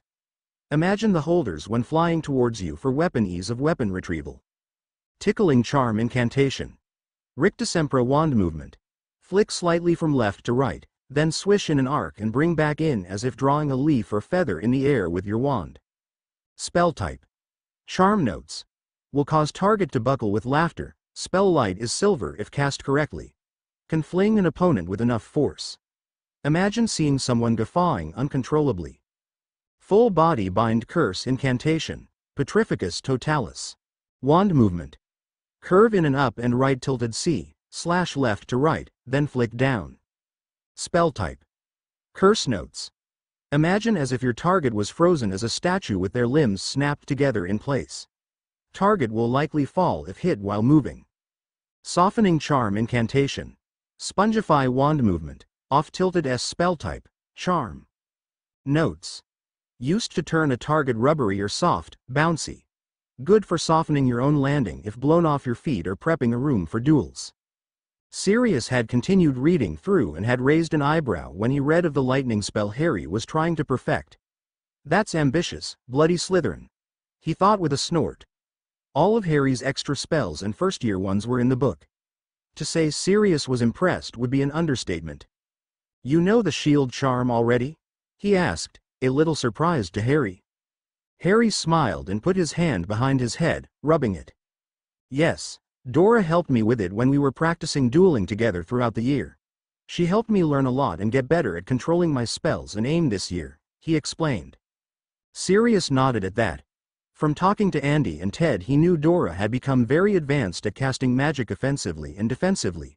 She did want to be an Auror after all. He decided against commenting on the highly destructive lightning spell. He had known some equally dangerous dark arts spells growing up thanks to his mother and father.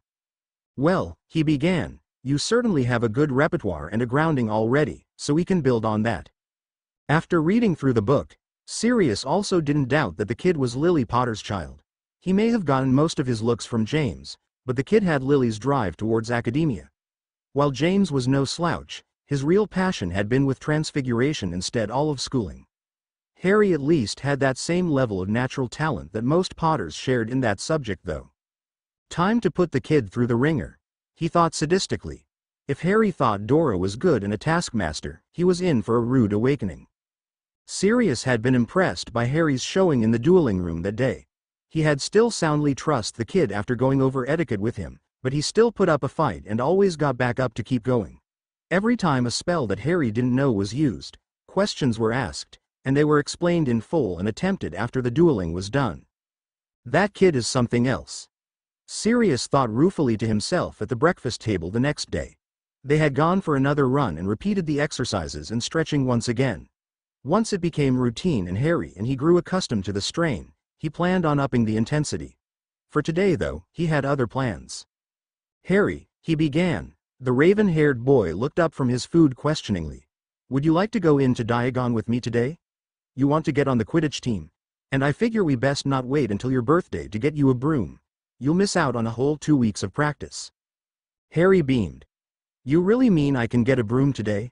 Excellent. I was reading the catalog from Quality Quidditch and the Nimbus 2000 was just released. I'd prefer one of those if possible. I have enough in my trust vault for one before it refills on my birthday, so we should stop at Gringotts. Sirius shook his head. You will most definitely not be buying a broom that expensive with your trust money, Harry, he said, causing the boy to frown in disappointment. Harry began to complain when Sirius interrupted him, because I will be buying all of your Quidditch gear today.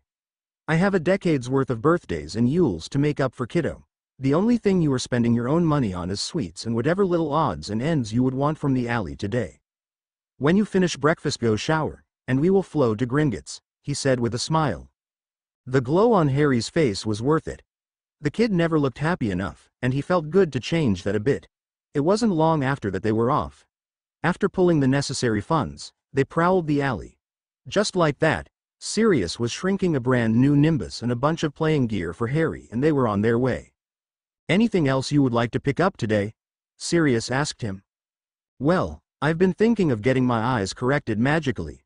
I pulled the money for it at Gringotts. Would mind terribly if we did that? I know my glasses help me look like my father more, but these things are a bloody inconvenience, Harry explained. Sirius frowned. You mean those things aren't just for show? They're actually prescription? He asked. At Harry's nod he frowned deeper. That's strange, your dad had perfect eyesight. He only wore glasses as a fashion statement. If you didn't notice, your grandfather's portrait doesn't wear glasses. It's rare for magicals to have that handicap at all actually, it's all fashion here. Sirius explained. Oh, well that's odd then. Could I get it corrected though? Dad may have liked wearing these, but I certainly do not. Sirius shrugged and nodded. I don't see why not, but once again, you aren't paying. You can pay for whatever books I know you are going to try and buy today, you bloody bookworm, he teased while ruffling Harry's hair. Harry promptly ducked under the hand. My hair is messy enough on its own, you know, and honestly, Sirius, we are in public. Act within to your station, please. Sirius just quirked an eyebrow. You've been spending too much time listening to your grandmother. I'll tell her you said that, and the two laughed. Sirius was a damn near 1,000 galleons poorer after getting Harry's eyes corrected, but it was well worth it to see Harry's excitement. His teasing had proved accurate, and they had indeed stopped at the bookstore. Harry wanted more reference texts on his wand-based courses, as well as runes and arithmancy. He didn't have his Hogwarts book list for second year yet, but he thought he already knew enough to get by. After that day, Harry and Sirius fell into a comfortable schedule. They would rise early to exercise, and every other day would either focus on dueling or Harry's spell casting or fly broomsticks and practice chaser maneuvers. Every couple of weeks, Terry would be allowed to come over, and they would have broom races, play wizard's chess, or hang out in Harry's greenhouses, repotting all the magical plants Harry and Sally were trying to cultivate for potions practice. Weekly, the Tonks would invite them over for dinner, and they would all catch up at the end of each week. Dora was convinced that no matter how much practice that Sirius gave Harry over the holidays, he wouldn't be able to best her when they got back to school. That just drove Harry further into his books, and deeper into the dueling room. June gave in to July, and July gave in to July 31st, Harry's 12th birthday. Sirius threw a small party for him at the manor, and the Tonks, Terry, and an old friend of Sirius and his father attended. Sirius had to introduce them first, of course. "Harry, I want you to meet an old friend of both your father's and mine from school and the war. This here is Mr. Remus John Lupin." Sirius gestured toward a tall, pale man that had some slight scarring on his face. He had sandy brown hair, with streak of gray in it. He looked much older than someone his age should, but then again Sirius didn't look the best for his age either. Harry stuck out his hand in greeting. "It's nice to meet you, Mr. Lupin," Harry said. Remus took it and gave it a good firm shake. "Please, Potter, call me Remus. I held you as a baby after all. Had things been different, you would have probably seen quite a bit of me growing up." Harry then, Remus. "Of course, Harry, and happy birthday. You've grown so much since I last saw you." Remus wished, a bit sadly. "Thank you, and I'm sure." Harry said with a wistful smile. "I've also grown in the past year." "Serious, that means clothes shopping. Tomorrow when we pick up my Hogwarts things and talk to Rockjaw." Sirius groaned. "More shopping with you, and I have to deal with account managers? You'll be the death of me, Potter." Everyone got a chuckle out of that. The party proceeded from with Sally going above and beyond, seemingly making the entire pantry, and a 3-tiered chocolate cake. It was the best birthday Harry could remember, even better than last year's. The next day saw Harry and Sirius flowing into Gringotts and being greeted by Rockjaw. "Lord Black, Potter. Welcome to Gringotts today. If you would please follow me, there is much to discuss." They all walked from the flow access and down to his office, where they were seated, and tea and biscuits were offered. "Let's get right down to business, Mr. Potter. As of yesterday, your trust vault is back up to 4,000 galleons, 1,200 sickles, and 800 nuts. As you know, the 4,500 galleons that you had invested into the Daily Prophet, Nimbus, and Zonkos has been doing well and has averaged a 5.3% increase across all 3 ventures. I will say that Zonkos is bringing the average down, but it has steadily risen like the other 2, albeit slowly," Rockjaw explained, and Harry nodded his understanding. "You would invest in a broom company?" Sirius teased. "Knowing you, you'll try to enchant your own after Hogwarts." Harry hummed. "Well, that's always a possibility. I'm young, I have options," he said, giving his adult response, though inside he was sticking his tongue out at Sirius. "Well, yes, the Daily Prophet reported that Mr. Potter was top of his year. I am sure he is a very gifted wizard. He does now have 4,000 galleons not invested into anything though. I am wondering if you would like to increase your holdings in the same 3 business, or if you would prefer to diversify some more?" Rockjaw asked. Harry thought about it, but his musings were interrupted by Sirius. "It might be a good idea for you to lower your investments in Zonkos and increase on both Nimbus and the Daily Prophet. The Nimbus 2000 is flying off the shelves, and I heard talk that the Nimbus 2001 is already in development. On top of that, you are the most well-known wizard in the country, maybe the world. Having some say in the press can prevent them being slanderous with you." Harry and Rockjaw were each surprised at how good that advice was and stared at him. Sirius shifted uncomfortably as their gazes continued. "Why are you 2 looking at me like that?" he exclaimed.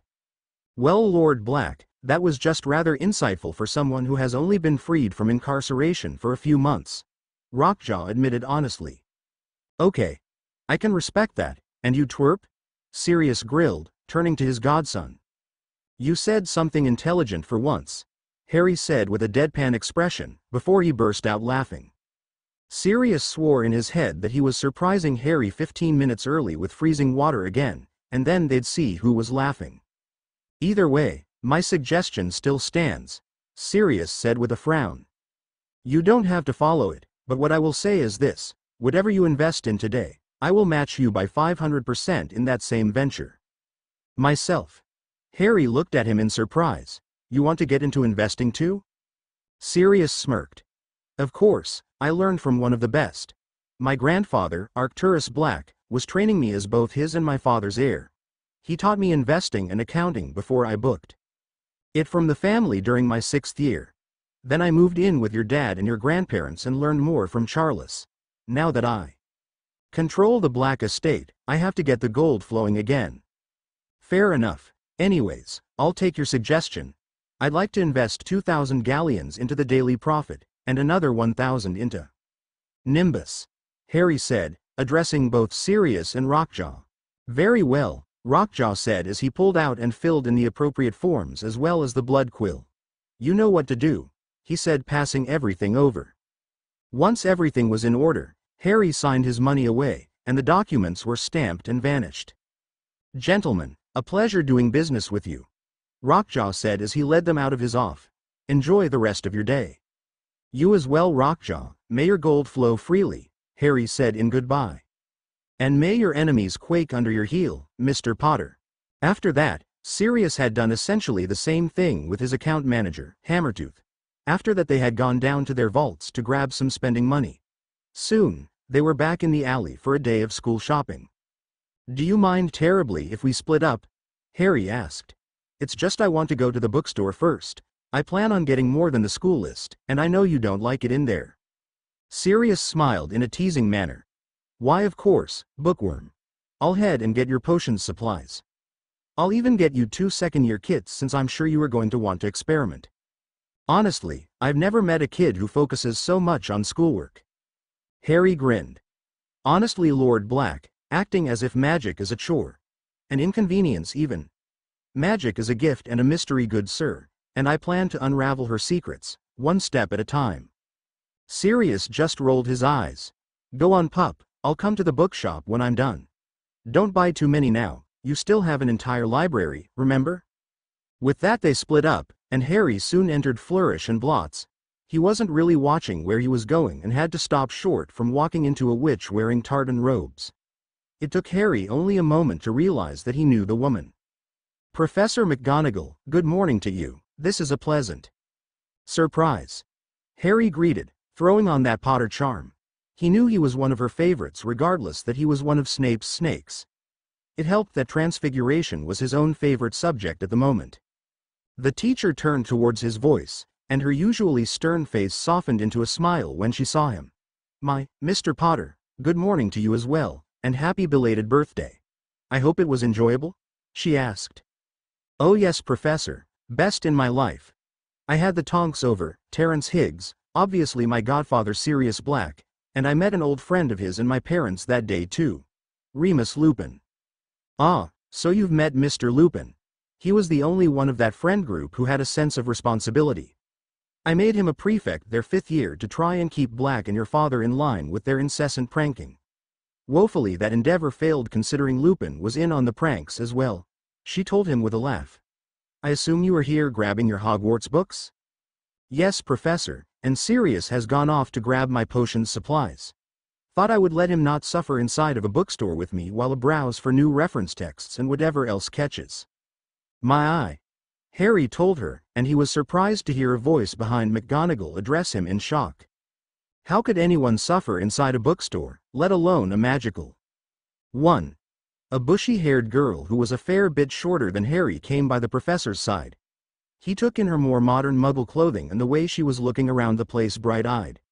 That, and he noticed a woman who looked just like her and a man that were clearly her parents walk up with her. Muggle-born 1st year, he thought, so he excused her for her rude interruption. I'm sorry, miss, and you would be? Harry began questioningly, quirking an eyebrow at her, and smirked a little when he saw her blush. This, Mr. Potter, Miss Hermione Granger. Behind her are her parents, Daniel and Emma Granger. Grangers, this young man is Mr. Harry Potter. Huey will be a 2nd-year student at Hogwarts this year from Slytherin House, and he was 1st in his year back in June. McGonagall nearly gushed introducing him. I am escorting the Granger family around the alley on their first ever magical trip. Mr. Potter, Daniel and Emma are Muggles, of course. Harry just smiled at her. Of course, Professor, he began before he stepped forward and stuck his hand out to Mr. Granger first. Pleasure to meet you, Mr. Granger. he said, and got a good shake for his efforts. Likewise, Mr. Potter. When he let go, Emma Granger stuck out her hand to him as well. He was so used to the etiquette his grandparents had taught him that he was surprised a woman was asking for a handshake at first. He took Mrs. Granger's hand but turned it over how he was taught and gave a chaste kiss to the knuckles. All three Grangers looked at him in shock for this. Mrs. Granger. A pleasure to meet you as well, he said before releasing her hand and stepping back a bit. He then reached out to the gobsmacked girl and grabbed her hand as well and did the same to her. And Miss Hermione Granger. A pleasure to meet you as well, he said, getting a beet red first-year girl out of it for his troubles. I do apologize, Miss Granger, but you had asked me a question, did you not? Harry said, getting her attention again when no one had said anything for several long moments. Harry smirking, the Grangers shocked, and McGonagall just seeming amused about the whole thing. Leave it to a Potter to terrorize a Muggle-born family by being courteous about it. The girl shook herself out of her shock enough to blurt out a completely different question. Why in the world did you go and do that? She asked him. He couldn't help but chuckle a little. He just smiled at her some more. Do what, Miss Granger? He asked innocently. She blushed some more as she stammered out a reply. Why did you have to go kissing my mum and I's hands for? Why, I was just greeting a man and two ladies, as is custom, Miss Granger. I'm sorry. I've only been out of the Muggle world myself for a year now, but I didn't commit some social faux pas, did I? He asked the room, knowing he hadn't, but just taking the mickey at this point.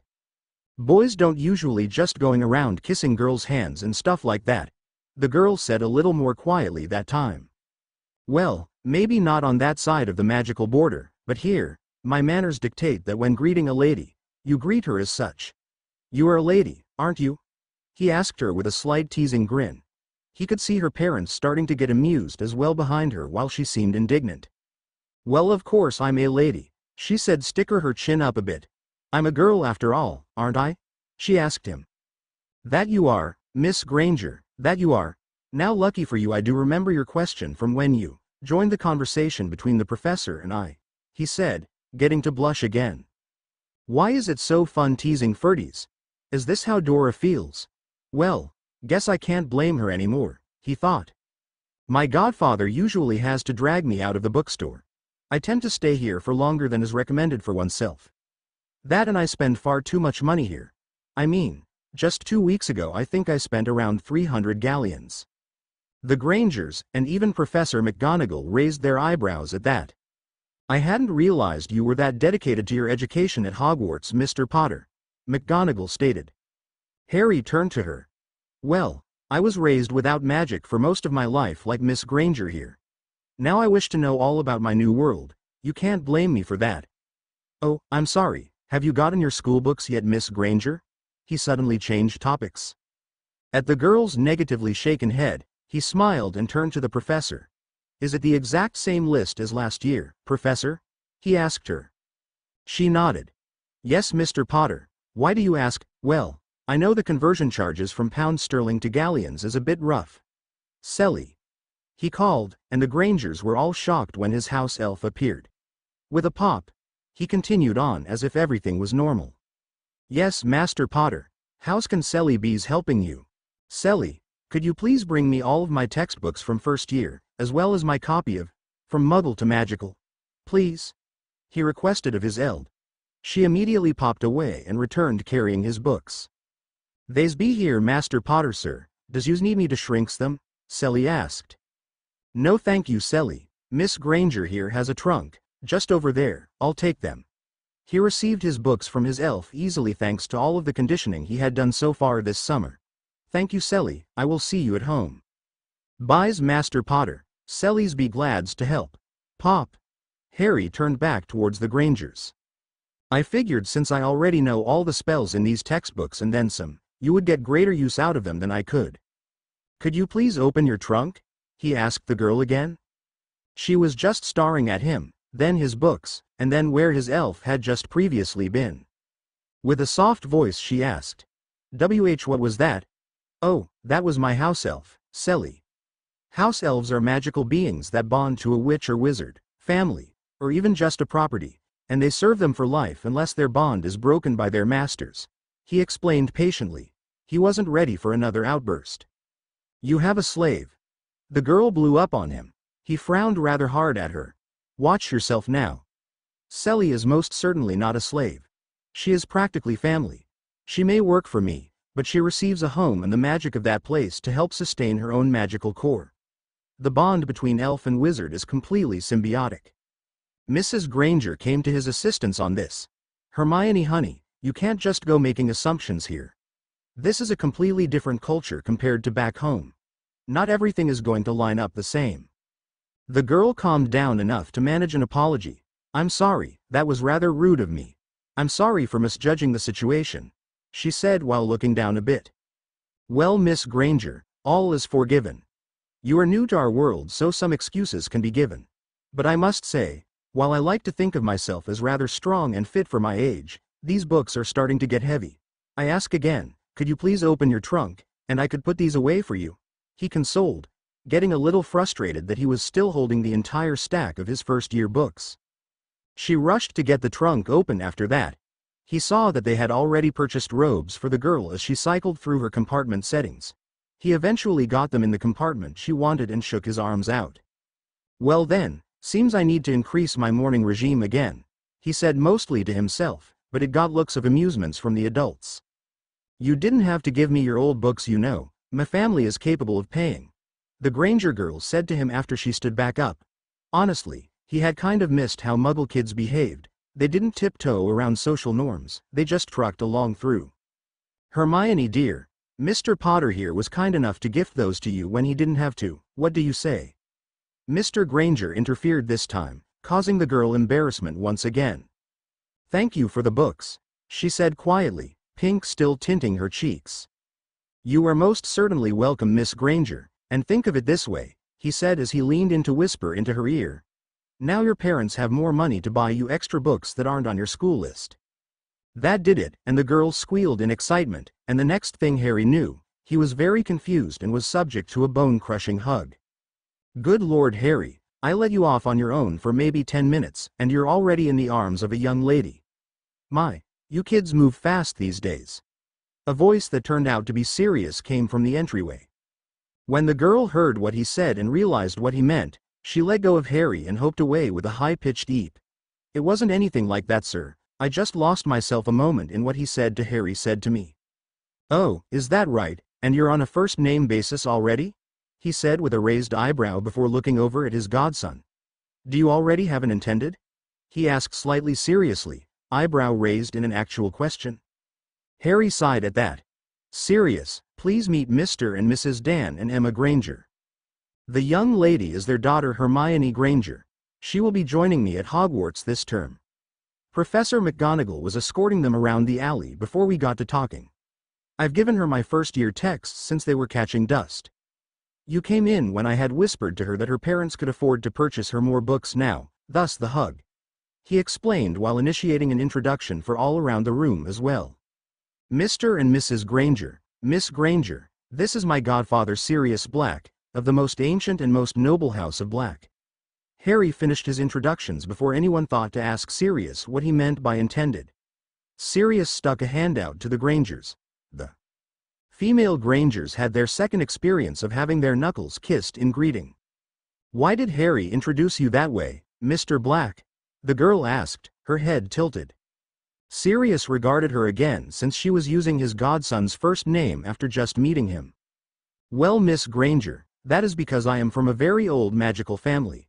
There are families within the magical world that have been a part of the society since the times of King Arthur and the like. He explained patiently. My family, the Blacks, as well as Harry's family, the Potters, have been a part of magical Britain for millennia. I don't think we need to bore them with any more details than that, Sirius. Harry said, making sure Sirius wouldn't go too much further in his explanation. They were from the Muggle world, and he was glad it seemed the girl didn't know of his fame yet. He regarded the girl again. I will say though, Miss Granger, it is not polite within our society to utilize first names of an individual without their express permission. You have already used mine, so I see no reason for you to stop since you seem friendly enough. Professor McGonagall introduced me as Harry though, but my full first name is Harold. Hermione seemed a bit confused by that concept. Why is it considered impolite? It is just one of the cultural differences between the worlds. First names are regarded as very personal, and most are not being referred to so familiarly by mere acquaintances and strangers. Harry explained patiently. Well, that will take some getting used to, I guess. Would you prefer me to call you Harry or Harold? Harry is fine. I feel like I'll be seeing you in the Hogwarts library often enough. Feel free to join me at a table if you ever feel inclined. He invited. He valued intelligence, and the girl seemed to as well with her excitement over books. Okay, Harry, you can call me Hermione if you like, she responded with a smile. Harry thought about it for a moment. Perhaps after I get to know you a bit better, Miss Granger, he said neutrally. He was bound by his grandparents' teachings, and it had taken a bit for him to become comfortable around Terry, Fred and George, so felt he shouldn't rush it personally. Well, okay, Hermione said with a hint of disappointment. Do you mind if I contact you over the rest of the summer? I have so many questions about Hogwarts and what first year will be like. The girl had given him a minor rendition of puppy dog eyes while asking, and he found he couldn't quite refuse her. That should be fine with me. Do you have your own post owl? No, but don't you have a house phone? She asked, confused. He shook his head. Sirius and I live in a very old magical structure. The ambient magic would cause any Muggle electronics to go haywire. We send correspondence only through magical means. If you don't have your own, I can send you a missive first with my owl Hedwig. Expect her in the next couple of days. I look forward to it, she exclaimed. Professor McGonagall decided to interfere at this point since she had a schedule to keep. Thank you very much with your agreeance to assistance with Miss Granger, Mr. Potter. I will say though that we should be off now that you have the required texts. You have much more that I wish to help you in your family purchase, and I only have so much time, so if we could continue on, you can return to this store with your parents after my departure. Hermione seemed reluctant but agreed. Okay, Professor, it was nice meeting you, Harry, and you, Mr. Black. Nice meeting you as well, Miss Granger, Mr. and Mrs. Granger, said Harry, giving each a nod of his head. Nice meeting you as well, Mr. Potter, Mr. Black. The elder Grangers returned in kind. Sirius nodded at them with a smile and waved to McGonagall. After they had left, Sirius looked at Harry teasingly. Any reason you let a girl you don't even know call you Harry? Harry just looked up at him in annoyance. She doesn't know our ways. I had a similar culture shock last year, so I understand. I see no reason to upset her by forcing her to change the way she addresses me when was only being friendly. And it has nothing to do with her being a cute fellow little bibliophile? Or that hug? Sirius responded with a raised eyebrow. Harry grimaced. Personally, I don't like physical contact that much. You get away with it. It happened though, so nothing to do about that. Right. So, you liked it then? Sirius said with a nod of understanding and a tone of finality. I hate you. Love you too, pup. Let's go. Get your books so we can get out of here. You have other stuff to buy as well, and I don't want to spend the day in the alley. Sirius said while putting a hand on Harry's back, prodding him towards the rows of books. Chapter 7. As always, I don't own Harry Potter, and at this point in fanfiction, I don't think I can ever say I own any OC either. I feel like it's all been done before, maybe just always not the exact same way. This chapter will round out the summer and spring Harry and company back to Hogwarts. Here's where we begin to merge with the canon timeline. Should be fun writing it for a not-so-oblivious Harry that doesn't know Jack. Anywho, I don't feel like this chapter flowed very well, but it's behind me now, so hopefully I don't run into that for the next one and all after. I hope you guys enjoy though. The rest of that afternoon in the alley had gotten Harry everything he thought he would need for the coming year. He had gotten more tomes on his interested subjects on top of his year's book list. He had also updated his wardrobe as he was taller and had filled out some more from his last school year. He had immediately written a letter to Miss Granger after returning to the manor. Dear Miss Granger, I hope this letter finds you well. I felt no need to wait on my promise to write. You had seemed rather excitable to the prospect of magic. I felt the same way when I joined our new world a little more than a year ago. Any questions you have about your first year I will be glad to answer, but know that some aspects of your first night at Hogwarts are considered a tradition secret. I look forward to hearing back from you. Sincerely, Harold James Potter of the most ancient and most noble house of Potter. He had debated whether or not he should place his heir status in the letter, but decided against it. He didn't want the girl asking too many questions before she got to know him a bit. He was hopeful that he could find a new friend that would know him just as he was, just Harry. He was aware that he wasn't anything near being just Harry. He was to be the head of a very important family, and he was famous from the night of his parents' deaths. He understood that he was a walking legend, but still, it made it hard at school. Either he was worshipped for no reason by the rest of the school as he saw it, or held at arm's length from the majority of his housemates. He was forever glad to have Dora as a cousin, and Terry, bless him, as a fellow half-blood in Slytherin. Fred and George had also been a refreshing aspect, and he didn't mind their idiotic Gryffindor tendencies so much when he got to know their Slytherin side. He figured that it would be a couple days before he got a response out of Miss Granger and put her and thoughts of friendship out of his mind for now. They had spent the day shopping, and he knew Sirius would want to continue his training in earnest over the next week. For some reason his blasted godfather had seen fit to only just inform him that he had registered him for the U13 British dueling circuit taking place on the weekend of June 19th after he finished his second year. Harry planned to prepare in earnest now that he knew he would have to make his debut onto the dueling circuit at such a young age. He was glad he would be going up against kids of similar age and skill set though, so he held some confidence. A few days later, filled with both dueling, Quidditch, and spell research, Harry received a response from Miss Granger. His faithful snowy owl Hedwig was perched on his shoulder during breakfast, and he fed her some bacon bits, earning himself some loving nips to the ear. He opened the letter and read its contents. Dear Harry, I was so ever excited when your owl tapped on the kitchen window. She is such a gorgeous bird. What is her name? I'll have to remember to get a supply of owl treats the next time. My parents allow us to visit Diagon Alley. I've been reading all about the magical world.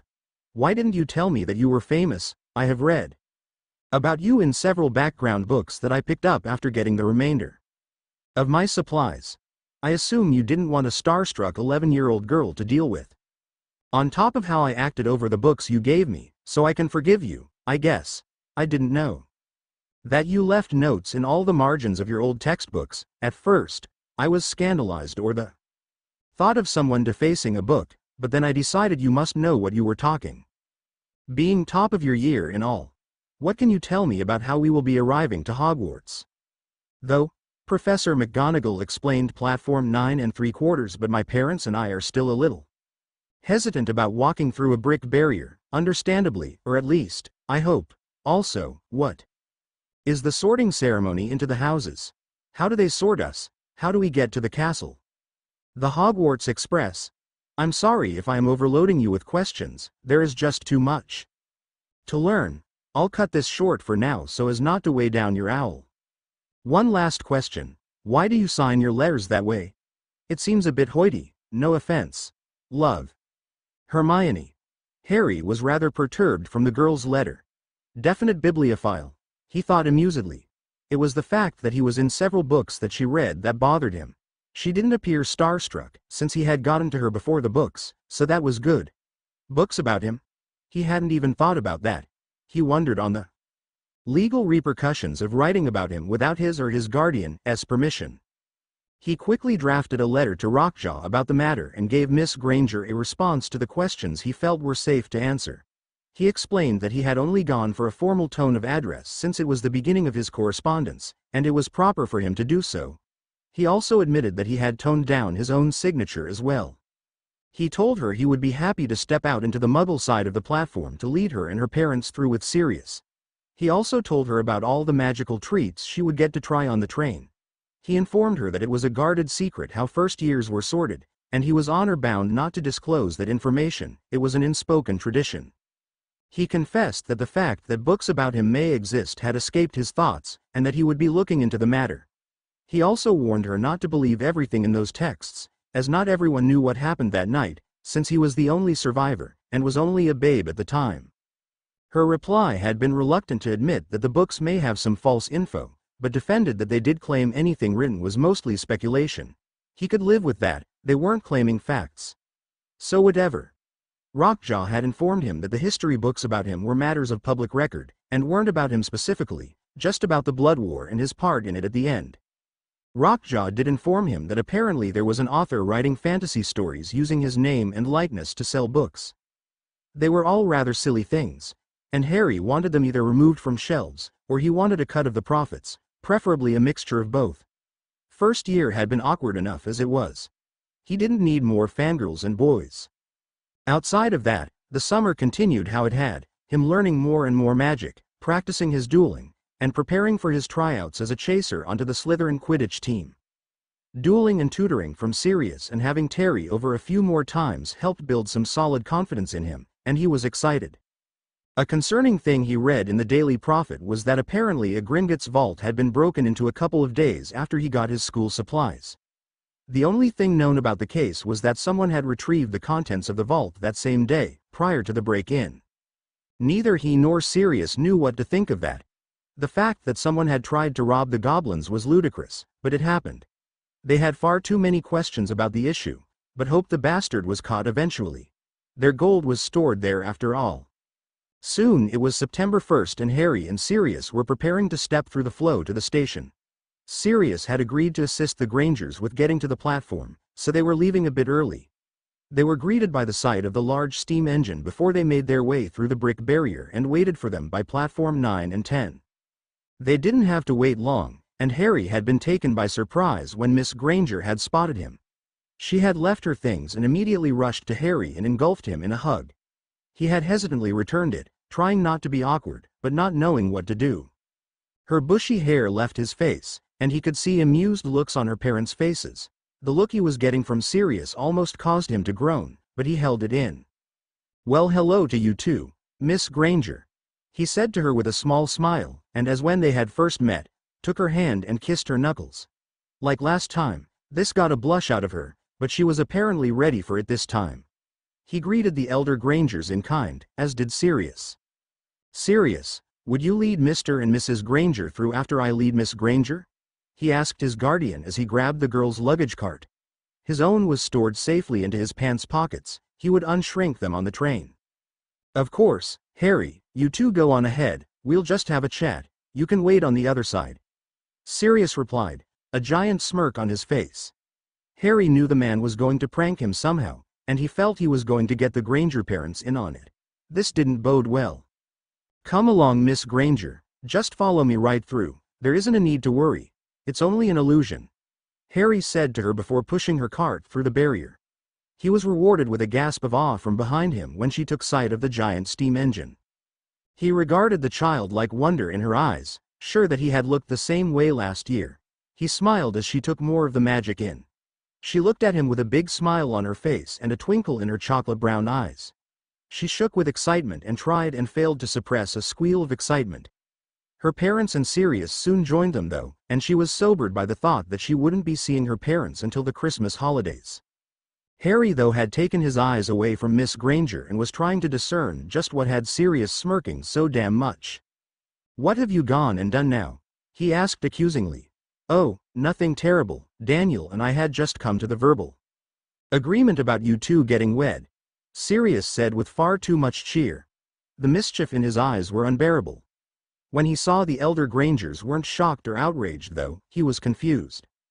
"I'm sorry, what did you just say?" Miss Granger said near catatonically. Her father responded to her. "Well, you see darling, courtship happens very young in the wizarding world, as Sirius just explained to us. He broached the subject of you and Mr. Potter here getting hitched after you turned 17. He said you two would be a good match, as you are both very studious, and Mr. Potter would be able to direct you through the societal norms of the magical world and help you make something of yourself." Harry just stared at the man, and then Sirius, and then Mrs. Granger, trying to confirm that they were pulling their legs. He couldn't yet, they weren't slipping. "Daddy!" Miss Granger exclaimed indignant. "Are you really trying to marry me off? Did you know about this, Harry?" she said as she turned to him, a fierce look in her eyes, but it was betrayed by the giant blush adorning her cheeks. He sighed. "Okay, enough you two," he said as he shot a glare at the older males who immediately started chortling. "You bloody had to do that, didn't you, Sirius? It's Miss Granger's first day, and you had to pull a prank over us?" Sirius nodded vigorously with tears of mirth leaking down his cheeks. "Yes, I am just surprised I got Daniel and Emma to go along with it. I knew it wouldn't last long, but we off-balanced you for sure." "I hate you." was all Harry said in response before looking back at Miss Granger. "I apologize for his behavior, Miss Granger. I thought I had him better trained." She giggled at that, her blush mostly gone now. "It's fine, I guess, but my father is definitely not off the hook for going along with that. Honestly, I won't even be 12 until September 19th. Daniel had the sense of mind to wince at his daughter's tone. It sounded just like her mother's. He knew he wouldn't get support from that side of the court either if his princess was upset enough. "Sorry, Pumpkin, the opportunity was too grand, and besides, you didn't seem entirely appalled judging by your blush." The girl's face reddened again in full force. "Daddy," she said as she slapped the man's arm playfully. She was then pulled into a hug by her father. "Easy now, sweetheart. I am going to miss you so much over the next few months. Be sure to write to your mother and I often." "I will, Daddy," she said as she moved over to her mother to receive the same. Harry exchanged a quick one with his godfather while they were occupied. "I still hate you, Mutt," Harry said to the man, earning him ruffled hair for his efforts. They were then joined by the Tonks family. Quick introductions all around, and another set of goodbyes were made, but Harry was pulled aside by Mr. Granger for a short moment. "Mr. Potter, I am sorry to ask this of you, but I am sure you can understand, worried about sending my daughter away without being able to protect her myself?" Harry nodded, his following of where the man was going. "While you are only a year ahead of her, she looks up to you greatly, and she sees you as a very dear friend. She did not have many if at all growing up because of her tendencies towards academia. I would feel better knowing that you would be looking out for her," the man explained. "I had already planned on it, Mr. Granger. I know how cruel children can be. I will ensure she does not feel alone in the castle. I know some other students that will take her attitude towards education with either disdain or jealousy. I will likely be in a separate house than her, but I will do what I can. She has grown on me this summer, and honestly, I feel a kindred spirit," Harry responded, a small smile tugging at his lips from getting to know Miss Granger throughout the summer. Mr. Granger let out a sigh of relief. "Thank you, Mr. Potter. I appreciate it immensely. You best be off now, my daughter seems to be getting impatient." After that they made their way onto the train and Harry had ensured to levitate Miss Granger's things into the rack of a compartment that he suggested they share with Dora before she left to spend time with her own friends. Miss Granger had watched him in fascination as he did so. "You can levitate such a heavy object already?" "I have only managed the feather described in my charms book," she asked him. He raised his eyebrows at her for her admission that she broke the law. He did catch her blush at that though. "I know I wasn't supposed to, but I couldn't resist after getting my wand," she explained, and Dora laughed. "Don't you worry, little miss. Harry here breaks the law daily. He just gets away with it because his family home is hidden behind so many secrecy wards that they can't tell that he's casting magic," the older girl explained. "Oh, that must be terribly useful. I know living in a Muggle area hinders me, but do you think I could visit sometime next summer so I could practice, Harry?" she asked the boy excitedly. He sighed. "Well, Miss Granger, he was interrupted before he could continue. "Can you please start calling me Hermione? You're my best friend and yet you refuse to use my given name," she pouted at him. "Sorry, Hermione, I get rather caught up in my ways sometimes," he said with a small frown. He hadn't meant to upset the girl, and he was rather touched that she thought of him as her best friend. "As I was saying, I am sure between your parents and Sirius we can arrange for you to spend some time at the manor next summer."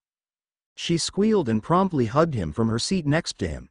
He was realizing she was a rather physically affectionate creature, his near exact opposite, in that regard. He semi-returned the gesture, knowing enough by now that others were hurt when he didn't reciprocate. She remained sitting next to him with Dora across from them in the compartment. They were eventually joined by Terry, who Harry introduced Hermione to. "Pleasure to meet you, Granger. You must have made an impression for our Harry here to take an ickle firstie under his wing," Terry teased Harry. "I have not taken her under my wing, Terry. We ran into each other at Flourish and Blots and struck up a correspondence. She's become a friend," Harry defended. The blonde boy just smirked.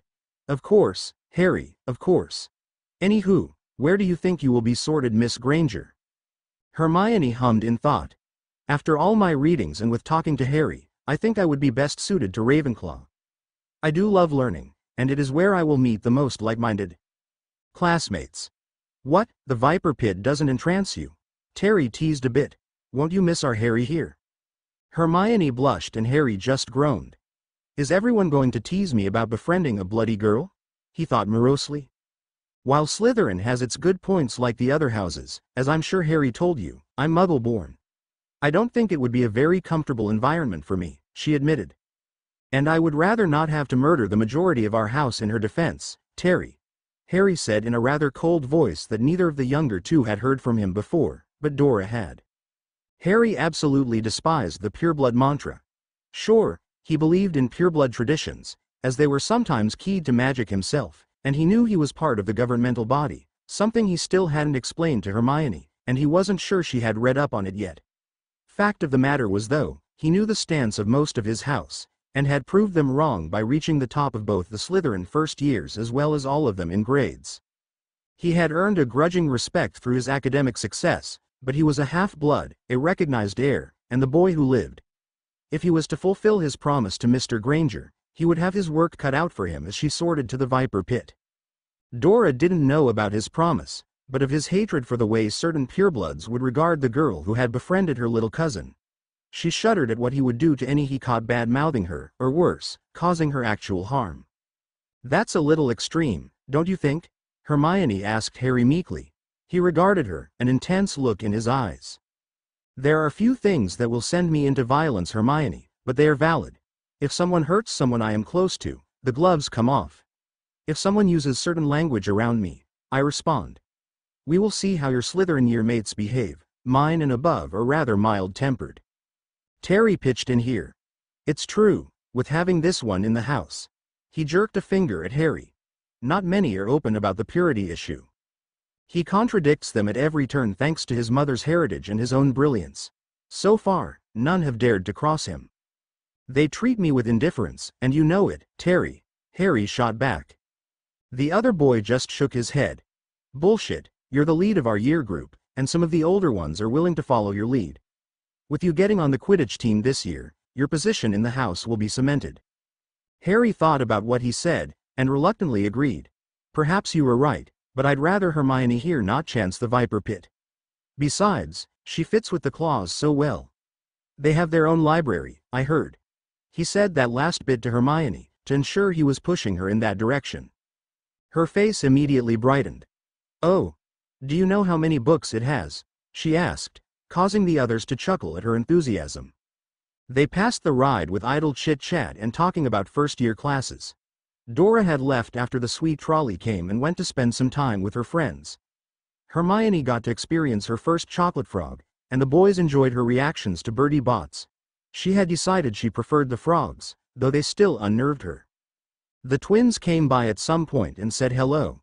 They warned Harry that they were keeping their younger brother at bay. He apparently had a case of fanboyism, and also refused to believe the twins when they said he was in Slytherin.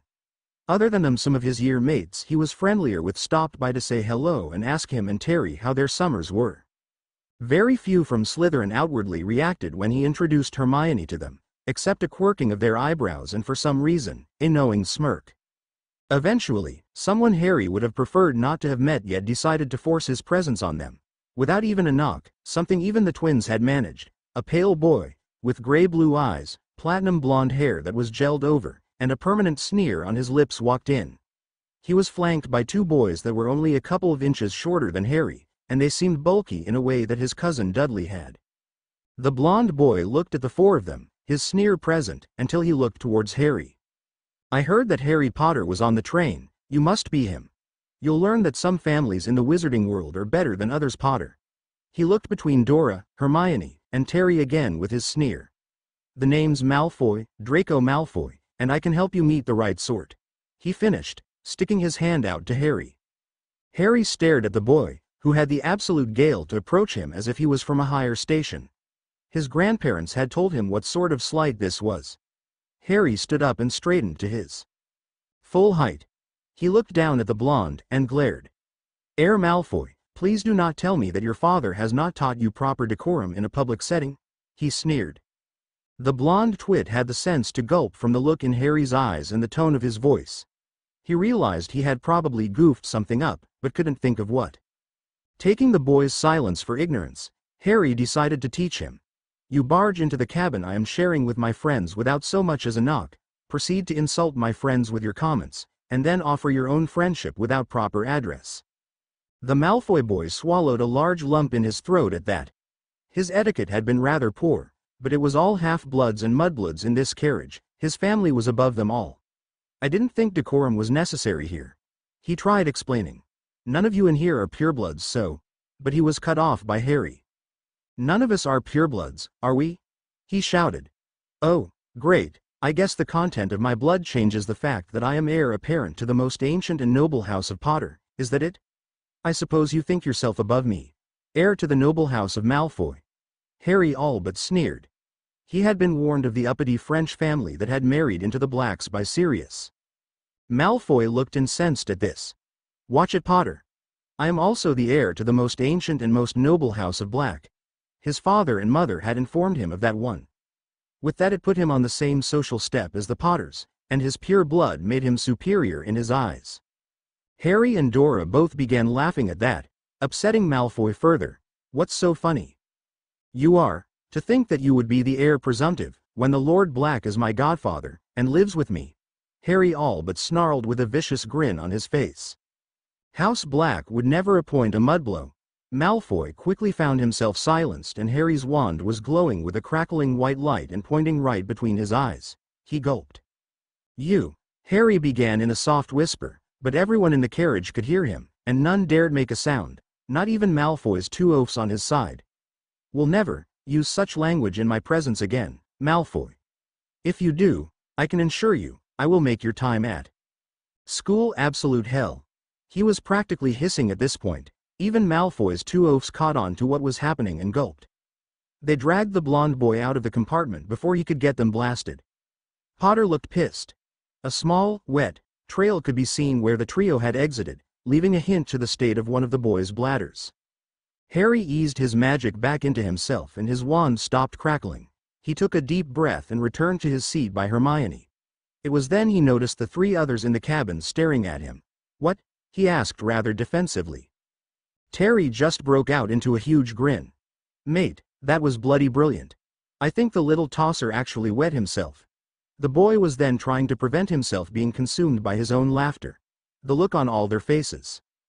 Dora was looking at him a little upset, but a little amused. Harry, as a future Auror, I think I need to inform you that turning one of our cousins into a grease spot is not necessarily legal. Harry refused to back down on the issue. He was in violation of our social norms, and he was about to spew out derogatory language. I would not stand for ladies such as Miss Granger and yourself to hear it while you are in my presence.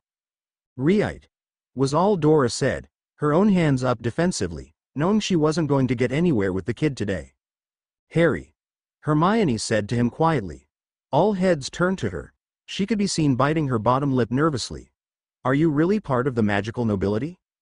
He nodded at her.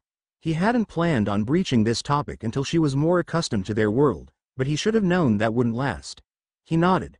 I am the last of my house, and we have been around magical Britain since the time of the founders. Did you come across anything about the nobility in any books? Hermione nodded. I didn't want to assume that you would be in that station. I thought there might be more Potters, and you were just related. I also didn't want to know if you held the same bigotry that it seems a lot of purebloods do. I'm glad to see that you don't, but it's still a lot to take in. She said all this very quietly and looked down into her lap. She seemed so small at that moment. Harry smiled sadly. Chin up, Miss Granger. He commanded, and he was rewarded with a questioning look from a pair of watery brown eyes. Some purebloods can be right twits, but don't let that get you down. You, lady, or a witch. Just prove through your actions that your blood means little. You'll be top of your year, or I'll eat my wand. He got a choked laugh and a playful swat on the shoulder for that. Don't be a prat, Harry. She said to him. Now, why didn't you tell me you were set to be a lord and would be part of the magical government when you turned 17? She said as she crossed her arms and gave him a penetrating look. Well, simple really. You had learned that I was famous on your own, so I figured you would learn about my birthright on your own as well. I was right, and you just needed confirmation. This way you got research in. We could start our friendship without something like that in the way, and now, you know, Harry said with a dignified shrug. Hermione's look broke to a silly smile. Well, when put that way, I guess it all worked out rather well, she admitted. Dora chose the time to bring the conversation back to something pleasant though. Yes, the future Lord Potter explained why he is a sneaky little snake. We should be at Hogsmeade Station in about 30 minutes though, so why don't we all get into our robes? She got a couple of laughs from the Slytherins, and Hermione just giggled.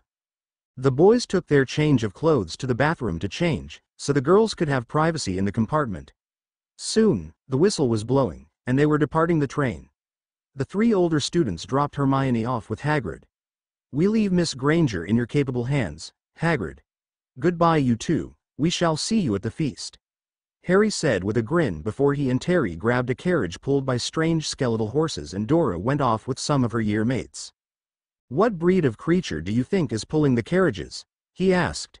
Terry looked over at him questioningly. There aren't any. Are there? He returned, a bit bewildered. Harry then went into explaining what he saw, and Terry just shrugged his shoulders, not entirely certain. When they got out, Harry reached out to touch one, then guided Terry's hand to it as well. The other boy was rather freaked out that there was indeed a creature there that he couldn't see. Harry decided he would ask Hagrid about it later. For now, he was hungry, and wanted to watch the sorting. They joined their housemates at their table, and traded pleasantries with everyone around them. They were waiting for Hermione and the rest of the first year to come in, and Harry was taking the time to look up at the staff table. The headmaster sat in the middle as always, tonight deciding on sunset orange robes that seemed to just glow. He made eye contact with the man, and he received a nod and a small smile, which he returned. He saw Professor Flitwick speaking with Professor Sprout about something. The two witches he knew to be the arithmancy and ancient runes teachers respectively were chatting as well. The care of magical creatures teacher, Professor Kettleburn, was looking as if he lost another limb over the summer.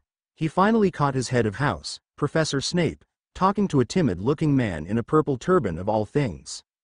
Must be the new Dada professor. He thought to himself, already missing Auror Shacklebolt. Harry continued watching the two when the man in the turban turned his head more towards Professor Snape, and Harry was looking directly at the turban. He immediately felt a sharp pain in his brow, concentrated around his scar. He hissed in discomfort and ripped his eyes away. He was glad that everyone was chatting and hadn't noticed his pain. What in the bloody hell was that? He thought to himself. He had never experienced something like this from his scar. He didn't like what this may mean but decided he would write to Sirius about it first thing in the morning. It would be a Monday, and he would have classes, but he planned on continuing his exercise regimen. Soon enough, the large double doors to the great hall burst open, and the new first years made their way up to the bench. He could pick out Hermione's wild hair even from here, and he was anxious to see what house she would go to. He tuned out the Hats song, as it sounded like last year but different word play. He listened as many went to this house and that, the first few this year heading for Hufflepuff. Eventually Hermione was called. Granger, Hermione. He saw her step up to the stool and hop on, letting McGonagall set the hat over her hair. The hat and her seemed deep in conversation for a moment before it shouted out. Rounclaw. And Harry breathed a sigh of relief. He was glad she didn't end up in his house. It would have been a nightmare trying to protect her. He was equally glad she wasn't in Gryffindor. Outside of the twins, not many of the Lions took well to him being a Slytherin last year. He noticed some other sortings after her. His godbrother, who he had not met appropriately yet, Neville Longbottom, had gone to Gryffindor. The lad had some childhood chub still on his bones, but he had the blonde hair that was used to describe the Longbottoms to him from Sirius. Malfoy, unfortunately, joined him in Slytherin, as had his two Neanderthals, a Vincent Crabbe, and a Gregory Goyle. Malfoy had joined their table as if he owned the bloody thing, but since the sorting wasn't over when he was called, everyone ignored him, which seemed to miff him. The sorting ended with the newest Weasley joining his brothers in Gryffindor, and Slytherin gaining an Italian boy named Blaise Zabini. With the sorting over, Headmaster Dumbledore took to his podium. Now that our new students have been sorted, I only have a few quick words. First, for our first years, welcome to Hogwarts School of Witchcraft and Wizardry. Second, to our returning students, welcome back. Too, we'll have some announcements after we are all fed and watered, so without further delay, Nitwit, Blubber, Oddment and Tweak. Thank you. As the headmaster said each word, food appeared at a different house table, and Harry finally connected the dots that the man was telling the house elves to put food on the tables. That sly old man. He thought with amusement. He purposefully let people wrongfully think he was sometimes barmy, but he clearly had all his faculties. As he loaded his plate with his own food, he strained around to look for Hermione, and was glad she was facing him and could make eye contact. He smiled reassuringly at her and gave her a wave, which she returned.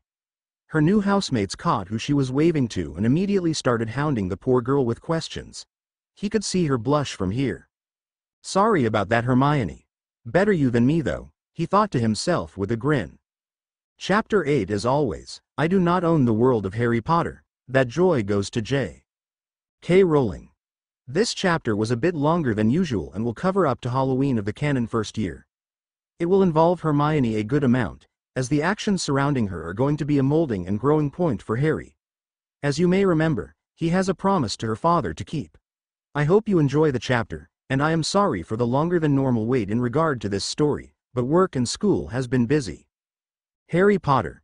A year early ch8 the remainder of the feast passed by quickly, and soon Harry found himself with Terry in the common room, waiting for the prefects to bring in the new first years. He had already noticed that there were more than his own year group, and it made sense.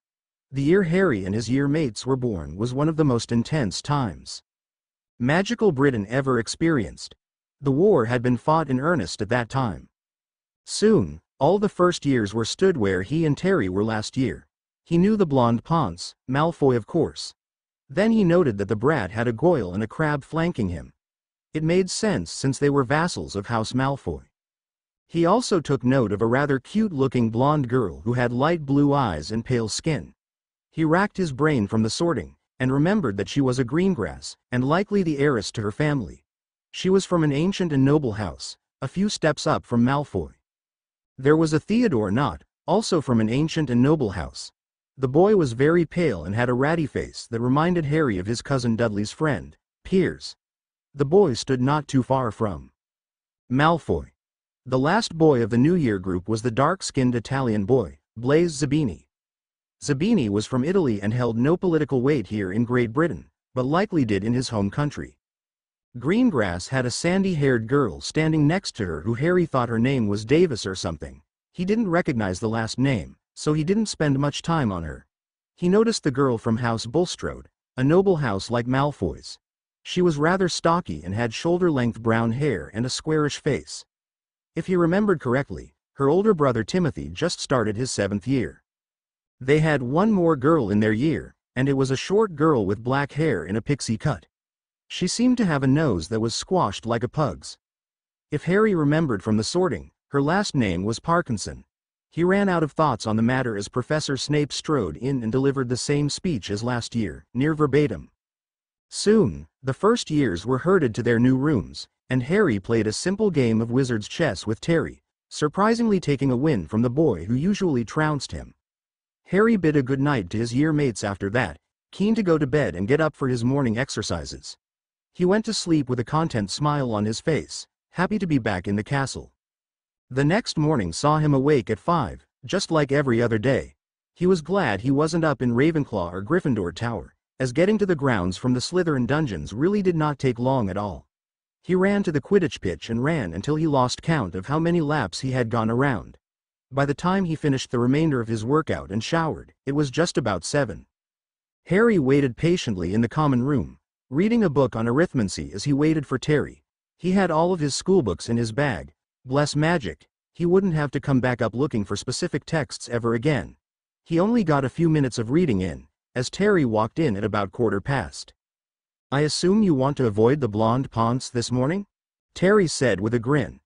Harry just grimaced and nodded. Very well, those twerps shouldn't be out here for a few more minutes. Let's get something to eat. And with that the two boys made the short walk out of the dorms and towards the Great Hall. There was only a dozen or so students already eating, and Harry wasn't surprised to see Dora eating away at the Hufflepuff table, nor Hermione with her nose in what looked like her charms book. Harry waved to Dora and got a response, and just looked over in Hermione's direction in amusement. He knew the girl was bookish, but sweet Merlin. Ravenclaw would certainly fit her best. Harry and Terry dug into their food once they sat down, eating everything in sight. "So, are you keeping up your exercise routine while you're here at Hogwarts, Harry?" Terry asked him in between bites. He said it a bit louder than necessary, but Harry knew why. Marcus Flint, the Quidditch team captain for Slytherin, was seated not too far from them. Catching on to what Terry was doing, he followed along. "Why yes Terry, I am. Like we discussed this summer, I plan on trying out for the chaser position this year. Need to be in shape for that and all. Why don't you join me in the mornings? You still plan on trying out for the open seeker spot, right?" Harry noticed that Flint was looking over at them now with an interested gaze. They had planted the seeds in the boy's mind now. They knew that tryouts wouldn't be announced until the end of the week as well. They had time to fertilize those seeds between now and then. "I think I will join you then. I still plan on trying for seeker, might as well not get lazy. Think we can work some flying drills in as well?" was Terry's reply. "Flying drills would have to be during some free periods we can agree on. I exercise for a good while in the mornings, and I need to plan with Dora for our extracurricular spellcasting. We can think of something though." Terry nodded to that, and they continued eating, acting as if they were done with just simple small talk. Soon the hall was filled with students rushing to get food before classes that day. The heads of houses began their rounds, passing out schedules and the like. When Professor Snape stopped at them, he took the time to speak to Harry. "Mr. Potter, I was very pleased with your performance last year. Please be sure to provide the house with a repeat so we can take the house cup once again. Mr. Boot, here you are. I look forward to seeing you both in potions first period." And with that the dour man continued down the table. Harry looked down at his schedule and confirmed that they had potions first. Potions first, and then transfiguration right after, should be a busy but interesting morning at least, he commented before continuing to read. Monday. 0900 0950 potions with G 1000 to 1050 potions with G 1100 to 1150 transfiguration with G 1200 to 1500 transfiguration with G 1300 to 1350 lunch break 1400 to 1450 free period 1500 to 1550 history of magic with G 2200 astronomy with R Tuesday 0900 0950 free period 1000 to 1050 study hall with H.R. G 1100 to 1150 history of magic with G 1200 to 1250 herbology with H 1300 to 1350 lunch break 1400 to 1450 charms 1500 to 1550 charms no evening period Wednesday 0900 0950 transfiguration with G 1000 to 1050 transfiguration with G 1100 to 1150 herbology with H 1200 to 1250 herbology with H 1300 to 1350 lunch break 1400 to 1450 Dada with H 1500 to 1550 Dada with H no evening period Thursday 0900 0950 history of magic with H 1000 to 1050 history of magic with H 1100 to 1150 Dada with H 1200 to 1250 transfiguration with G 1300 to 1350 lunch break 1400 to 1450 free period 1500 to 1550 charms with H no evening period Friday 0900 0950 charms with H 1000 to 1050 charms with H 1100 to 1150 Dada with H 1200 to 1250 potions with G 1300 to 1350 lunch break 1400 to 1450 free period 1500 to 1500 free period no evening period. When Harry finished his schedule, he whistled. "Much more intense than last year, huh Terry?" he said while looking towards his friend. Terry had a look of horror on his face. "Are they trying to kill us?" Terry squeaked. Harry chuckled. "I imagine they're going to cram our core classes into us this year since next year we all add a minimum of 2 electives. Makes sense in a way." Terry only shook his head. Leave it to Harry to find extra school to be funny. While this was going on, Harry noticed that Hermione was just getting her schedule from Professor Flitwick. He planned on asking her if she wanted to be shown the library tonight and figured he might as well go off her now since he was done with eating. He got up and ensured he looked presentable. "Terry, I'll be having a chat with Miss Granger. I'll meet you in potions," he said as he grabbed his bag and made his way over. He got to stand just behind Hermione, who was studying her schedule to memory it seemed. Harry noticed all of the Ravenclaws seated next to her looking at him with wide eyes, and for some, mouths agape. He cleared his throat, startling the bushy-haired girl he came to speak to. "Miss Granger, a moment of your time please." She spun and seemed to only calm down upon seeing him. "Harry, don't go scarring me like that," she admonished as she smiled at her friend. "Sorry, Hermione, I'll send Hedwig to you prior to my sneaking up on you in the future." He teased a little, a small grin on his face. It grew a little as he got a giggle out of the girl. "Now no need for that, I am sure. You were just being your sneaky Slytherin self, I'm sure. Speaking of Hedwig, do you mind terribly if I borrowed her to ride to my parents? I'm sure they would love to hear about the sorting," Hermione asked, big brown eyes coming up to meet Harry's own in a pleading glance. "I suppose you can, yes, I can show you to the owlery later this evening if you wish, and I can take you up to the library after that," Harry offered, sure that he would get a positive response. Hermione immediately brightened at the mentioning of the library. "Oh, yes, please. That would be wonderful. After dinner then?" she asked. Harry nodded. "Yes, that will work fine for me. What do you have first today?" "Oh, I have charms with Professor Flitwick. I'm ever so excited. Just based off of the textbook, I think that class will be my favorite. There are just so many possibilities when it comes to charms," she practically gushed. "You have your head of house first, ironic as I do as well. I have potions with Professor Snape first, and then transfiguration. My two favorite classes back to back on the first day. Yay me." Harry responded with a chuckle. "May I see your schedule?" he asked. Hermione quickly handed it to him, and he realized that yes, second year was packed with more classes than first for sure. He also noted that he would be walking into charms as Hermione would be walking out of it on Thursday afternoon. "We will cross paths Thursday when you finish your charms class, and a couple of times for history of magic scattered throughout the week. Shame, that, but we can always catch up in the library after you know where it is," he said, giving her schedule back. He looked at the time. "Looks like I better be off to potions though. It was nice talking to you, Hermione. I'll see you after classes," Harry said as he waved goodbye to her and began walking out of the hall, noticing a many number of eyes bouncing from himself and back to Hermione at the Ravenclaw table. "Bye, Harry." Hermione waved back excitedly. She was just glad that her first friend seemed to be making an effort to continue to talk to her even though they were in school now and different houses. She couldn't wait to tell her mother and father that she had apparently been worried over that for nothing. She also noticed the looks she and Harry were getting as he was leaving. She looked to one of her year mates, Elisa Turpin. "Why is everyone looking at Harry and I weirdly?" she whispered. Lisa just looked back at her in shock. "You know he is famous, don't you?" Hermione nodded. "Yes, I do, but so what, he's just a student like everyone else," she replied easily. "Yes, he's a student, but rumors from the Daily Prophet after his first year say he is one of the best students the school has seen since the days of Albus Dumbledore being a student. That, and Harry Potter is one of the richest men in magical Britain, and you have yourself a titan. And here you were, a first-year Muggleborn student, talking to him as he invited you to the library as if it was the most normal thing in the world." Hermione frowned at Lisa for this. "So what if I am a Muggleborn? Harry doesn't care about any of that pureblood nonsense as far as I am aware, and I've been exchanging letters with him ever since we ran into each other at Flourish and Blots. We struck up a friendship that day, and he has been rather helpful explaining the wizarding side of the world to me. I understand he is part of one of the noble families, but he doesn't go deep into that stuff." Lisa just shook her head, as did all those who were listening in around them.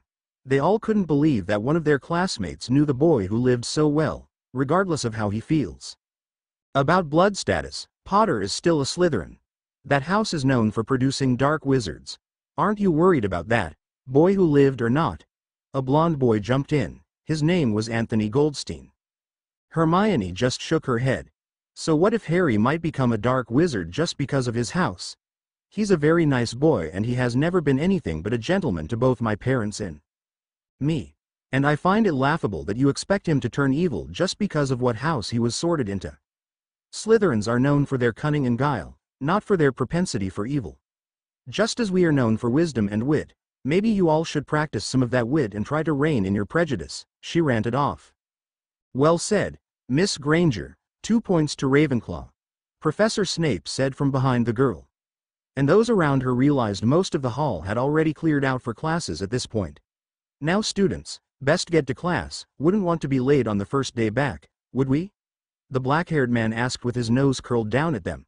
The students quickly gathered their things and scattered. Severus Snape watched them go, thinking deeply to himself. A Slytherin boy, already being talked about by the other houses due to his fame, and someone had started the talks of him possibly being a dark wizard. It reminded him of his own time at school, and how others talked about him. The similarity was that both boys had befriended a girl from another house. It had caused difficulty for Severus himself when he was a student, and he wondered how Harry would handle it.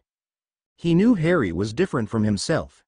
He had originally thought of him only as Potter's spawn, but had learned quickly during the boy's first year that was not the case. The child belonged in his house. He was driven by an ambition, to what, he wasn't sure, but the boy had the will to succeed. He didn't take lip from even the older Slytherins. Normally Severus would take that as arrogance inherited from his father, but he realized early on that the boy acted like Lily Evans far too much for his comfort. The boy showed academic brilliance and attentiveness that reminded him desperately of the girl that the boy had inherited his eyes from. The boy had argued with housemates in manners of blood supremacy, and had taken the top spot in his year to prove them all wrong. He knew many of his older snakes made the excuse that the boy was the vanquisher of the Dark Lord, and therefore was destined to be amazing, regardless of blood status, but Severus knew better. Harry was a half-blood, just like himself, just like Lord Voldemort, and just like Albus Dumbledore. Half-bloods were often more powerful than their pure-blooded peers. Albus had the theory that it was due to helping correct the inbreeding the purebloods had become accustomed to. Severus was likely to agree with that statement. He knew just off of the reports from Minerva and Phileas that Harry dominated his wand-based subjects. He grasped theory quickly, and then had the power to cast. There had not been a single spell that slowed him down the previous year, and he always seemed to know how to do it prior to class. The boy was suspected of knowing advanced magic for his age, and Severus wasn't sure how far along the boy was. Maybe I should ask him when his turn for counseling comes up. He thought to himself as he made his way to the dungeons, set to teach Harry and his year-mates potions once more. He shook himself of his musings of Harry and the Muggleborn's Miss Granger. His Slytherins were paired with Gryffindors once again, and he had some lions to torment. Potions had gone by quick for Harry. The first day was a pop quiz of everything they had covered last year, and what they were expected to cover on the coming Friday and next Monday. Harry was positive he had done rather well, and none of the questions had stumped him whatsoever, and he was eternally grateful that he always had the mind to read ahead. To be fair, it was too easy actually. He had practiced basically the entire year's worth of potions over the summer, and he had Andy look over most of them. She said he should expect an O for the year once again. Transfiguration turned out to be just the same. A quiz, followed by practicing all of the spells they had cast last year. Harry had breezed through the quiz, and had finished casting before everyone else.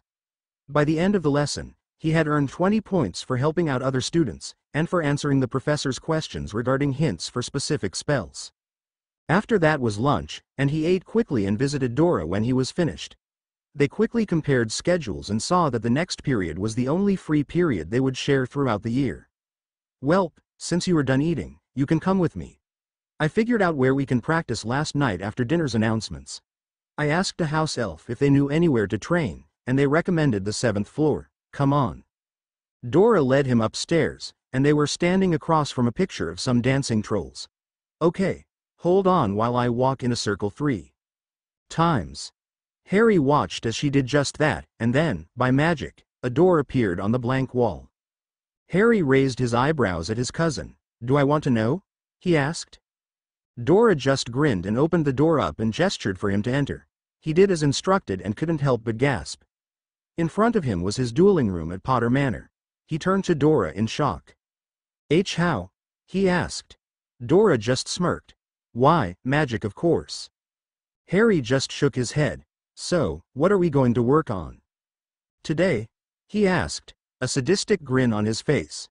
Dora matched him with that. "I think a duel for the first day back is in order, runt."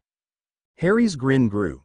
"Oh, you are on." And with that, their private training began in earnest. After the summer of being trained by Sirius, Dora was very surprised when Harry beat her in 4 out of their 8 duels that day. "What has that mud been teaching you?" she screamed as she was felled by Harry for the last time before they had to run back to classes. Harry chuckled. Sirius put me through the dueling ringer every other day during the summer. If we weren't practicing dueling, we were playing Quidditch. Very productive summer if I do say so. Dora groaned. Still, Harry, how would you feel if a bloody 7-year-old was properly trouncing you on the dueling floor? Harry frowned. I imagine I'd be rather upset, but I am not 7, I've had a year of intense magical training, you know that. Dora nodded as they made their way out of the room of requirement, as she had told him it was named. That is true, but still, you are years my junior, and you can best me. That is ridiculous. I don't think so, I was trained by you and Sirius both. I was going to get to this point eventually and you know it. So, what if it happened quick? Harry argued. Dora just shook her head. True, I guess, and you have worked extremely hard. I guess that hard work paired with your natural talent and magical power, it was bound to happen. So, same time next week? She asked, a bit more chipper than when their conversation began. Harry nodded as he used some cleaning charms on himself. Sounds good. I have to rush to history now though, so I'll catch you later, Dora. And with that he was off, rushing to his next class. Their meeting place being on the 7th floor instead of the 3rd this year would be a bit annoying, but at least it was a room that could provide them with very interesting and realistic training dummies. He was going to abuse it every chance he got now that he knew how to work the room. The rest of his day passed quickly, and he returned to the room after history. He asked for a dueling simulation and was presently surprised when he got it. He got a wooden dummy that was animated to cast actual spells at him. This is going to be interesting, he thought to himself as he made his way through his spell repertoire and tried to kill his wooden opponent. The opponent tried to kill him too. This was way better than the dummies at Potter Manor. Harry worked up a sweat practicing on the dummy. It seemed to match his own skill level at the moment. While he had thrown some more questionable spells around, the dummy hadn't gone full-blown like he had, maybe because he forced it to use a shield more often than not. He made his way down to dinner after cleansing himself with magic again. Terry greeted him by passing him a bowl of rice to load his plate up. Where have you been since history, mate? I was going to ask to practice some Quidditch drills, but you took off rather quickly, Terry said to him. Oh, sorry Terry. I was practicing some spells I read about over the summer. Needed a place alone since I didn't want anyone to get in the crossfire. Harry explained, giving a half-truth. After dinner, I'll be escorting Miss Granger to the owlery and then the library, so I won't have time tonight either. We have astronomy at 10 anyways. Want to just do some drills in the morning? We have a free period before study hall first thing. Terry nodded. Sounds good to me, mate. Then another, unwelcome voice chimed in. You are going to escort that mudblood. Why do you continue to sully yourself with scum, Potter? Malfoy just had to join a conversation he wasn't a part of, regardless that he was sat a ways down the table. Harry gave a suffering sigh. Mr. Malfoy, if you do not act with decorum, I will be forced to teach it to you in the dormitories away from the nosy eyes of the other houses. If you use that word in my presence again, first year or not, I will be dueling you in the common room. Do I make myself clear? Harry said quietly so no other house could hear him, but all of the Slytherins between himself and Malfoy did hear, and they had a glint in their eyes. Malfoy scoffed. What, you think because you are a second year you could beat a pureblood in a duel? You are delusional, Potter. You still do not use the decorum I am sure your father taught you. Very well. I'll let you know a time when I can find it in my heart to pay any more attention to someone as worthless as you are. Harry spoke back in a scathing voice. After that he ignored the blonde's sputtering and talks about his father hearing of this.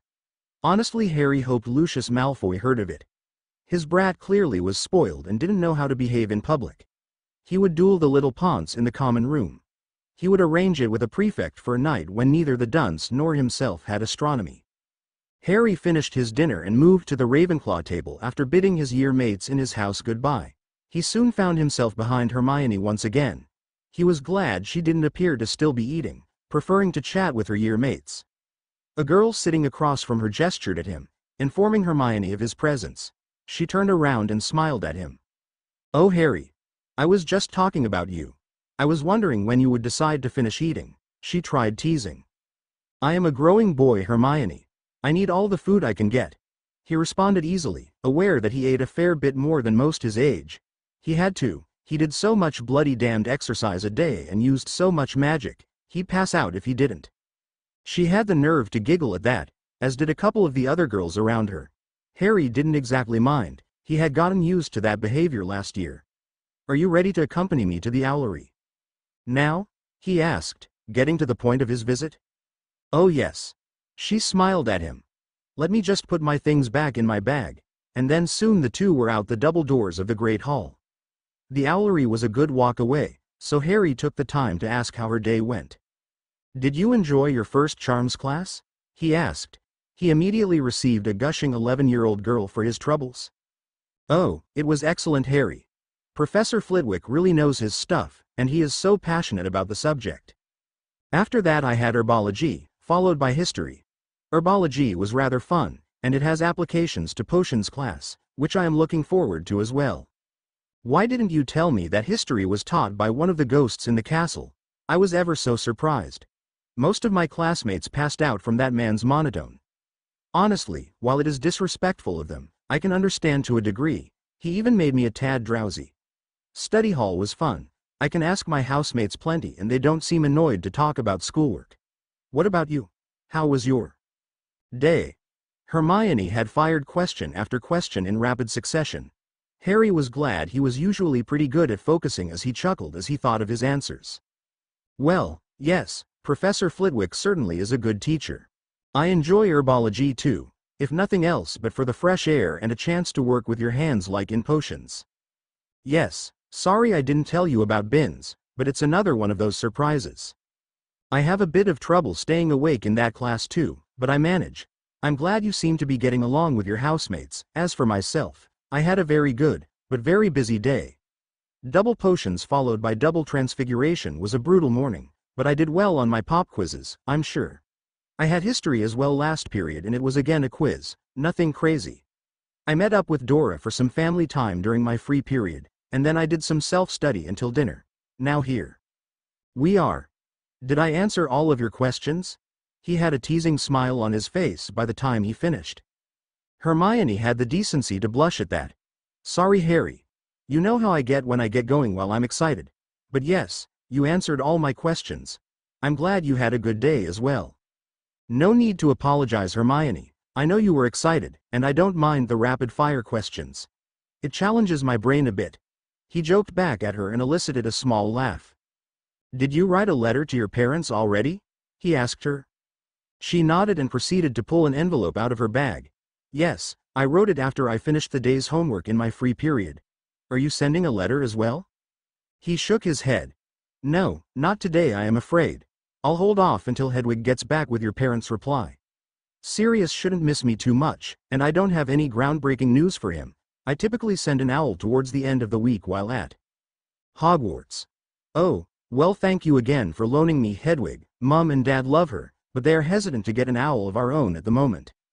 "No problem at all. Never be afraid to ask. I'm sure she will be happy with the extra chance to stretch her wings," Harry said as they finally arrived at the staircase to the owlery.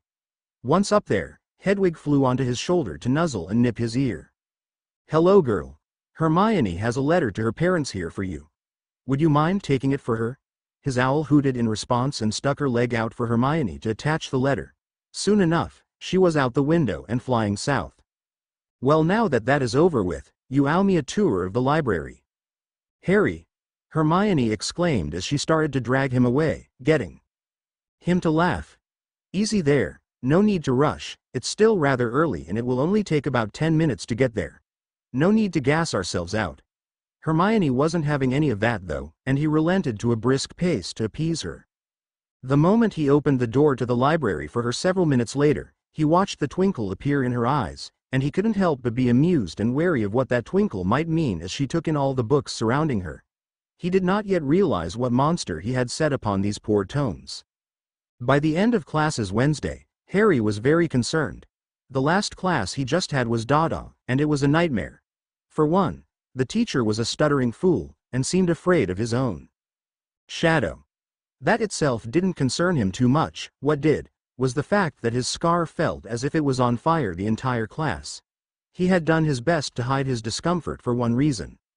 He was suspicious of the professor, and something was seriously wrong with the man. His scar had never hurt before, and now all of a sudden, this man starts teaching, and it flares up. The messed up part is it only happened when Harry looked at the back of the bastard's head. That was why Harry was walking towards Professor Snape's office. He had to raise these concerns immediately and ask if there was anything he could do to mitigate his pain outside of potions. He soon knocked on the man's door and was treated to Severus Snape, looking pleasantly surprised. "Mr. Potter, I wasn't aware your counseling session was today," he asked Harry in his usual drawl, with an eyebrow raised. "It isn't about my counseling session, sir. I have a concern that I would like your advice on if you have the time," Harry asked, the pain from his last class still leaving his head. The professor checked his swatch before nodding. "If you can be quick, I won't be busy for the next 15 minutes. Harry nodded gratefully as he was let in and took a seat at the chair in front of the man's desk. Once the professor was seated, Harry began his tale. "Sir, usually I wouldn't let something so small as a bad class get to me, but I figured I would bring this up since it was definitely unusual. I just came from Dada, and I am worried that there is something seriously wrong with Professor Quirrell." He received another raised eyebrow to this. "Why do you say that, Mr. Potter?" "Because, sir, his stutter is one thing. The smell in his classroom is another, but the main concern is that when I am in his presence and I look at the back of his head, I feel as if my cursed scar is on fire." Professor Snape's eyes went wide at that comment. "What else do you feel when that is happening, Mr. Potter?" he asked with concern in his voice. This was troubling indeed. "I can feel as if something is trying to shift my thoughts to random memories, but I can usually shake that off by looking away from his direction or forcing myself to read a passage in my textbook," Harry explained. Professor Snape was surprised some more. He just explained getting hit by a legilimency attack and fighting it off. He may have a natural talent for occlumency. If it has helped, I should start him on that path. "Well then, Mr. Potter, while I cannot ascertain the reason you feel that way during your Dada class, I think I have a way to help remedy it. Have you heard of occlumency?" Harry shook his head to that question. "I thought not. It's a rather esoteric magic. It is referred to as the mind arts, specifically defending your mind from outside attack and influence. Its opposite is called legilimency, which is used to attack another's mind and to read it for its secrets." Harry was now looking at the professor with a hungry, worrying look in his eyes. "Could you teach me both of those, sir?" Professor Snape shook his head as he pulled out a book from his desk drawer. "I cannot in good faith teach you legilimency while you are still a student here, as looking into someone's mind without permission is very frowned upon. I can give you this book that has my notes on occlumency for you to begin shielding your own mind, and I can test your shields periodically if you wish to study the art." Harry was a bit disappointed that he couldn't learn legilimency from the professor, but he was glad about taking the book for occlumency. "And you think occluding my mind will help me in Dada? Why, Professor?" he asked. "Because what you described sounded like a low-level legilimency attack. While I cannot say for sure since usually it requires eye contact, maybe Professor Quirrell's turban met some strange magic when he went on his sabbatical. I could not say. Occluding should help ease the pain in your scar and keep your thoughts on what you wish them to be, though." Harry accepted that explanation. "Very well, sir. When would you be willing to test my occlumency going forward?" Professor Snape thought about it for a moment, thinking of the boy's schedule and his own. "Come to me on after your Dada class on the 25th of the month. We can check your progress every other Wednesday after that." Harry agreed and grabbed the book so he could rise and leave. "Very well, sir. I thank you for your offer and your time. I promise to put my best foot forward towards learning this art. Am I to assume no one else is to know of this book or conversation?" At the professor's nod, he understood discretion would be his best bet. "Good day, sir." He then made his way to his dorms to stow the book in his bedside cabinet and to ward it with a "notice me not" charm. While in his room he read through the first chapter, and noticed it wanted him to do breathing and meditation exercises. This should be simple enough, he thought to himself, practicing his breathing now while he had a chance before putting the book away and making his way to dinner. He planned on spending the evening in the library with Hermione again tonight since last night he and Terry had gone out to the pitch for some flying. He tried to continue his breathing exercises throughout the night, even while sitting in the library with Hermione. It was simple enough, and no one seemed to notice.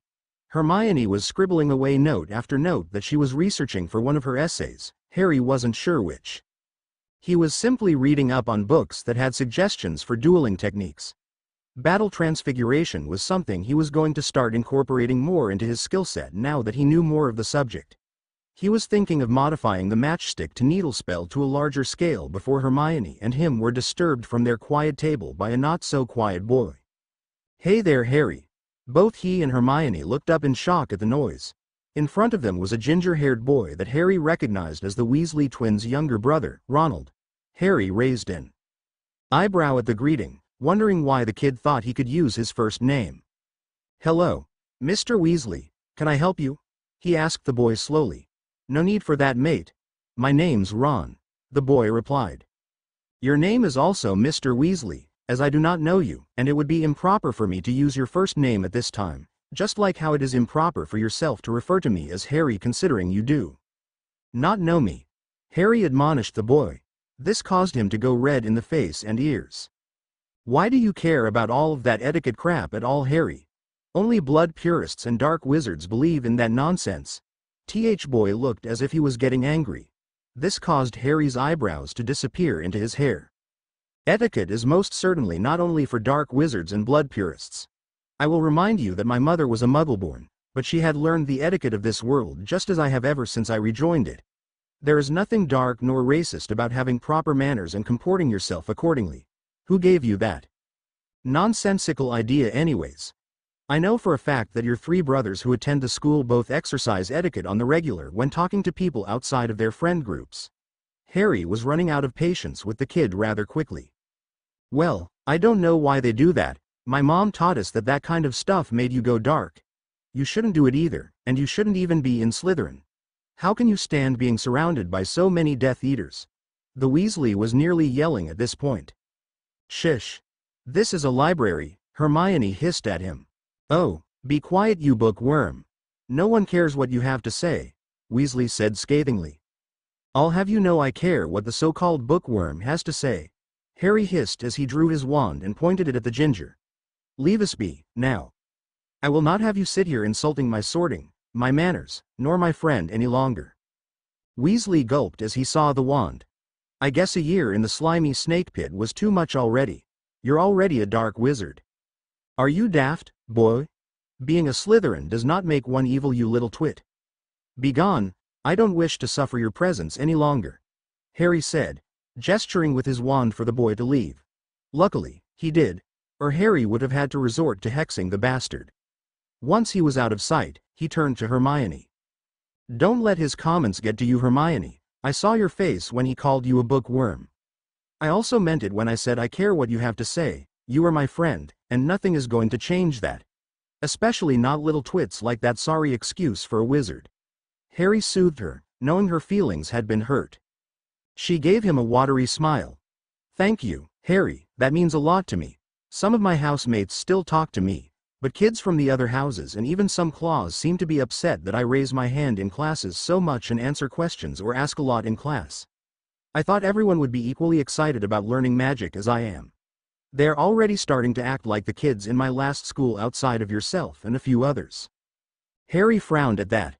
"Well, don't you worry. If nothing else, while I remain in this castle, you will still have me whenever I am available. It's refreshing to see someone who shares the need to learn everything they can about magic. A shame you weren't in my year or house. Having the same schedule would have been great." That got a smile out of her, and she seemed more in control of herself. "Well, yes, I have you at least. I also just miss Mum and Dad, first time at boarding school and all that. I could usually talk to them about all this stuff. It will also be unfortunate not to be home for my birthday this year." Harry of course knew when her birthday was, having learned of it over the summer, and he knew it was on the 19th of this month. It was 15 days away, but he already had a present stowed away in his room for the occasion. Hearing that she was upset about being at the castle on her birthday, he decided he would do a little bit more for her on that day. He could enlist the help of the house elves rather easily. "Well, we can do a little something for your birthday. I'll arrange everything, don't worry. We could even go and see Hagrid that evening. I know he has been dying for me to come down and say hello to him and Fang. I can bring you to his house on Friday." He received smile and a nod for this, and they tapered off back into silence and their own studying. Harry began plotting in his head how he would make sure the girl had a good birthday, and of how the encounter with Weasley reminded him that he had another first-year snot to put in his place. After escorting Hermione to Ravenclaw Tower, Harry made it back to the dungeons and was pleased to see that Malfoy and his stooges were still awake. He made his way over to Katerina, as she was a prefect. "Hello, Harry. What can I help you with?" she asked when she saw him walk over. "Hello, Katerina. I was just following up on my threats from Monday morning. Mr. Malfoy was being crude and not behaving. I challenge him to an official duel.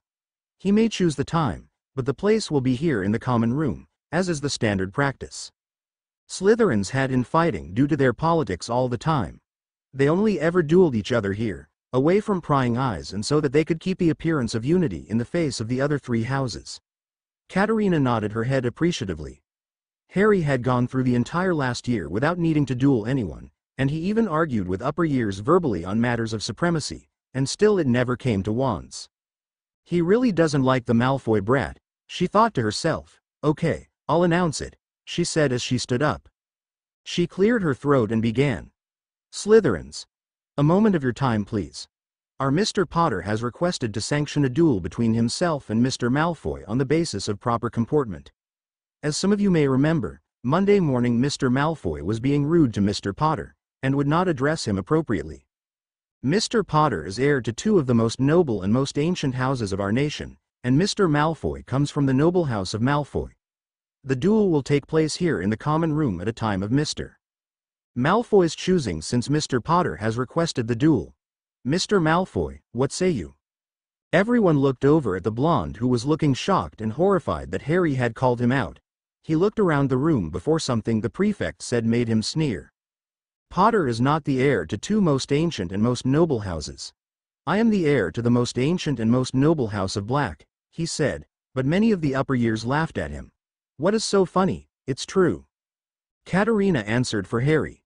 "Mr. Malfoy, it is a well-known fact that since Mr. Potter's grandmother was Doria Black, and his godfather is the current Lord Black, that he is most definitely the heir presumptive to House Black unless the Lord sires another child. For all intents and purposes, Mr. Potter is Sirius Orion Black's son. I refuse to believe that. My father has always told me that I would one day be Lord Black," Malfoy shouted. "A filthy half-blood like Potter couldn't be Lord Black anyways. The Blacks would never stand for it. The Blacks do not have anything in their charter that says the Lord Black has to be pure of blood, Mr. Malfoy." Harry responded with a drawl. "My godfather and I have already checked with Gringotts. Until such time as he sires a male heir, I am next in line for the lordship. There is no fighting that." Malfoy looked at Harry furiously. He could tell the brat wanted to duel him now but was thinking of something. "I accept your duel," the boy began. "But we will do it after the Yuletide break." Harry raised his brow at that. The brat wanted to wait for a good amount of time apparently. "Very well, I accept the time. You best train up hard, Mr. Malfoy, because this half-blood will be after you blood." With that, Harry left the common room for his bed. Once there, he practiced the meditation from the Occlumency book. It certainly helped him fall asleep that night, and he got a rather good night's rest.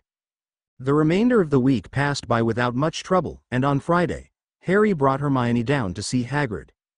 Hagrid kept Hermione suitably entertained with all his stories of magical creatures, and of course the girl's thirst for knowledge could not be satiated. That meeting had gone rather well, and Hermione was the recipient of an invitation to visit whenever, with or without Harry. Before Harry knew it though, it was already over a week back, and he and Terry were trying out for the Quidditch team.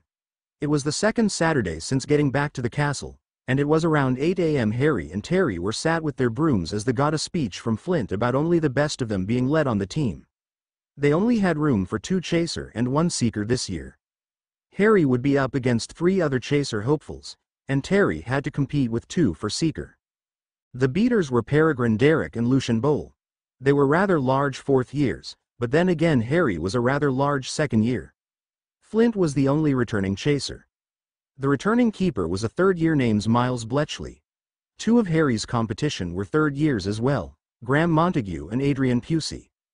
Harry didn't know the 4th hopeful, and he didn't recognize anyone who would be competing with Terry for seeker. All right, you lot, into the air. I want 20 warm-up laps before we get this show on the road. With that they were off, and Harry was surprised to see that he was outpacing the rest of the herd. A good sign for him, he was sure. He knew a few others had Nimbus as well, but he was glad for the advantage. Once laps were completed, they were separated by position. Harry was forced through some passing drills as Terry had to race the other competitors to the snitch. Harry did rather well, he thought. He hadn't missed any passes, and for tryouts Flint wasn't having them go through any complex formations, just the basics. Eventually, Flint just had the trying to score on Bletchley. Harry was proud to get 4 out of his 5 shots in, a score that Montague tied. Pusey hit 3, while the other hopeful hit none, and was promptly kicked off the field. Since you 3 have talent, this is what we are going to do. Potter, Montague, you 2 will be joining me on first line.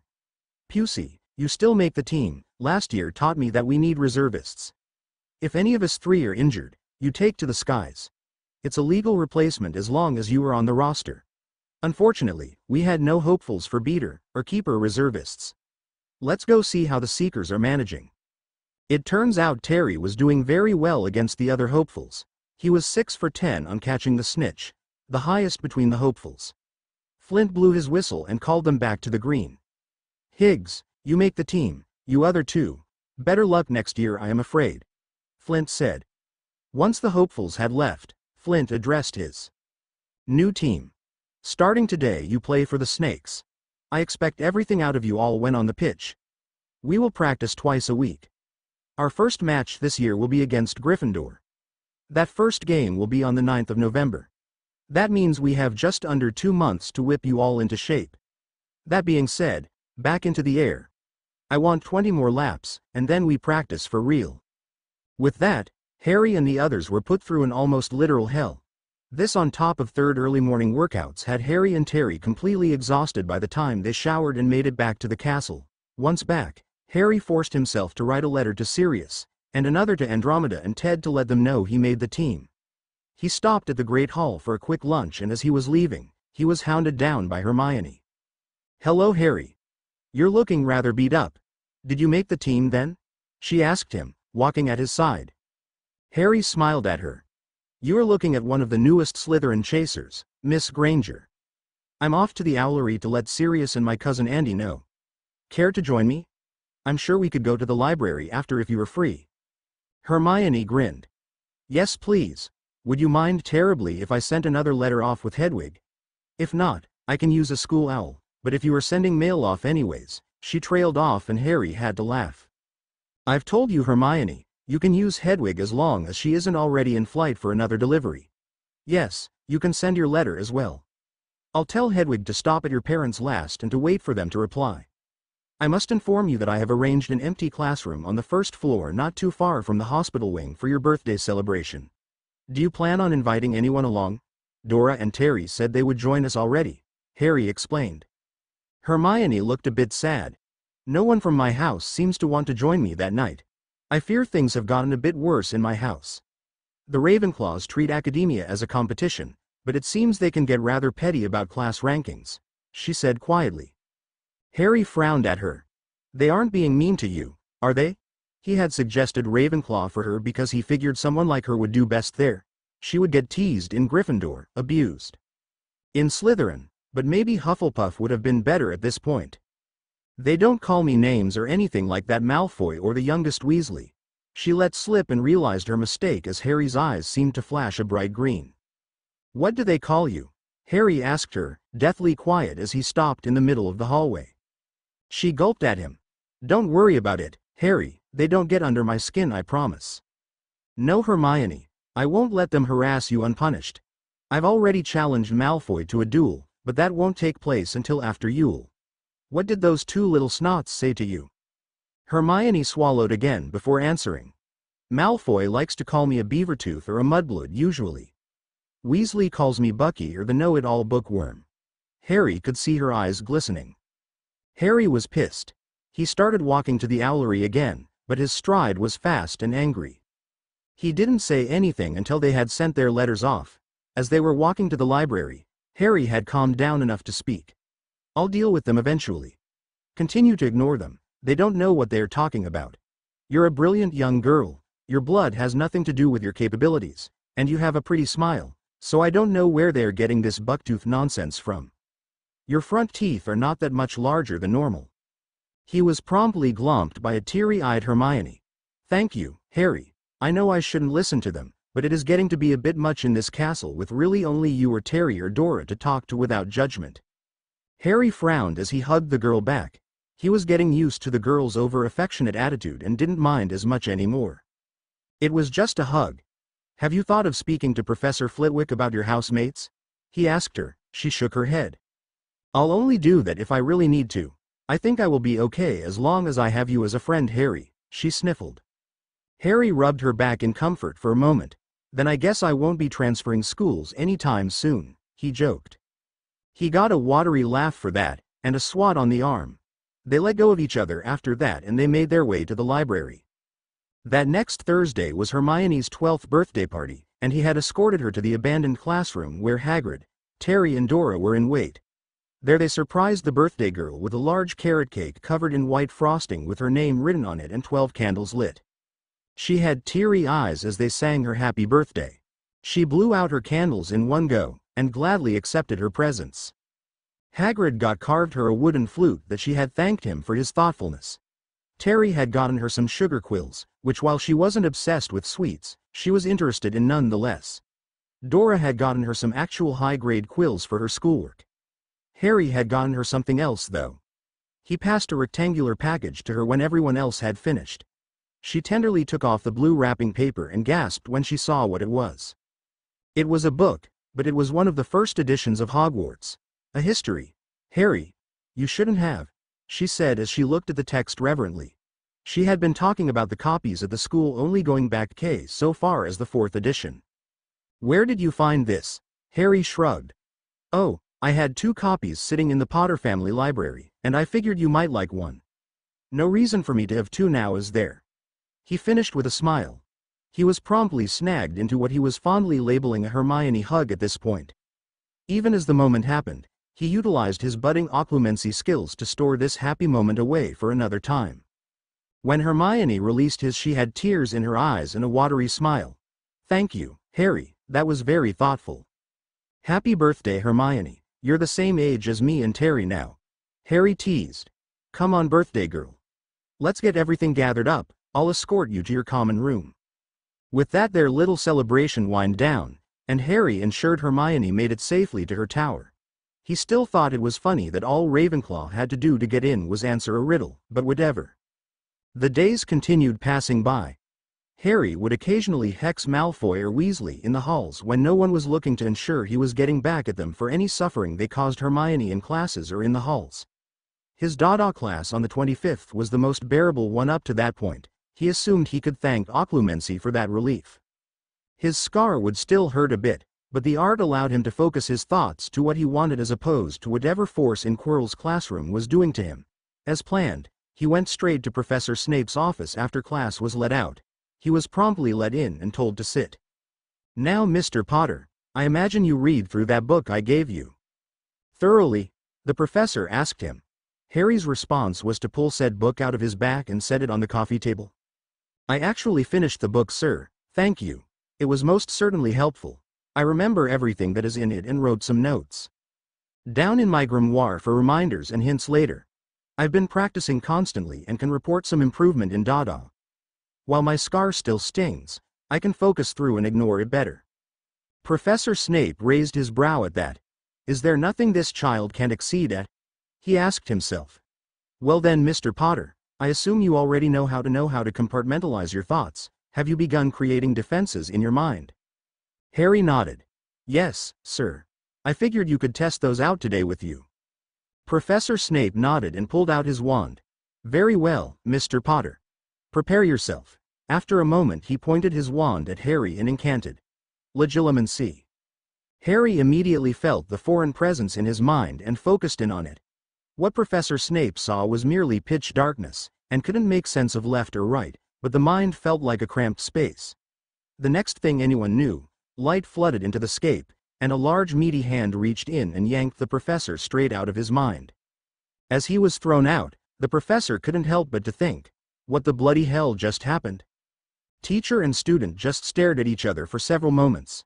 Finally, the professor decided to speak. Mr. Potter, that was very effective, and I didn't know what to do while in your mind. What exactly did you imagine as your defense? Harry sighed and gave only a half answer. I used my own personal hell as the new defense for my mind, sir. Only I will ever be so familiar with the darkness you just experienced. I alone know it, inside and out. That thought disturbed Severus. What the hell is he talking about? Darkness? A 12-year-old boy speaking so familiarly about.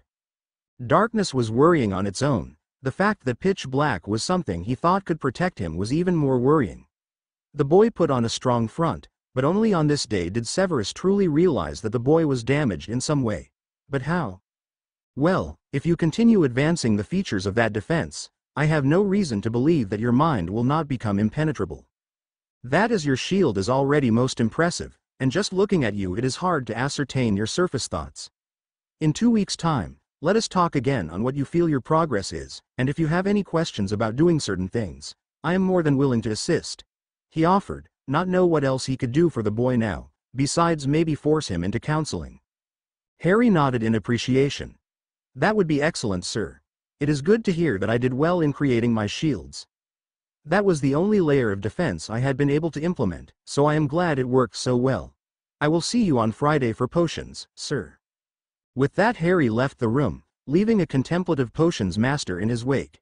Tonight, he was taking a break from the library. He needed to practice in the room of requirement.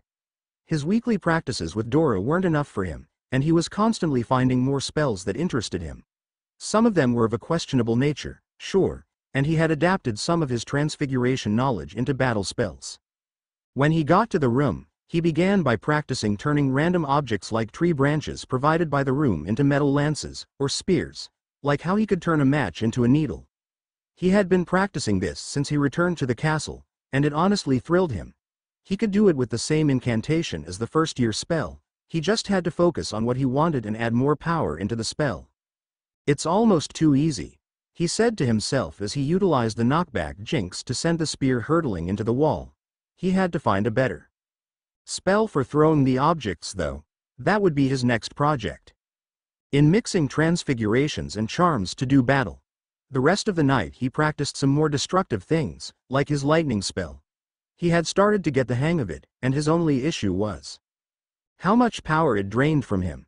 He made a point to always use it a few times before finishing in the room, hoping to work out his magical muscle, if there even was such a thing. Harry was looking forward to the dueling circuit next summer, if only he had a competent Dada professor this year to help him along some more, but oh well. The rest of September flew by between classes, Quidditch practice with the team, dueling practice with Dora, library visits with Hermione, and his own self-study and casting that he got done behind everyone's backs. His occlumency was coming along, at least according to Professor Snape, based off how he described things and mentioned little tidbits to help him along. Harry was starting to get concerned about Hermione though. While he made it a point to join her in the library a minimum of 2 nights a week, he had noticed that she looked more and more tired as time went on, and he could tell that she had been crying sometimes before joining him at their table. She always assured him that nothing was wrong, and he certainly didn't believe that, but there was nothing he could do. All he could was to offer to be there to listen to her if she needed him to, and that he was here, like he had promised. Soon it was Halloween though, and Harry was lost in his own thoughts on that day. He almost hadn't noticed that Hermione had whizzed past him on his way to Charms class that day. He noticed she seemed rather upset and looked around for a reason why.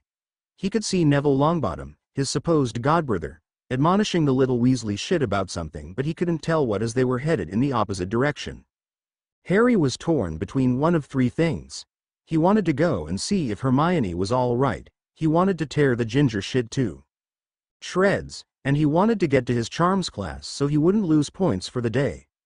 Eventually he reasoned that Hermione was probably on her way to her next class as well, and he probably wouldn't catch her.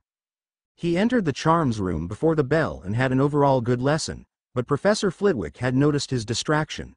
Class dismissed. Mr. Potter, could you stay back please? Harry nodded to the small man as he packed his things.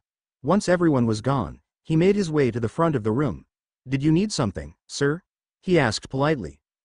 I was just wondering if you were doing okay today, Mr. Potter. I know what this day is for you," the man said, looking at him sadly.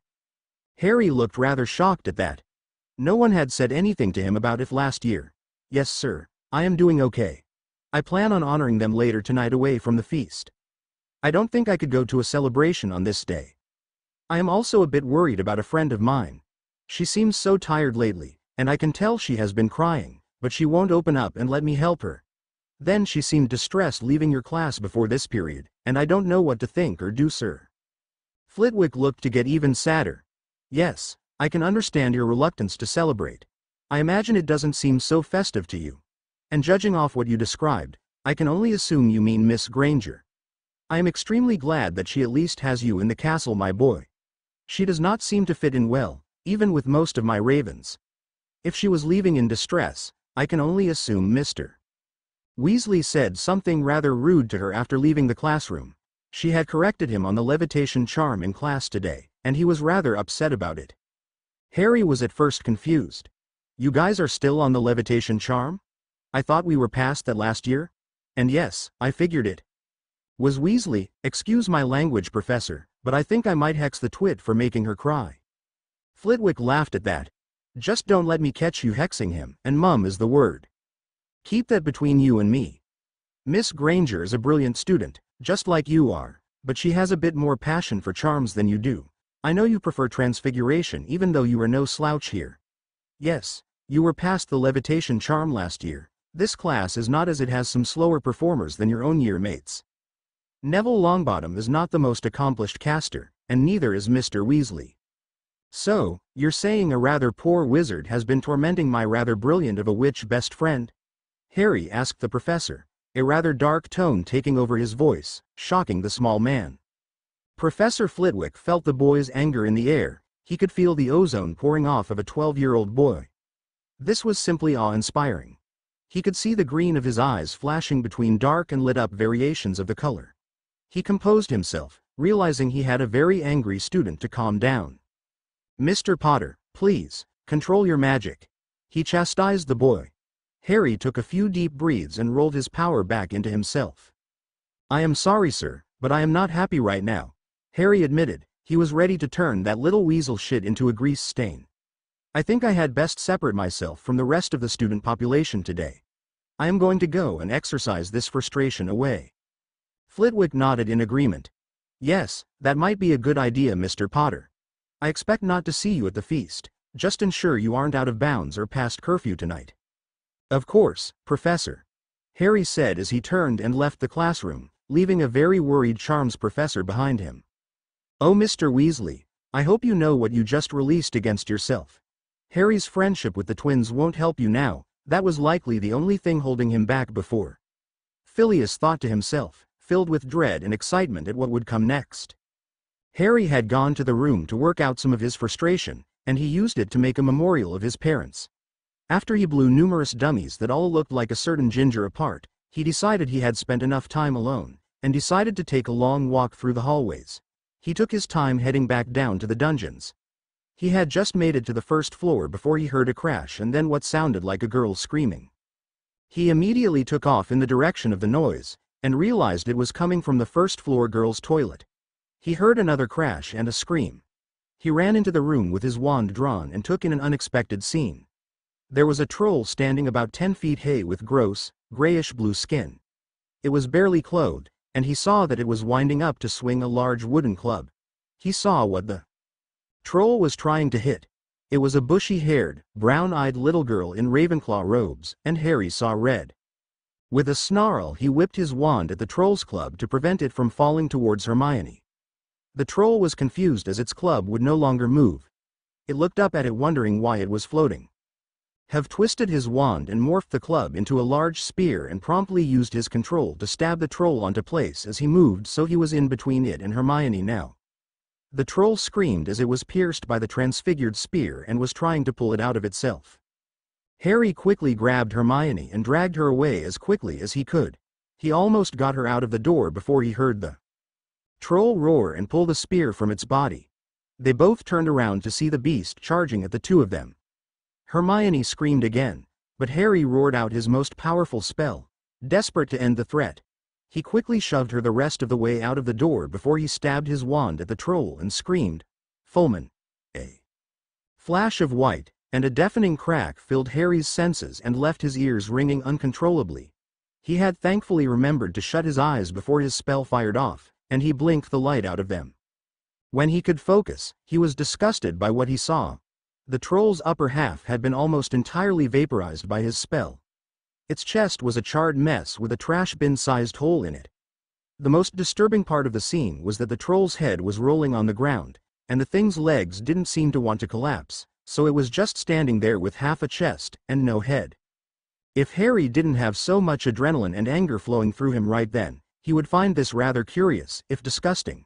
He was brought out of his musings when he heard the voices of some professors approaching. "Miss Granger, what are you doing outside of your dormitory? Weren't you in the Great Hall? A troll is on the loose." Harry heard Professor McGonagall chastising Hermione out in the hall. He heard silence, so he answered for Hermione from inside the bathroom still. "There is no more troll, Professor McGonagall," Harry said. He hoped loud enough for the professors to hear. They apparently did, as he was soon joined by Professors McGonagall, Snape, Flitwick, and Quirrell, as well as Hermione. They all gasped as they took in the sight of him with his wand out, his scorched sleeved, and the devastation he had wrought on the troll. Professor McGonagall was the first to recover, and Quirrell just fainted at the sight of the troll. "Mr. Potter, explain yourself. Why did you go looking for the troll?" Harry just raised an eyebrow at his favorite teacher. "Ma'am, I didn't go looking for the troll. I was heading towards my common room after I had set up a memorial for my parents somewhere on the 7th floor. I heard a girl scream down the hallway and investigated. If I had not, Hermione might be dead. She isn't. Because I vaporized the scum where it stood after I got her out of the situation. Professor Flitwick knew that I wasn't going to be at the feast tonight. He can vouch for me on that at least." "That is true, Minerva. Harry had told me he wouldn't be at the feast during last period. My main concern is why Miss Granger was here. I noticed she wasn't at the feast either. Thank Merlin. You found her in time, Mr. Potter. 100 points to Slytherin for saving a fellow student's life. An additional 50 for expert use of what appears to be a lightning spell at your age. Simply marvelous. As well as for that transfigured spear over there," Flitwick said, getting Professor Snape to smirk at the number of points one of his own had just won. "Truly a wonderful job, Mr. Potter." Snape praised him. "I think your parents would be proud." He managed to get out. "It was worth it when Lily's eyes." Now Harry's looked at him in a sad thanks. "Thank you, sir, but back to the matter at hand. Hermione, why were you here and not at the feast?" Harry said, steering the conversation back to getting some questions answered. He wasn't ready for the girl to immediately start sobbing as she ran towards him and started crying on his shoulder. He wrapped his arms around the poor girl's back and rubbed some circles into it as she tried to gain control of herself. He looked to the professors for help, but they seemed not to know what to do either. Harry looked towards Snape. "Sir, you wouldn't happen to have a calming draught on you? If not, I think we should escort Miss Granger to the hospital wing." Professor Snape nodded in agreement. "I do not have one on me. We can return to clean this mess up later. Let us go see if we can't get Miss Granger and yourself treated. It seems you burned yourself a bit when you let off that lightning spell, Mr. Potter." Harry looked at his wand hand from behind Hermione's should and stifled a hiss as he finally noticed the damage done to ensure Hermione's safety. He looked back to his head of house before replying. "A small price to pay for her life, sir." That just caused the girl to choke up in his chest even more. "Come on, Hermione, I'll take you to the hospital wing." "I'm fine, you're fine. Everything is going to be fine, all right?" Hermione looked up at him with bloodshot eyes and tears streaming down her face, but she nodded to him and latched on to his arm as he tried leading her away. Flitwick woke up Quirrell as they were leaving and told him to dispose of the troll while they found out what had happened to Miss Granger. Luckily the hospital wing wasn't far away, and Madame Pomfrey was on them in an instant. "Who was hurt?" Harry immediately gestured to Hermione, and the next thing they knew diagnostic charms were flying left and right around the poor girl. "Well, she seems okay physically, just some light bruising from some debris, I would imagine. She is emotionally exhausted though, the poor dear, and seems to be coming down from a large case of shock." "What happened?" "She was being attacked by a troll when I found her in the first floor bathroom. I stopped the troll before it could hurt her further. Harry explained, getting a strange look from the healer, before she noticed his hand and began diagnostics on him. Well, Mr. Potter, you seem fine outside of that burn on your hand. I'll get you some burn salve that should have it healed up overnight. What caused that? Pomfrey asked him. Flitwick answered for him. The boy vaporized the troll with a rather powerful lightning spell, Poppy. It seems it was charging him and Miss Granger when he decided to do that. The matron just looked shocked at a second year performing that kind of magic. She heard Harry take a deep breath as if to calm himself. I still wish to know what caused Hermione to be there in the first place. Hermione, could you please enlighten me? Hermione was still sniffling, but she got some control. As embarrassing as it is, I was there crying my eyes out all afternoon.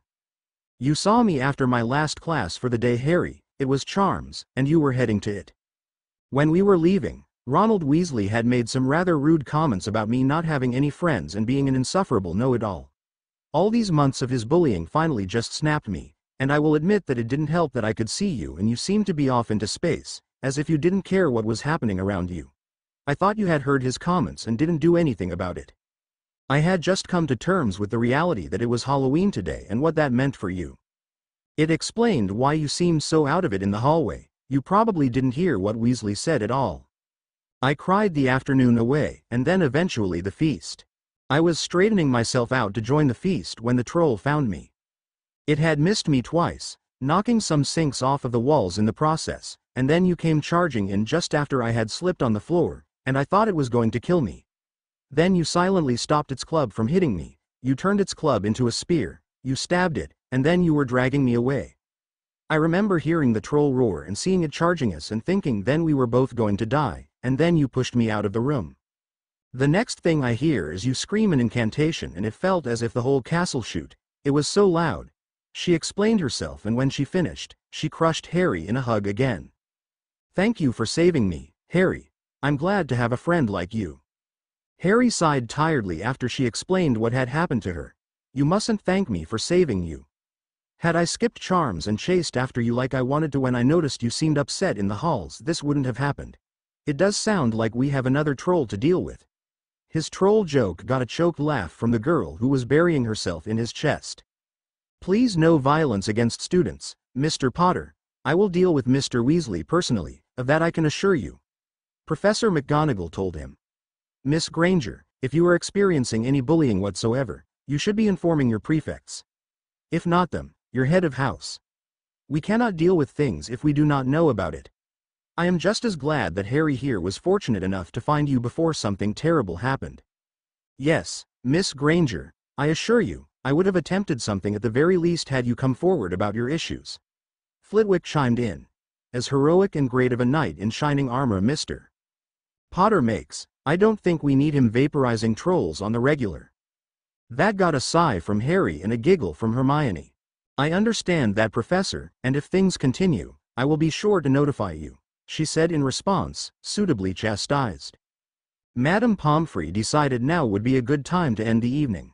I will hold the both of them overnight for observation. Professors, if you could leave for the evening, they should be ready for classes first thing. The three professors nodded and said their good nights. Professor Snape sent a jab Harry's way. I trust you to ensure the hospital ward is adequately secured, Mr. Potter. A good night to you and Miss Granger. Harry couldn't help but laugh at that. His head of house never made jokes, and he just had a crack at him. Once the professors were gone, Pomfrey summoned an elf to get them dinner since they skipped it. They ate together quietly, before Harry felt he had to say something. Hermione, he said, grabbing her attention. She looked up at him, just looking so small after everything that had happened. Why didn't you talk to me about how bad the bullying was getting? I would have done something about it. She sniffled. I don't know, Harry. I'm just so used to no one being there for me but my parents, but they aren't here. I have you, but it isn't the same, and I worry specifically what you would do to anyone who bullies me. You threatened murder to your housemates when we were on the train. I can see the intensity in your eyes, Harry Potter. I know you are powerful for your age. Tonight proved that. I can tell you have a leaning towards violence when you were pushed too far. I shiver at the thought of what you would do to another student if you got carried away. I don't need you to get expelled or go to prison for me. Harry stared at her, as he reflected on what she said.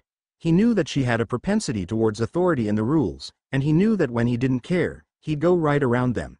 She was right. He had already commented that he would resort to violence against her bullies, and that went against what she thought was right. He could understand where she was coming from. "You do not need to protect your bullies from me, Miss Granger," he said quietly. "They painted the target on themselves. They did wrong by you. You should not feel guilty for what I might do to them." "But Harry," Hermione began before she was cut off, "do you think I would be stupid enough to do something permanent to them?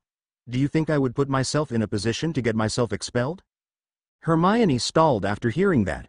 "I guess you wouldn't, Harry, but that doesn't mean that I don't worry about what you would do. So, it was better for you to suffer alone than to tell me what was happening, and for you to almost die in the process." Harry hissed at her, causing her to flinch back. "I don't know, Harry. I just don't want you to get into trouble," she whispered. Harry sighed. "Do not be worrying over me, Hermione, when it is clear that it is I who should be worrying about you. How bad have Malfoy and Weasley been to you? What about your housemates?" This brought a fresh round of silent tears to Hermione's face, and that angered Harry greatly, but he suppressed it behind his shields for now. "Malfoy and his goons constantly berate me for being a mudblood in the hallways. They cast tripping jinxes my way when they know teachers aren't around. The same could be said for Weasley. He calls me Bucky, Know-It-All, and Bookworm, and he tries to prank me in similar ways that the twins would, but his are just cruel. He spilled an entire inkwell into my bag the other week, and it took forever to convince a prefect to reverse the damage." Hermione began explaining. Harry could feel his anger creeping up on him like it had when he spoke to Professor Flitwick, and when he saw the troll about to kill her. "And what of your housemates?" he pressed. "How are they treating you?" A sniffle was heard, and he saw her wiping her nose on her robes. He pulled out a handkerchief and handed it to her, taking the time to spell her robes clean as well. "Thank you, Harry. Ravenclaw Tower isn't too bad. I still talk to Lisa Turpin a decent amount, but we treat each other more as study partners if anything. Everyone else seems to be rather petty about class rankings. Professor Flitwick posts a notice every 2 weeks with updated rankings, and I've been at the top every time. Lisa is the only one from my year who doesn't seem to take it hard. The older years are all right in that they don't care about my rankings, but they can't do anything about the other first years since they aren't harassing me or breaking any rules." She blew her nose at the end of that, and Harry was glad he always carried hankies around now. Dealing with emotional girls was a prediction that Sirius had been right about, it seems. "Well, I guess I can't really do anything to the Ravenclaws then." Harry mock pouted to try and lighten the mood. Surprisingly it worked, as Hermione couldn't help but giggle. "Yes, Harry, no need to give them any more ideas about how you are a dark wizard in the making," she teased back. "I'll have you know me becoming a dark wizard would not be the worst thing that would ever happen in this world," Harry said, shocking Hermione. "I just killed a troll in cold blood, doesn't that make me look bad? Or is it acceptable because it was a creature, and it was self-defense? Either way, I vaporized the bloody thing. Isn't that bad?" Hermione just shook her head. "You were protecting someone, me, specifically, when you did that, Harry. People don't call soldiers evil for killing for their country or policemen for killing to protect innocents. You did something similar." Harry smiled a bit at that. "Well, when put that way, I guess you were right, but you know how the rumor mill works here. They'll probably add a sword into my heroic acts of saving you, maybe a few more trolls, an evil wizard, and voila, a story worthy of the boy who lived." At that time Madame Pomfrey came back to take care of their food trays and to get them to bed. She vanished their food when they said they were complete and left out pajamas for them to sleep in and pulled a screen in between their beds so they could change. "Do either of you want dreamless sleep potion?" the matron asked them. "Yes, please," Hermione said tiredly.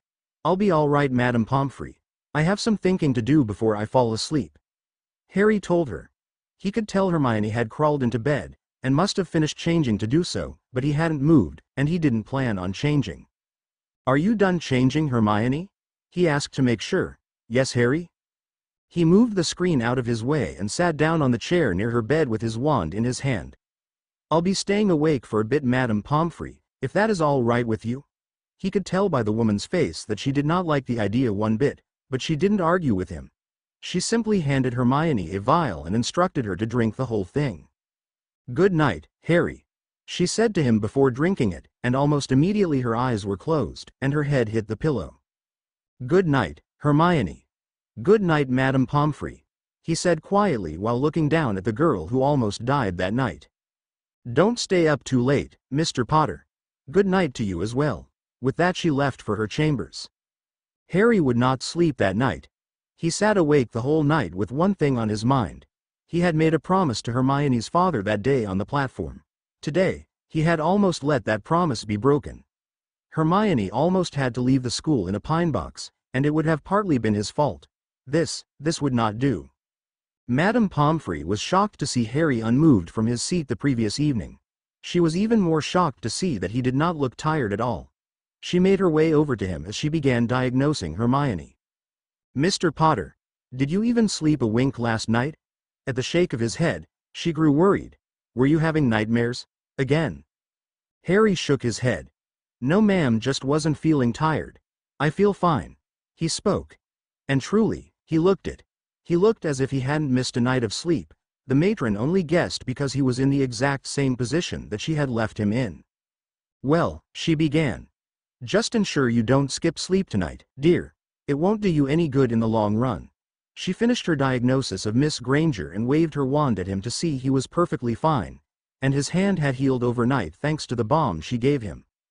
"Well, it seems you both are fine. I'll get you breakfast delivered now. When Miss Granger wakes up, call for a house elf to bring her a fresh change of clothes. There are showers over there," she explained, gesturing to the far end of the ward. Harry simply nodded to her as an elf brought 2 trays up for breakfast. He ate quickly from his chair. He had to go to the bathroom, but he could wait until Hermione woke up. He still felt guilty in a protectiveness from last night. His natural needs could wait. Chapter 9. Hey guys, as always, don't own Harry Potter. J.K. Rowling does. Expect Quirrell to be handled rather anticlimactically. This is more for Harry's development more than anything else, and as I said, Dumbledore is not a manipulative old coot in this story. He is going to be working to ensure the threat of the Dark Lord is dealt with. Hope you enjoy the chapter. Harry Potter, a Harry Potter ch9. Harry had chided Hermione some more when she had woken from her dreamless slumber, and he made it a point to escort her to her first class of the day, and any he could manage without being late following that. When that Friday was finally over, he penned a letter to Mr. Granger. "Dear Mr. Granger, I have the unfortunate news that I nearly broke my promise to you on the evening of October 31st. Saint Hermione had come into danger, and I had not been able to stop said danger in a time that would have saved her from a near-death experience. That day, Hermione had finished her last class for the day and cried her eyes out in a bathroom instead of enjoying the Halloween feast with the other children. She was crying because a rude, sorry excuse for a wizard had made some rude comments about her, and had been all through term. Hermione had finally reached her boiling point and had a good cry in the loo. "I was unaware that this was happening, and for that I apologize. Luckily, I had not been celebrating the feast either, and had been making my way back to my dormitory when I heard a scream come from down the hall. I investigated and found Hermione being assaulted by a 10-foot mountain troll. I am glad to inform you that I was able to kill the troll to prevent your daughter coming to harm. I found out that she has been having a rough time due to her affinity for academia, as well as her blood status as a first-generation witch. I am disgusted by my fellow students, and I will be more watchful of your daughter from here on out. I refuse to let a situation like this happen again. I am sure Hermione will write about this incident as well, but I ask that you and Mrs. Granger do not think of pulling her from the school. She is a gifted witch and deserves to meet her potential here. I know that ultimately it is your decision, but if she does not wish to leave, I hope that you will not force her. Like I said, I will be more protective following this incident, and I will do all that I can to fulfill my promise to you. My word means something to me, and I will not let it become broken, Mr. Granger. My teachings from my family require nothing less. I will handle her detractors, do not worry on that. Sincerely, Harold James Potter, heir to the most ancient and noble house of Potter, heir to the most ancient and noble house of Black. Hermione had also asked to send a letter to her parents with Hedwig, and he had agreed. He sent it off without her in the owlery so that she wouldn't know that he was writing her father. She did not know of his promise to him, and he saw no reason at this moment to come forward with that information. Perhaps at the end of the year when these shenanigans came to pass. He would not get a reply from Mr. Granger until the day before his first Quidditch match. It had read as such. Dear Mr. Potter, I thank you for ensuring that I was informed of the situation. Hermione had of course told her mother. And I all about it. I must thank you immensely for what you did for her that Halloween night, as I have come to understand it, you put yourself at harm for her and absolutely massacred that troll. To protect her, she was extremely impressed with the spell work you utilized, something she hadn't fully recognized until after her stay in the hospital. Hermione also said that she did not wish to leave the school for her own reasons, and her mother and I have agreed. I feel a bit better about asking you to look out for her, as you have done a splendid job so far. I can rest easy knowing that you prowl that castle with her, especially after your recent performance. If it is okay with you, I would very much like to keep a correspondence between us. I am sure my princess does not tell us everything that happens there. I don't wish for you to tattle on her, but if something like this happens again, I would like to hear it from you, and how you are going to deal with it. Hermione mentioned that she would be going to watch your first Quidditch match to cheer you on. You'll have to explain the ins and outs of that sport to me. I played football religiously in my younger years and follow it to this day. Your sport sounds interesting and I'd love to hear more. Sincerely, Dr. Daniel Granger. When Harry had read Mr. Granger's response, he had let a sigh of relief out. He was glad Hermione would not be leaving the school. She had become rather important to him over the summer, as the only friend who had no prior knowledge of him being famous. Sure, he had Terry, and he was a great friend, but even Terry had grown up hearing stories about him. He was grateful that Terry had chosen to see past that and get to know the real him, but it was different. Harry and Terry trained relentlessly under the onslaught of Flint, all in the hopes of making fools out of Gryffindor on game day. Soon enough that day had come, and Harry had to force himself to eat that morning. While he and Terry were leaving the hall to change at the pitch, he was pleased when he was intercepted by Hermione and Dora and given a good luck hug from each witch. Good luck you too, I'm sure you'll do brilliantly, Hermione had said to them.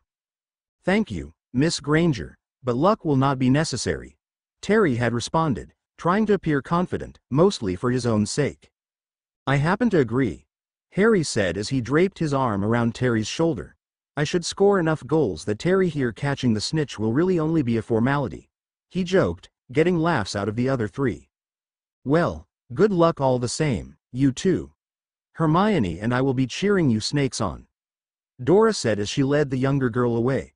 Something Harry was glad for. After a conversation with Dora, she had agreed to look out for Hermione as well for the remainder of the year. Dora was happy to warn the girl about owls and newts and the like and would join Hermione in the library for revision when Harry could not. Soon, Harry and Terry were on the locker room, getting geared up as Flint presented the team with a speech. I know we have a rather new and young team this year, what with our last Seeker and other two Chasers graduating last year. That shouldn't matter, you lot have trained hard, and you have the talent. Gryffindor too, has talent, they have the only Chaser squad who can give us a run for our money, but I am sure we can outmatch them. Our keeper is just as good as Wood, and while our beaters are not twins, they can hit harder than those bloody pranksters. As far as Seekers go, Higgs here definitely outmatches them. They have that idiot McLagan to go against you Higgs.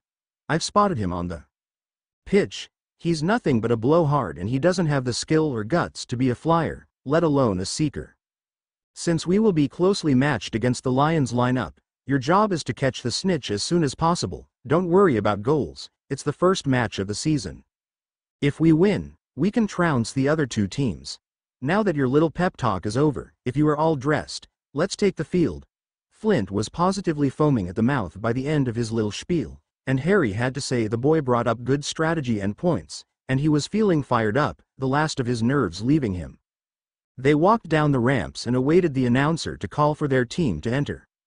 Welcome ladies and gentlemen, to the first match of the Hogwarts Quidditch League of the 91-92 term. Our first TMATCH this year will pit the Slytherin Snakes in a duel with the Gryffindor Lions. First, welcome the Slytherin line-up. First, their captain and lead chaser, Marcus Flint. Flint is joined this year by Graham Montague and Harry Potter. For beaters, swinging the bats are Peregrine Derrick and Lucian Bowl. At keeper, Miles Bletchley returns to the hoops from the previous year. Finally, THE Snake's seeker this year will be Terrence Higgs, the voice of Lee Jordan, a Gryffindor in the same year as the twins roared over the magical microphone. Harry and the others had taken to the air and raced around the pitch to the cheers of their fellow Slytherins, and some friends spread throughout the stands. He took note that most of the other houses booed them. He figured it was because Slytherin had won each year for over half a decade now. Harry and the team lined up at their starting positions in the center of the pitch, and awaited Gryffindor to be called out. Now we introduce the opposing team. This year, the Gryffindor Lions will be made up of returning keeper, and this year's captain, Oliver Wood. His chaser lineup includes the very attractive Angelina Johnson, Alicia Spinnet, and Katie Bell. At bat are Fred and George Weasley, and this year taking the role of seeker if Cormac McLagan. I believe we are in for a rather well-matched game, ladies and gentlemen. Now Madam Hooch is having the captains meet in the center to shake hands, and get this. Show on the road. Hooch did indeed have the captains shake hands, and then she released the bludgers and snitch out to fly before she tossed the quaffle into the center of the pitch after all players had taken their positions. After that, it was pandemonium. If it was not for the drills they had gone over, Harry felt he would be doing absolutely pants at this. The Gryffindor chasers knew how to play, and they were a well-oiled machine, but luckily, so were he, Montague, and Flint. Within the first 30 minutes of the match, it was nearly evenly matched, with the score being 80-70, to Slytherin of course. Harry himself had scored 4 of those goals on Wood, and he was rather proud of that. Flint was right that they would be evenly matched by the Lions. Fred and George were on top form and Derek and Bowl were doing everything they could to neutralize them. The girls had effectively ruined several of their more complex plays, but they were still fighting. Harry just wished that Terry would hurry up and catch the snitch sooner rather than later. Chasing was tiring work. He was weaving in and out of other flyers with the quaffle when it happened though. He had just thrown the quaffle to score his 5th goal, leaving Wood steaming, when his broom bucked. If he had not just returned his throwing arm to the handle, he surely would have been thrown off. Harry stared at his broom in bewilderment when it did it again, nearly launching him completely off, and he ended up hanging from the thing by one arm. He heard Flint call a timeout and try to reach him, but his broom flew higher and higher, as if to avoid any interference. Is the bloody stick trying to kill me? His broom continued to buck, until all of a sudden, it didn't. When it seemed calm, Flint approached him and helped him back onto his broom. What the bloody hell was that, Potter? You aren't one to lose control of a broom like that. Harry just shook his head. I don't know, Flint, that was weird. Maybe my broom got damaged? Flint just sneered. Perhaps, if it is acting normally, we can resume the game. Let's go. And with that, they did. Harry and the others did the best they could to gain more of a lead, but the best they managed was a stalemate with Gryffindor stuck at 110-90 in favor of the Snakes. Harry and the rest of the team was relieved when Terry finally managed to catch the snitch after an hour and a half of flying. The teams shook hands at that, and Harry landed as the team was confronted by Professor Snape. Congratulations, my snakes. The man drawled to them, but they could see the smirk on his face. Why don't you all get changed? I just need to have a word with Mr. Potter here about his broom. The team all slapped Harry on the back for a good game, and Harry told Terry he would catch him at the party in the common room. He turned to the professor when they were out of earshot. Did you want to scan my broom, sir? He asked. He got a shake of the head as a reply. No, Mr. Potter, there is no need. I cannot prove it, but I believe that someone in the stands was actively cursing the broom. Luckily, I was doing all I could to cast the counter curse. While I was chanting the counter curse, I could not look for the individual responsible, but I will say this: someone lit my robes on fire and broke my concentration. From you. Luckily, it also broke the cursor's focus as well. That leaves me to believe that whoever was cursing you was a fellow professor. I will be going to the headmaster about this incident since he could not be here today due to his other duties. I believe it may have been Quirrell. Be very careful around him, Mr. Potter. Also, Please talk to your little Ravenclaw friend about why setting my robes on fire could have killed you." Harry sighed when he heard that last part. "I apologize on her behalf, sir. She probably saw you incanting and got the wrong idea. I will speak to her about not making assumptions, but luckily it worked out. I'll be careful of the one who stutter, sir." He got a nod in response before his potions master stalked off, robes billowing behind him. "I got to find out how he does that." Harry smirked to himself. Harry went to shower and change and wasn't surprised to find Dora and Hermione waiting for him, as well as a Gryffindor boy from Hermione's year hanging a bit ways. Hermione immediately pounced on him with a hug and then broke away to swat his arm. "Harry James Potter, do you know how frightened I was when you nearly fell off that broom?" Harry just got amused. "I imagine frightened enough to set my head of house on fire?" Hermione blushed bright red at that, as Dora just laughed. "I told you Snape would tell him, and that he knew it was you, Hermione." "Well, so what? He was cursing Harry's broom," she replied, indignant. Harry chuckled. "Actually, he was casting the counter curse to whoever was cursing my broom. If you hadn't managed to distract the caster as well, I would have been flung off my broom." Hermione and Dora looked horrified at that. The boy who was hanging back spoke up to that though. "How are you sure that he was casting the counter?" Harry really paid attention to him now and recognized him. He felt a tad guilty. It was his godbrother, and he hadn't spoken a word to the chap all term. "Heir Longbottom, I trust Professor Snape with my life. He is my head of house, and I share private counseling sessions with the man frequently. He also had a whole previous year to attempt to kill me as well. Why would he start now?" he said. Neville straightened up at being addressed formally. "I guess you make a fair point, Heir Potter. You can understand my skepticism based off of how he treats students who are not Slytherins, I am sure." Harry nodded at that. "I understand that the professor is often overly strict with the other houses, yes. That does not change the fact that the man has only had my best interest since I began attending the school. He is fiercely protective of all of his snakes, I assure you. Apologies to you, Heir Longbottom. I understand my mother was your godmother, and your mother is mine. I should have introduced myself to you on the train, or after the sorting. My only excuse is that I have been rather busy, what with classes, Quidditch, and my personal studies." He saw the boy gulp. "That's all fine, I could have introduced myself as well. Everyone knows you frequent the library when not in classes, meals, or practice. I could have gone to you at any time. You can call me Neville, by the way." Harry nodded to that.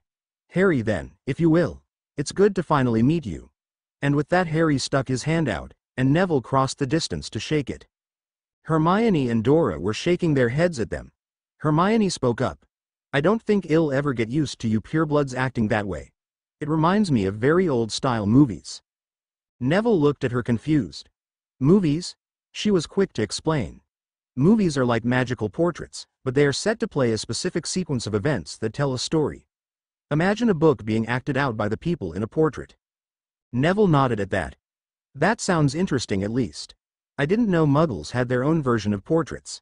Anyways, if you know it wasn't Professor Snape who was cursing your broom, do you know who was?" Harry thought about it for a moment. "I know who it might have been, but I won't disclose that information. I do not want them getting word that they are suspected. Professor Snape will be speaking to the headmaster about it this evening. He will likely let me know of a plan at my next counseling session.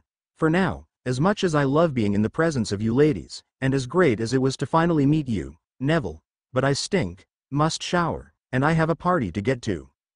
He said his goodbyes after that, and proceeded to take care of his business.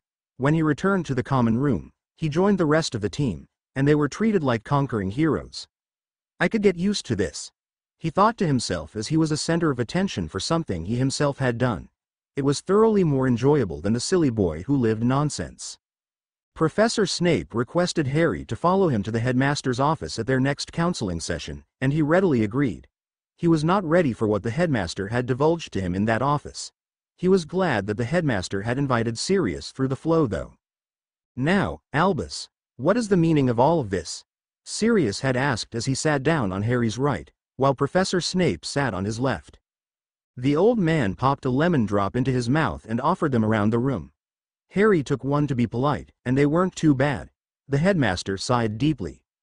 "Tell me, gentlemen, Do you remember an article in the Daily Prophet that mentioned a Gringotts break-in? He and Sirius nodded to that before Harry responded. Yes, sir, it stated that the robbed vault had been emptied earlier that day. My question is, what does this have to do with my broom getting cursed? I am getting to that, Mr. Potter. I am the one who had that specific vault emptied. I had Hagrid empty it that day and bring the contents to me here at the castle. Can you guess why? Harry pondered on that, before something clicked. The third-floor corridor. Whatever was in the vault is hidden there now, isn't it?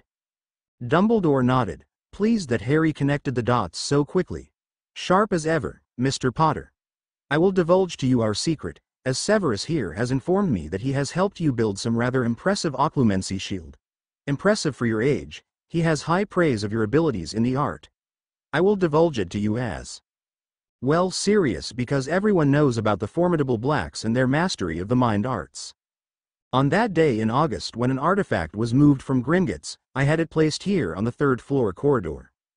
It is currently protected by enchantments and spellwork volunteered by my most entrusted professors. The artifact was left in my care by my friend and mentor, Nicholas Flamel. What we are guarding, here at Hogwarts, is the Philosopher's Stone.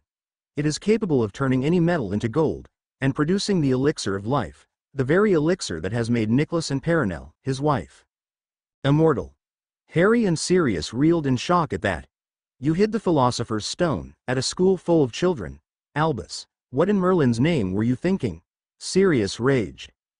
Dumbledore sighed again and put his head in his hands. I was thinking of laying a trap for Lord Voldemort, he replied, getting right to the chase. Once again, Harry and Sirius were shocked. Explain yourself, Headmaster, Harry said, trying to remain polite, but he was a bit angered at the mention of his parents' murderer. I do not believe Lord Voldemort truly died that Halloween night, Mr. Potter. I believe whatever happened merely destroyed his body. Voldemort clearly went to great lengths to ensure his own immortality, but at this time I am not yet sure on how. I have been researching this since that day. It is why you were originally left with your aunt and uncle, as I had erected some blood wards to protect you from his servants as the war was winding down. You were safe from him, and other magicals that meant you harm while you were there. I never forced you back to that place after you moved to Potter Manor, as I knew you would be safe there as well, for a time.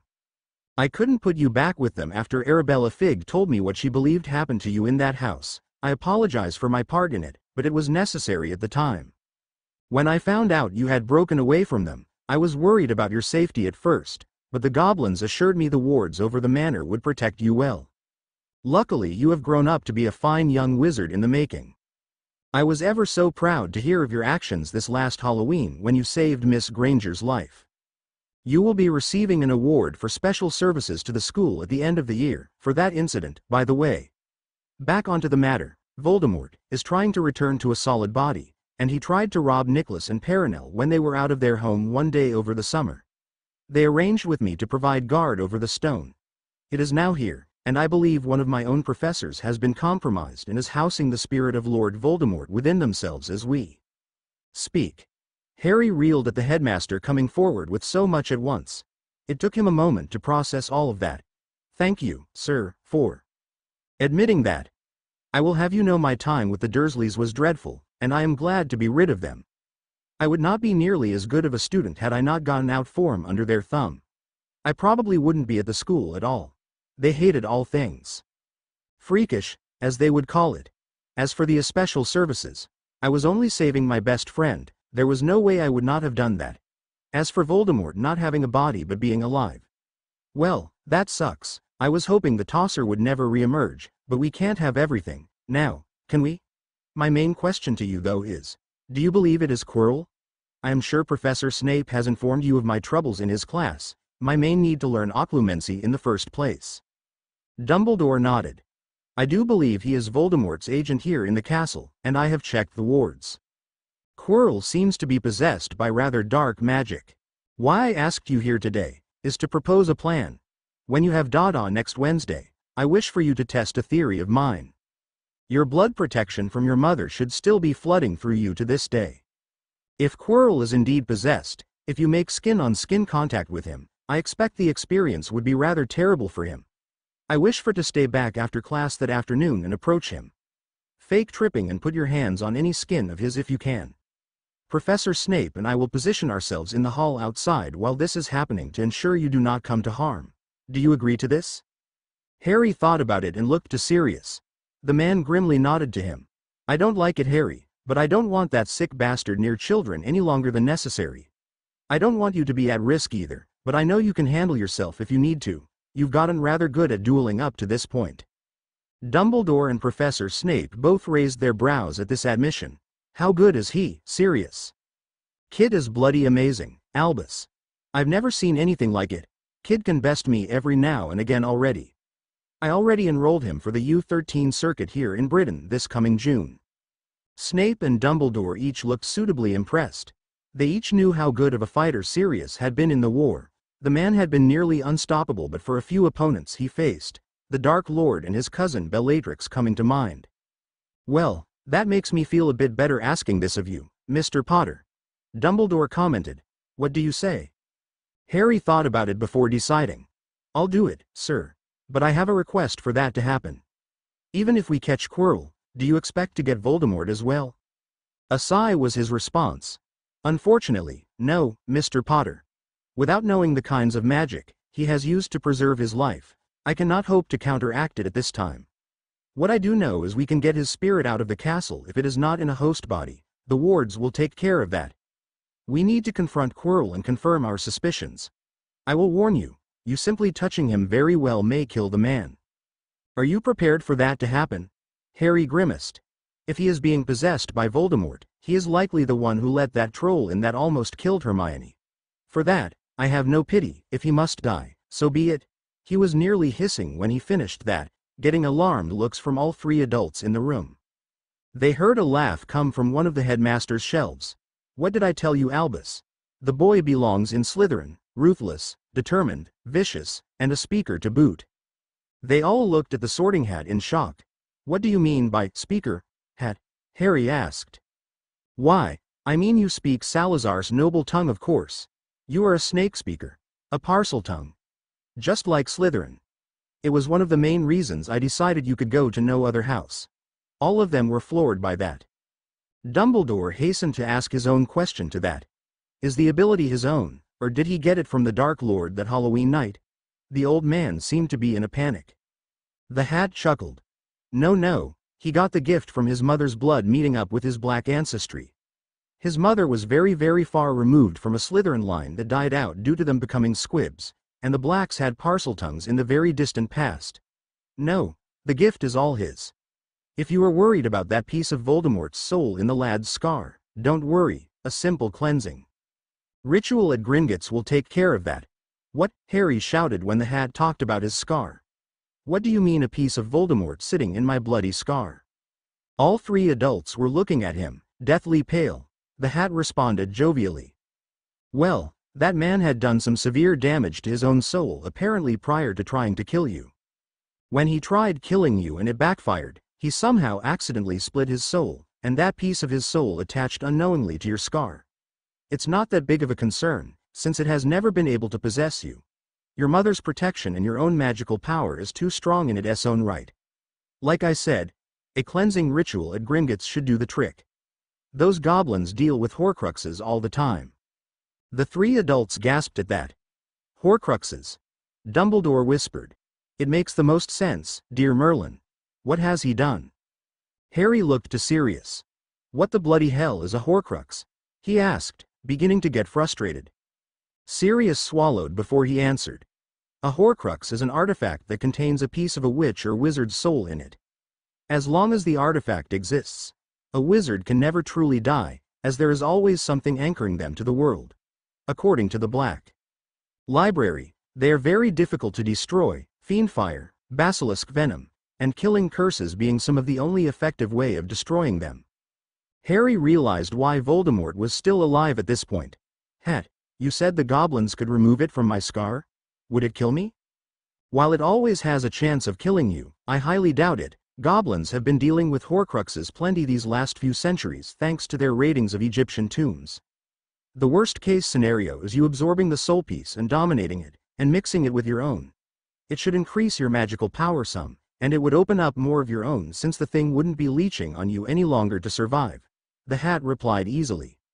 While Harry was thinking of the implications, Dumbledore was thinking of what this would have meant for Harry if the hat had not divulged with information. He likely would have eventually found out Tom used Horcruxes and noticed that Harry had one in his head. He also might have mistakenly thought there was no way to save Harry except to die. It is truly lucky that this conversation is happening. I never would have thought to ask the hat about all of this. Harry spoke up after that. I will request to speak to my account manager over the Yule break. Hopefully he can arrange to get rid of whatever is in my head. For now, that is a secondary concern. We were planning on ousting Quirrell. Do we proceed? Dumbledore nodded. Yes, we shall, if you are willing. When Harry nodded, he carried on. Okay, let us get to the fine details of the plan. Then, a week later saw Harry in the Dada classroom as the rest of the students poured out. Professor Quirrell, could I have a moment of your time? He asked as the last student left. The professor whipped around to face him, not used to anyone hanging back. Oh, Mr. P.P. Potter. Of course you may. What can I help you with? The stuttering fool asked. Harry approached and kept his shields on full blast, in case the man could see his surface thoughts. Well sir, I had a question about zombies, specifically in Fury. I was wondering what type of magic was used in their creation, specifically if it was blood, soul, or just your run-of-the-mill dark magic?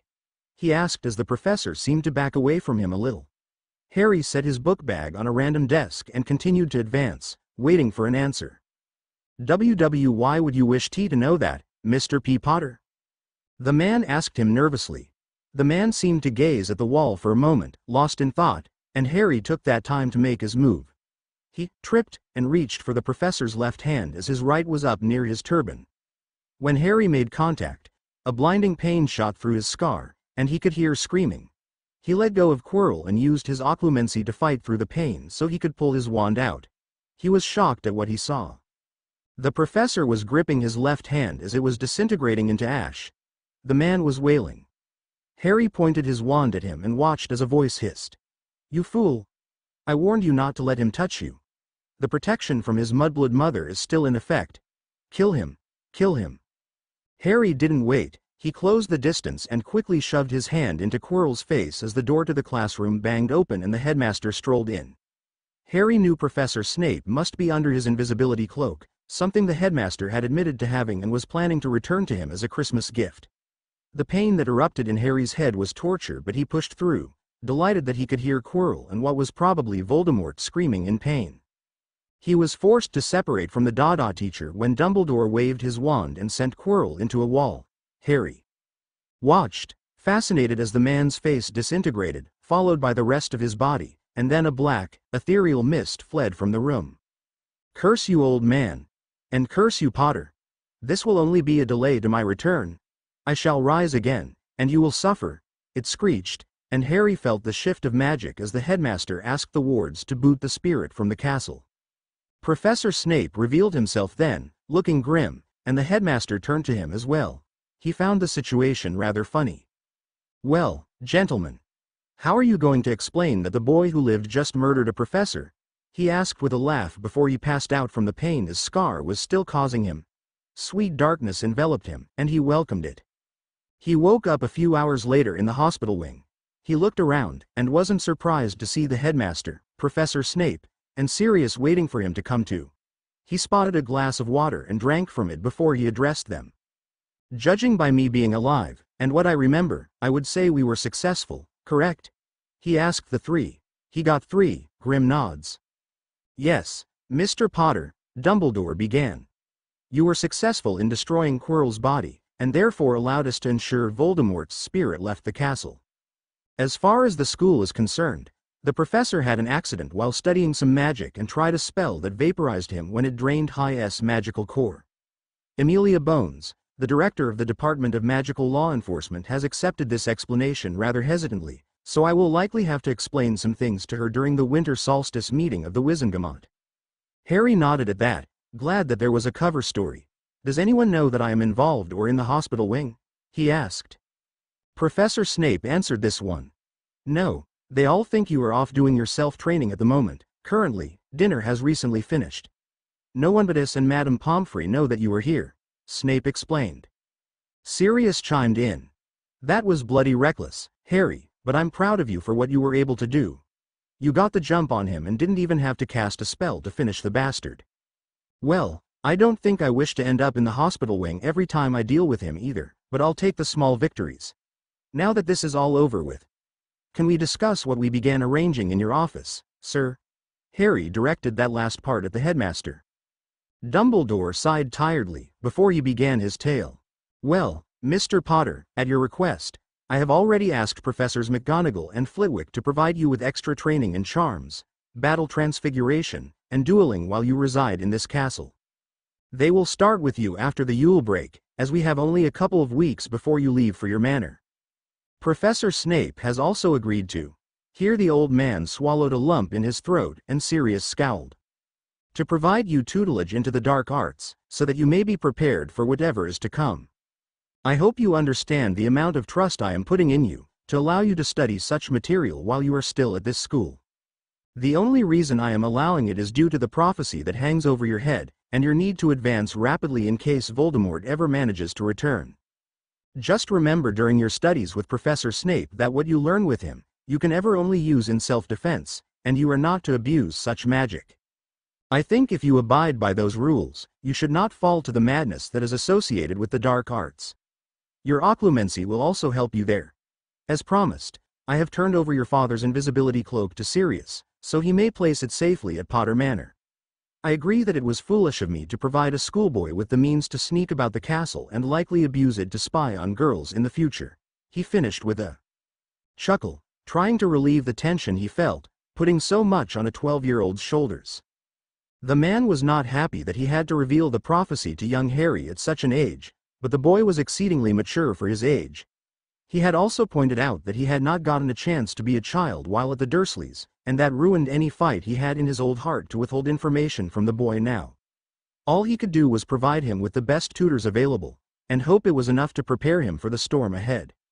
"I'll be sure to be careful of what we delve into, Headmaster," Harry said quietly. "I promise, I will only utilize the dark arts in extreme cases, and hopefully, they are never needed. I am glad you agreed to have me properly trained, sir. With that prophecy, if that bodiless bastard ever returns, I am going to need all the help I can get. I like to think I am rather good for my age, but he had decades of experience, and he's a certified madman." "Language, Harry." Sirius pretended to chide. It got a chuckle out of all four males. "Don't worry, when you aren't at the castle, I will begin teaching you the Black family magic, and I will ask your grandparents' portraits to tutor you in the Potter magic. We have time to prepare, pup, we will use it." "He is correct, Mr. Potter. We will do all that we can to prepare you for your supposed destiny," Snape commented, assuring his young snake that he would be there to help guide him. He owed it to the boy's mother, after all. "You make an old man's worries less, Mr. Potter. If I were a good judge of character, and I am, I would guess by your acts this year that we have nothing to worry about regarding you. You have put yourself in harm's way for the benefit of other students. That is something Lord Voldemort never did as a child, I am sure. Stick to your friends, and the dark shall not consume you. I believe we have bothered you enough, and you seem well enough. I think it best that you return to your dorm and try to act like nothing happened. I am sure Mr. Higgs will fill you in on what was announced at dinner," Dumbledore said as he got up and made to leave. Sirius and Snape did as well. Sirius gave him a hug and a pat on the back as he said goodbye. "I am proud of you, pup, and your parents would be too," he spoke. "I happen to agree with Black, Mr. Potter. Your mother would most definitely be proud, and I as one of your instructors are as well. You did well today, Mr. Potter, and I am sure you will do well in our extracurricular activities as well, if occlumency was anything to go by," his head of house chimed in. Sirius took that time to turn to the potions teacher. "You know, Professor Snape, I know we didn't get along as children, but I truly appreciate you looking out for Harry here at school. Could you forgive me for what sins a schoolboy me committed while we were at Hogwarts? I imagine we are going to have to work together and trust each other going forward." The professor seemed shocked at that admission and stared at Sirius for a bit. "I think that is a splendid idea, Lord Black. Please, call me Severus. I am sure this one will drive us to share several bottles of fire whiskey soon," he said while sticking out his hand and jerking his head towards Harry. "Oi," Harry said with a grin as Sirius accepted the hand. "Then it is serious to you. I'll be in touch, Severus, Harry." He nodded to them both, and with that he left the ward. Harry raised an eyebrow to his professor. "Going to explain what he meant, sir?" Snape sighed. "I imagine you can ask him his side of the stories first, and then I can answer that during one of our lessons next term. Come, Mr. Potter, I'll walk with you back to the dungeons." With that Harry got dressed back into his school robes and the two made their way down. Harry knew that everything had just changed once again, but not necessarily for the better. "I have to be ready," he thought to himself as he walked. His professor had similar thoughts. "I have to ensure he is ready for her." The Yule break could not come soon enough. Harry blew through his pre-break exams and was sure he aced them all once again. It was unfortunate how easy classes were becoming to him with how much advanced material he covered with Dora or himself in his free time. He had to calm Hermione down extensively about her own exams, ensuring her that she would do splendidly. He continued his physical training with Terry in the mornings, even as snow blanketed the ground. They dressed a bit warmer with some Muggle cold weather exercising gear, and Harry would clear the snow with some flames from his wand to keep them dry on the first laps. Quidditch had been an excellent distraction to what had happened so far this year, and the news he had received from the headmaster. Flint did not let up on practices at all, still sticking to his 2 a week minimum. The team was looking nicely for their next match, which would be on February 8th against Ravenclaw. Gryffindor would be playing Hufflepuff the following Saturday. Terry had informed him of the cover story for what happened to Quirrell, as had Hermione and Dora, and also Neville, who took to joining them in the library occasionally. He was sad to have to omit the truth from his friends and cousin, but the headmaster, Professor Snape, and Sirius were all in agreement that they should keep matters of Voldemort tied to their chests for now. Sirius would only be informing Remus, and that was it, so he could help train Harry when he wasn't at school. After exams, Harry found himself sharing a compartment with Dora, Hermione, Terry, and Neville as they all headed home for the break. He enjoyed talking with them all and pretending that nothing was wrong with the world. They talked about how the headmaster had taken over the Dada professorship until an Auror could be loaned to him at the start of the new term. He had been informed that Kingsley Shacklebolt would be returning up until April. He was rather excited about that. Harry hadn't told anyone that he had enlisted the help of Fred and George to rein their youngest brother in. All anyone was aware of was that if Harry got word of Hermione being bullied by the Pratt, he ended up getting pranked by the resident mischief makers in the castle. He was glad they were understanding when he went to them. He hadn't really given them much choice. They either pranked their brother, or he would inflict pain on the little twit. To protect him, they took his punishments in hand. It helped that they were appalled at his behavior to Hermione. Harry had gotten rather vicious in his hexing and cursing of the twit, as well as with the Malfoy Ponce. He kept it to first-year spells, and ensured he was never caught, but they would frequently get hit by the curse of the bogies whenever Hermione informed her about her days in class and the hallways. Harry said his hellos and goodbyes to the Tonks at the station. He and Sirius planned on seeing them at the manor on Christmas Day, as well as Yule itself. Harry said goodbye to Terry, who would be flowing home as his parents were still working. He got to meet Augustus Longbottom, the Lady Dowager for the house at the station as well, and he could see why Neville grew up to be a rather timid boy. The lady invited him and Sirius to a Christmas ball at their estate, which they readily accepted. After that, Sirius and him escorted Hermione to her parents, who were waiting on the Muggle side of the platform, as they couldn't cross without a magical. He smiled as he saw her run into her parents' arms and hugged them deeply. It hurt a bit to watch the display, and made him a tad jealous, but he squashed it quickly. He had come to terms with his parents' deaths, and it didn't do to dwell on what he could not have. He approached them at a slower pace with Sirius. "Dr. Granger, a pleasure to see you again," he said as he shook Hermione's father's hand once he was free and kissed the knuckles of Mrs. Granger. Sirius did likewise. "Mr. Potter, so good to see you again. I know I said it in a letter, but thank you again for saving our Hermione from that troll. I hate to think of what could have happened had you not found her when you did," Mr. Granger told him sincerely. Harry nodded to the man, not sure what to say. "Hopefully she won't be in a situation where I will need to do what I did again, sir," he said neutrally. "Still, thank you, Harry, we feel better knowing you're in that castle with her," Mrs. Granger said gratefully. "That's my Harry, the dashing hero. Sirius teased as he ruffled Harry's hair. Harry swatted his hand away, annoyed, but grateful for the affection nonetheless. We best get back to the other side so I can apparate Harry back to the manor. It was a pleasure seeing you all again. Happy holidays, Sirius said as he began walking back to the platform. Happy holidays. The Grangers coursed before Hermione closed the distance between her and Harry and gave him a bone-crushing hug which he returned. I'll miss you, Harry. Have a good break. You'll write, won't you? She asked him quietly. Of course, happy holidays, Hermione, he said just as quietly into her hair. The elder Grangers watched the scene with warm smiles on their faces, glad to see that their little girl had made such a good friend.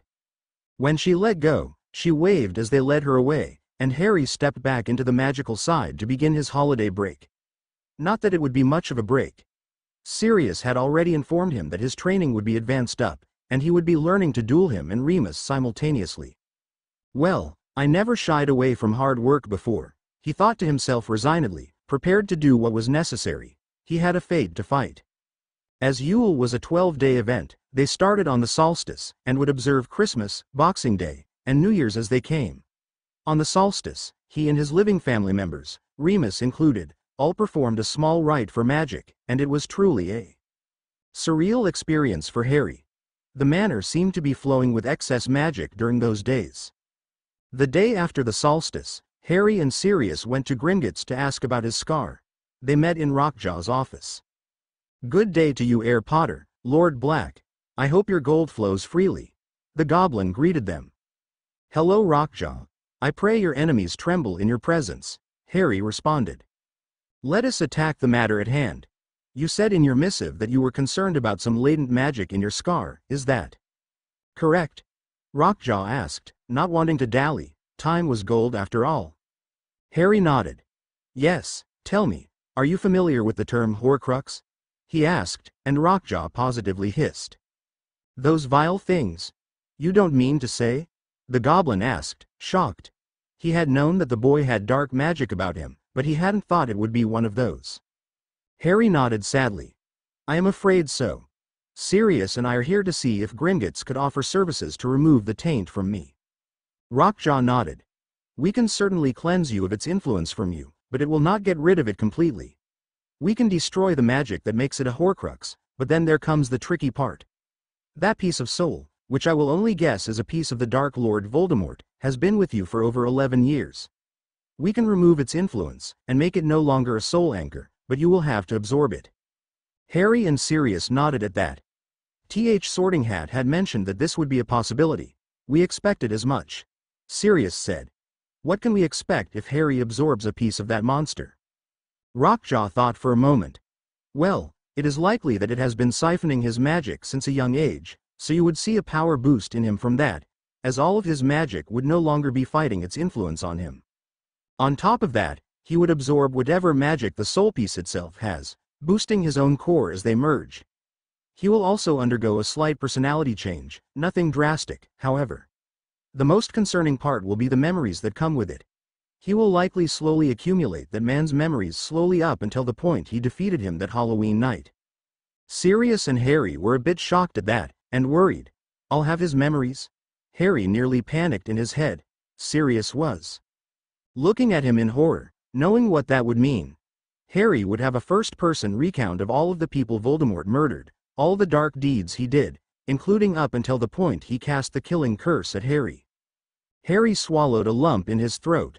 And there is no way around that? He asked quietly. Rockjaw shook his head sadly. I am afraid not. The only thing that will help disassociate those memoirs is good occlumency, do you know it? Harry nodded. Good, that will help you, and make the ritual we will use to get rid of it easier. It will help you not change so much once you merge, as you will be able to differentiate the memories. You will still likely change though, as the Dark Lord was a matured wizard, so you will likely lose some more of your childhood tendencies, Rockjaw explained. Losing more of his childhood wasn't a concern to Harry, and when he thought about it, this could be a good thing. Mark him as his equal. Indeed. Voldemort may have unknowingly given Harry the tools to properly fight the man. I may learn what else he could have turned into a Horcrux if I am not the only one, he thought. Very well, When could the procedure be done? He asked. Sirius whipped his head at him, surprised he was still willing to go through with it, but kept quiet. It was Harry's decision after all. If you come back tomorrow, I can have the ritual be ready for 8 a.m. Is that all you wished to discuss today? Was Rockjaw's speedy reply. That works for me, and yes, that is all we wanted to know about, but how much will it cost? Harry asked. It will be 10,000 galleons. We can take it from your main family vault though, so no worries. No need for that, arrange with my account manager for it to come out of my vaults. Sirius declared, a fierce look in his eyes. I will not let my godson pay for what amounts to a life-threatening procedure on his own. He is still my responsibility. Rockjaw nodded to that and wrote a note down. Very well, Lord Black, if that is all, gentlemen, I hope your marching makes your enemies quake. And we hope your gold ever flows. Thank you, Rockjaw. Harry and Sirius bid goodbye and made to leave the bank. Always interesting, that Air Potter.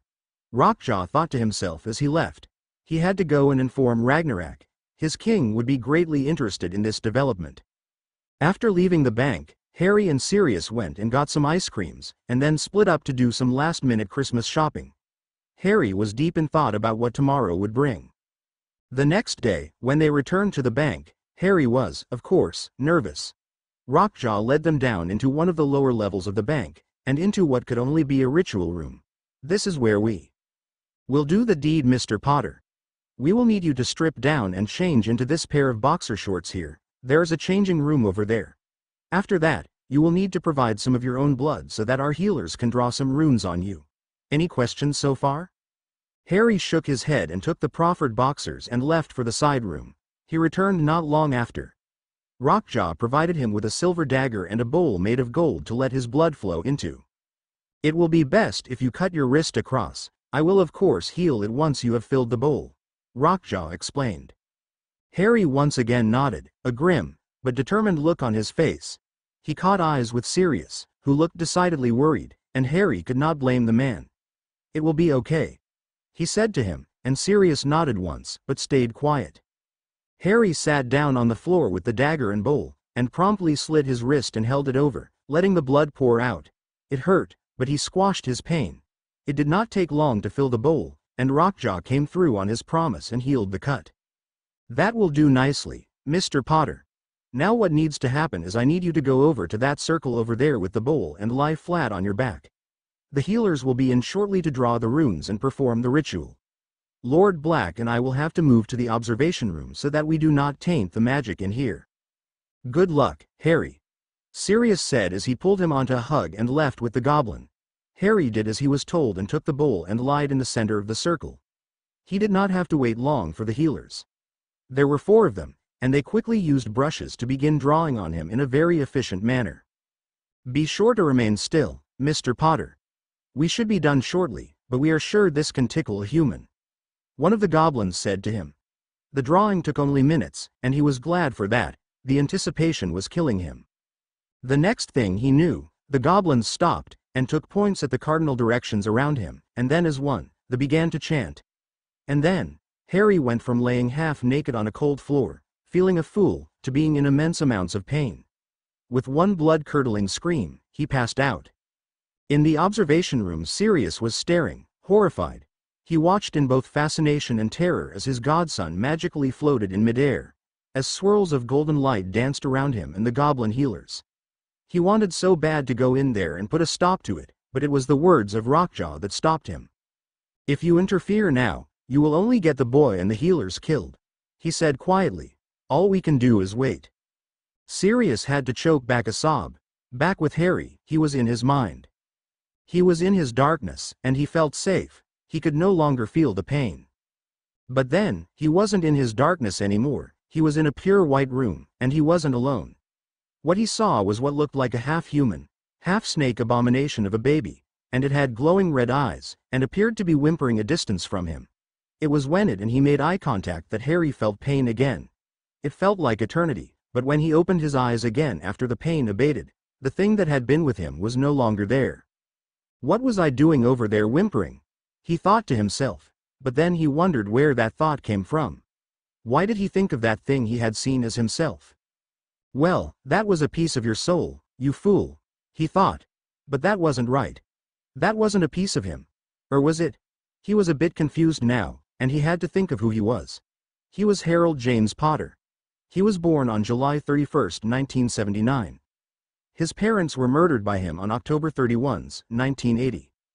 Wait, that isn't right either. He realized. Then he thought back to what Rockjaw had told him. He had undergone the ritual then. And he had merged with a piece of Lord Voldemort. That was why he was confused. He was mixing up the two memories. He started occluding as best he could. The memories were starting to flood his mind, and they were a bit overwhelming. He secluded them, as there were far too many for him to deal with. He went through this process for what felt like hours until he could confidently say that he knew himself to be who he was, and anything extra he remembered were memories of the monster who had shared his head and body. He got to a point where he did not think of himself as two separate people, and he was just himself. To test it, he opened the memories he had locked away. The first one that popped into his mind was the night his parents were killed. He watched it from the eyes of their murderer. It was horrible, but it helped him disassociate even more. After watching a bolt of green lightning leap from a white wand to his own baby self, he remembered extreme pain, and the next thing he knew, he was back in the ritual room, gasping for air. Christmas and Boxing Day had been a welcomed affair after what happened at Gringotts. Harry had received some new dress robes from Andy and Ted, a book full of jinxes from Dora, a book filled with pranking spells that his father, Sirius, and Remus had used when they were at Hogwarts from that duo. Terry had sent him a broom servicing kit, which was funny cause Harry had got the lad the same. From Neville, he had exchanged sweets with the boy, Harry getting him some Bertie Bott's and licorice wands, and him getting chocolate frogs and peppermint imps in return. From Hermione, he got a rather amazing gift. It was a pretty realistic pencil drawing of the night he saved her from the troll. I didn't know she could draw that well. He had gotten her a copy of the second-year charms text, as he was aware it was her favorite subject, and that she would likely finish all of the first-year spells soon enough. He had exchanged a couple of letters with her and had sent Hedwig of that morning with a note wishing her a happy Christmas and letting her know that he looked forward to seeing her again on the train.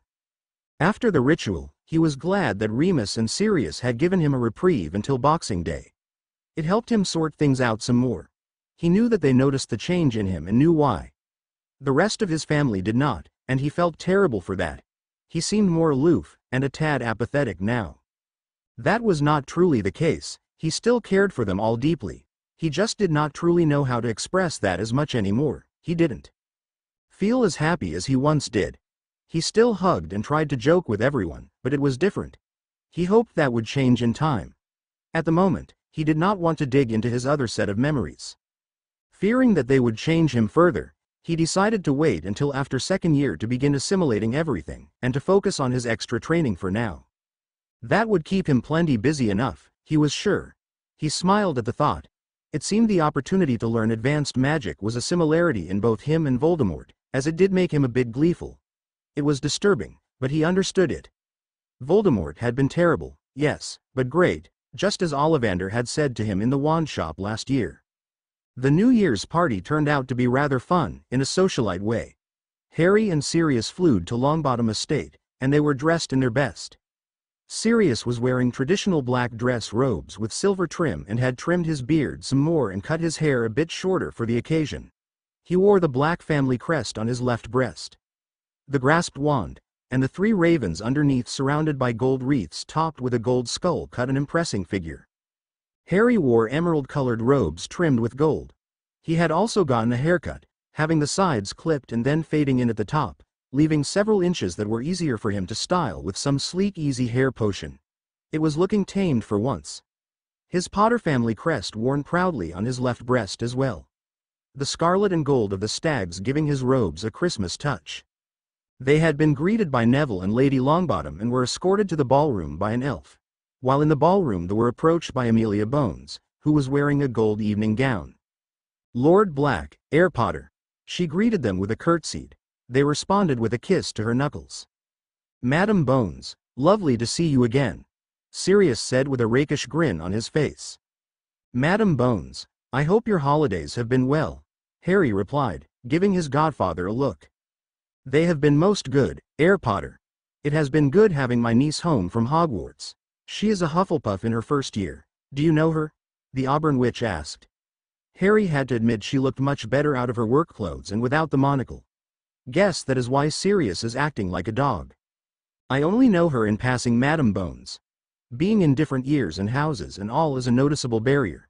I barely can make time for my friend Hermione, Air Longbottom, or my cousin Dora as it stands.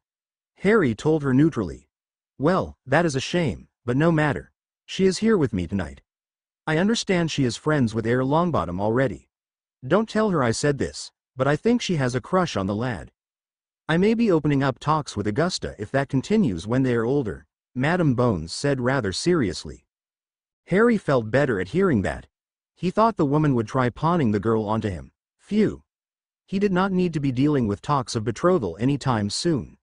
Not when he was preparing for a possible eventual war. I think Neville may have a crush as well, based off of some of my conversations with him in the library, Harry said with a faked grin on his face. That got a laugh out of the woman.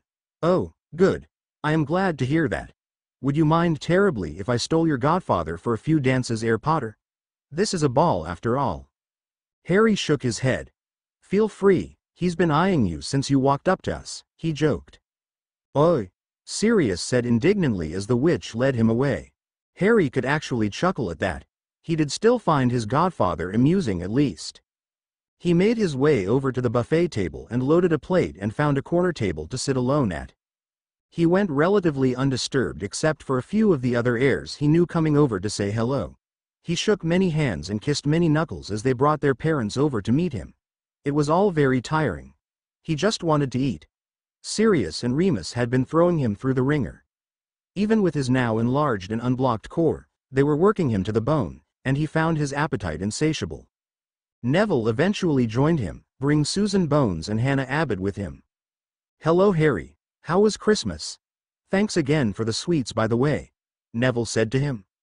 I had a pleasant time with the family, and thanks to you as well. Good for you as well I assume? Neville nodded to his reply. Yes, thank you. I don't think you guys have been formally introduced, Harry. This here is heiress Susan Bones, of the most ancient and most noble house of Bones, he said, presenting the auburn-haired girl, who had the same striking features as her aunt. He stood up and kissed her knuckles. A pleasure, heiress Bones, he greeted before Neville continued.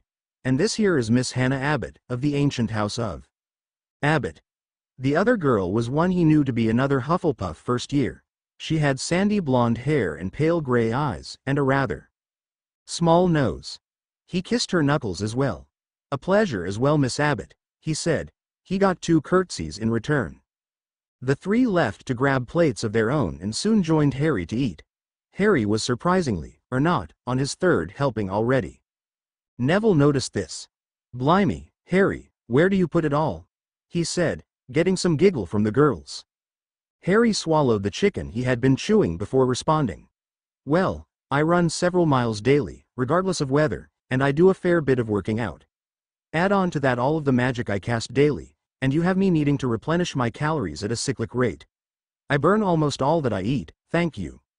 The 3 looked at him as if he was insane. You mean you exercise often? I thought that was a muggle pastime, Susan asked him. Well, heiress Bones, not really. I am a chaser for Slytherin, and you need to be in good shape for that position. I also plan on being in the U13 dueling circuit here in Britain after we get let out of school for the year. Duelers need to be in excellent shape as well, or you would get too tired when throwing around spells. Here in Britain, we may duel on a narrow platform, but when I move to the internationals, they utilize a circular ring and free movement is allowed, Harry explained. All 3 made O's with their mouths, and did not press the issue further. Harry simply asked the girls how they liked Hogwarts so far, and what their favorite classes were. He knew Neville's was herbology, but Susan's was apparently potions, and Hannah's was history, very surprising. When he finished eating, he noticed that Neville kept looking back and forth between the dance floor and Susan, so he decided to give the little lion some courage. He stood up and offered Hannah his hand. Miss Abbott, would you care to dance? He asked. The girl gave him a shy smile and nodded as she took his hand. He led her to the floor, but not before making eye contact with Neville and jerking his head at Bones. He was glad to hear the boy ask the girl as he was walking Hannah to the floor. He could confidently say that though he didn't like social gatherings, he had a decent enough time. Harry was met by another bone-crushing hug when he met Hermione on the platform to return to school. He returned it and took in the feel of her. The girl hugged fiercely, and even with his new personality, he still had a soft spot for her. You must still protect her, nothing has changed. You'll deal with Malfoy soon, he thought to himself. They said their goodbyes and Harry carried her luggage for her onto the train. Dora was going to stay in a compartment with her friend S for this ride, so they were only joined by Terry. Neville would be with Susan Bones and Hannah Abbott, and a few other first years. The ride went smoothly, with both Terry and Hermione going on about their breaks. It was good to be heading back. Being around these two made it a bit easier. He still felt different, but the same at the same time, if that made any sense at all. It took a lot of occluding to try and act as if everything was okay around the school children. He was glad that someone as perceptive as Hermione hadn't noticed so far that he was more quiet than normal, more watching. The return feast was excellent that night, and Harry put several pounds of food away. He knew that he would be having extra transfiguration tomorrow after classes let up before dinner. Considering it was a Monday, that meant he would be using a lot of magic. He was looking forward to it. His additional schedule added battle transfiguration to Mondays and Wednesdays, advanced charms for Tuesdays, dueling for Thursday, and the dark arts for Fridays. The Fridays would double as his occlumency testing day now that Quirrell was gone. He would still be able to make it to duel Dora on Mondays luckily, and it wouldn't affect his Quidditch practice, as Flint preferred. Mornings, those days he just had to wake Terry up extra early to work out. He would still be able to meet up with Hermione in the library after dinners, so that was good. The rest of the year set to look extremely busy though. He was excited. The night back in the common room, Harry asked Katerina to get Malfoy to declare when their duel would be, as long as it would take place after dinner if it was not a class day, and not during when he should be at Quidditch practice on Saturdays. Slytherins. A moment of your time. Mr. Malfoy, have you decided on a date on which you and Mr. Potter will duel? The prefect announced. The blonde Ponce looked up from his game of wizard's chess with a nonplussed look on his face. It seems he had forgotten that he had been challenged. The boy looked at Harry and sneered. I'll duel the worthless half-blood on February 7th. Harry raised his eyebrow at that as the remainder of the Quidditch team hissed in fury, angry at the blonde. That's the day before our match against Ravenclaw. Flint screamed at Malfoy. Do not worry, Captain. Harry said, getting the older boy's attention. I assure you, I'll be in peak condition for the match. I accept the date, Mr. Malfoy, and I'll be looking forward to it. Harry said coldly, before he left for his room, leaving a slightly shocked common room, and a blonde idiot who swallowed a lump that formed in his throat. Chapter 10. As always, I don't own Harry Potter, but J.K. Rowling does. Good for her, and for me. So, we are going to go down a rather more depressing, violent Harry route at this point. To recap, Harry has planned training with Snape, McGonagall, and Flitwick, as well as some with Sirius during breaks. He knows the prophecy at this point, since he had learned occlumency rather well with the help of Snape's notes, and his own talent. Harry is going to be rather vicious in his dealings with Malfoy. Now that Quirrell is done with, second year is going to go by semi-smoothly with no real issues. Drama will return soon though after this chapter. Hope you enjoy. Expect this chapter to be rather scattered as it covers a lot of ground in only about 10,000 words. Oh! A surprise reveal during Harry's duel with Malfoy, by the way, using it as a setup for next year. Harry Potter. A year early ch10 now that Harry knew the only threats in the school was the Malfoy Ponce. Harry let some of his attention relax, and he focused more on his new academics, his Quidditch, and his friends. Hermione and Dora both seemed he was quitter than usual, but neither had said anything since the amount of time he spent with each barely changed. Terry also knew something was up, as he spent the most time with him, having all the same classes and always partnering up. Terry took it in stride as well, figuring if his friend had troubles, he would talk about it when he wished. He knew Harry well enough not to press him on issues. It never ended well. He was just glad they shared Quidditch, as Harry always seemed to relax a bit once he was in the air. Harry dove into his lessons with McGonagall, Flitwick, and Snape. In his first meetings with each, he specifically requested that they not go easy on him, and they weren't. Each was a brutal taskmaster. And every second of it thrilled Harry. He was catching on to the more advanced material at an alarming rate, and he had a discussion with the headmaster and Professor Snape about that specifically. During that discussion, Harry had come clean with everything that had happened when the goblins took care of the soul shard. I occluded his memories as best I could, sir, but there was still a change in me. I feel a bit more detached, for one. And classwork seems even easier now than it did before the break. I still read ahead and try spells ahead of time, but it's just too easy. Half the time, it's like I'm rereading the material and relearning the wand movements and incantations. I almost never have to try a spell more than twice to get it at this point, Harry explained. It's true, Albus, he goes through potions with an expert ease, and in our first dark arts lesson he learned the Apungo and Revulsion jinxes almost instantly. He even got the knee reversal hex down quickly, and that one is severely more complicated than the toenail growing hex, which he already knew, Snape said, adding to the impact. At the rate Mr. Potter is growing, he could take his owls in potions and dada by the end of the year, I am afraid. Dumbledore sat listening behind his desk with his fingers laced under his chin. I am glad you came forward with this, Harry. Can I call you Harry? At the boy's nod, he continued. I am hesitant to move you up in years, as that would cause unneeded attention to our situation. At least not yet, at least. I'm fine with that, sir. I don't exactly want to go through school any quicker than I need to. I love being at the castle, and I do enjoy the challenges that come with the extra lessons you have arranged. While grasping the material is rather easy, using it in a fight is decidedly more challenging, and Professors McGonagall and Flitwick both put me through the ringer. Perhaps next year when I take my electives, they will make school more difficult, Harry said, looking a bit hopeful. That gave the old headmaster an idea. Which electives do you currently plan on taking, Harry? Ancient runes, arithmancy, and care of magical creatures, sir. I am sure those three will help to spread me a bit thinner, Harry responded, wondering where the man was going with his line of questioning. Dumbledore paused to think some more. It had been done in the past, and several of the more intelligent students had succeeded. Would you care to take all of the electives next year? Your schedule would give you less time in your core classes, but I don't think that would be an issue for you. Harry didn't answer immediately, thinking, how exactly would that work, headmaster? Well, as I said, we would have to cute out some of the time slots from your core classes, but as things are now, you go through them water from what you and your professors have described. If you took all of the electives, then to accommodate, you would be given weekly or monthly projects to complete based on the year's curriculum so that you could stay in pace with your peers. An example being Transfiguration. You have 2 double periods of it through the week this year, and an additional single period spread in. We would likely shrink that down to 1 double period next year with your classmates, the same for Charms, and we could get rid of your single period blocks for history as well.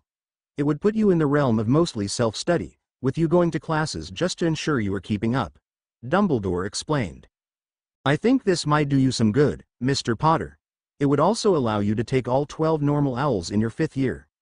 Headmaster, may I also suggest next year that we enlist Madame Pomfrey to have him intern in the hospital wing for a single period, so he could learn basic magical healing as well? It will likely be useful in the future. Professor Snape added his 2 nuts. That is a splendid idea, Severus. I am sure Poppy would agree if you would like to learn that as well, Harry, Dumbledore replied. Harry nodded. Then I think adding those 6 subjects would be good, gentlemen. It will be sure to spread me thinner. I assume I will lack free periods and study hall next year? Yes, that would be unfortunate, but you would gain more than you lost, and hopefully it will challenge you and help teach you more time management as well, something you are already rather good at with your current schedule, the headmaster said, letting a smile come to his face. I will give you another thing to look forward to. If you get outstandings on your Transfiguration and Potions Owls in your 5th year, I promise to tutor you in alchemy during your 6th year. Harry couldn't help but grin at that.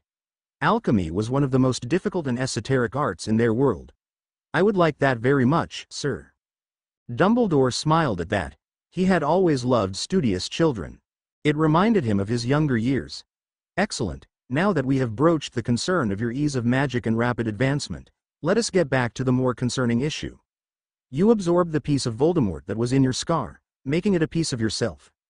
Through occlumency, it did not completely change who you were, but the memories, even though you have not been viewing them, have been showing through in your school and wand work. You say you feel a bit more detached to those around you, Do you think anyone has notice? This got rid of Harry's grin. Yes, I believe they have, sir.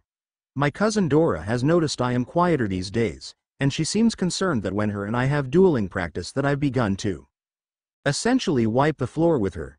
Don't get me wrong, she is talented and a force to be reckoned with, and will grow when she joins the Auror Academy this summer, but she has noticed a change. I appear more vicious and relentless when we hash it out. He took a breath to pause. As far as my housemaid Terry goes. He also knows I've drawn in a bit.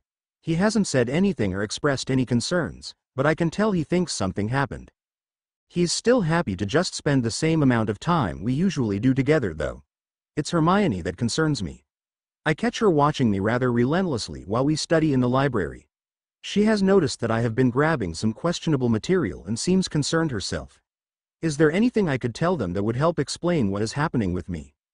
Dumbledore was sad to see that the child, no young man, looked a bit vulnerable when saying this. He was glad though that Harry still cherished his connections and wanted to find a way to alleviate the strain the change in him was causing.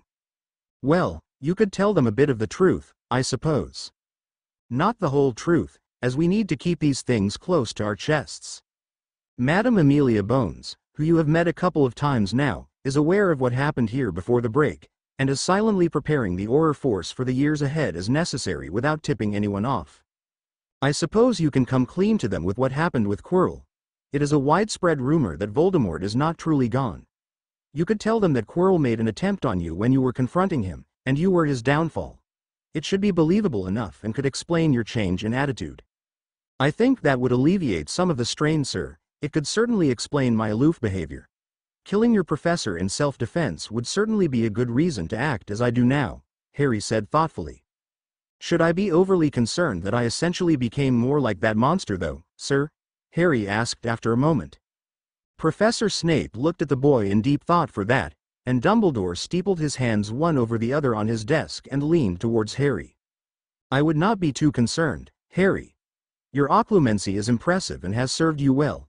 In fact, I believe what has transpired to be a gift at the same time, and I think you agree. This should help level the playing field between the two of you for any future confrontations. This, of course, must never get out between yourself, Sirius, Remus, Severus, and myself. The other professors who helped guard the stone know what happened with Quirrell and you, but nothing else. Professors McGonagall and Flitwick readily agreed to train you because they see it as an attempt on your life, and they are happy to do it as your father was Minerva's favorite student, and your mother was Phileas respectively. They also do not know of the prophecy, nor the soul shard that you dealt with. We must look on the brighter side of things. We have time to prepare you, and we have allies preparing in secret. If things devolve into a blood war again like last time, we will be more ready than we were then, Dumbledore explained, and he was glad to see the boy's shoulders drop slightly, in what he hoped was relief. I hope you are right, sir, said Harry. January flew by. Harry explained the abridged version of what had happened to Dora and his friends. He was elated that it seemed to settle their concern over him. Hermione and Dora had each crushed him in a hug and told him if he ever wanted to talk about it, that they were there. Terry acted his usual self and acted as that semi-silent support that Harry had been grateful to have since first year. The boy understood him to a great degree and was an excellent lad to do lad things with. All three were rather shocked about the fact that Voldemort did indeed still roam the magical world and were even more shocked that he had been here in the castle, after the famed Philosopher's Stone. Hermione of course had done a boatload of research on it after that and served as a suitable distraction to the bookish girl. His training with his three professors was advancing rapidly, and their praise for him pleased him to no end. He had let go of the troubling facts for now, instead focusing on the things he could look forward to. Namely, that was his Quidditch match on February 8th, Easter break where he would start on the Black and Potter magic, the end-of-year exams, the coming summer with his dueling tournament, and his time in electives next year. He also had not forgotten about his little duel with the Malfoy Git, and every time he thought of it he grinned viciously. He had done some more of his own spell research, and had advanced his shielding capabilities, and added 2 nasty surprises for the lout. One would prove rather shocking, and the other would be awe-inspiring to the audience of the Snake Pit. Recently, the Weasley twins had struck their younger brother again. Harry had relayed to them from Hermione that he had rudely bumped into her and had purposefully knocked her book bag to the floor. Their reaction was to turn his hair green for the entire week thereafter. Harry got endless amounts of amusement at watching the fool sputter and deal with him being called a secret Slytherin. It enraged the boy to no end. Soon, it was the 7th, and it was time for all Slytherins to get one simple message. Harold, James Potter, was not a wizard to fuck with, and neither were any of his friends. Harry stood opposite of Malfoy on a dueling platform that the prefects had conjured as a team effort. Katerina was acting as the proctor as she was the one who had announced it originally.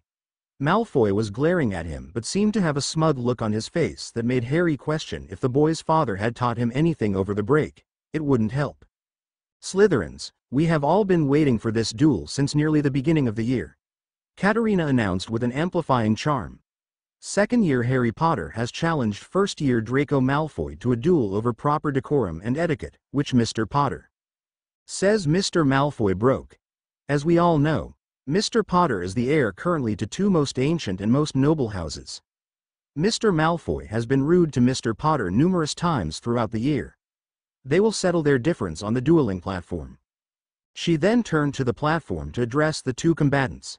Gentlemen, dueling etiquette states that rules of a duel must be disclosed prior to a match. The rules are thus: no permanently disfiguring spells, none that could kill, and the use of the unforgivable curses is outlawed. Do we have an understanding on that?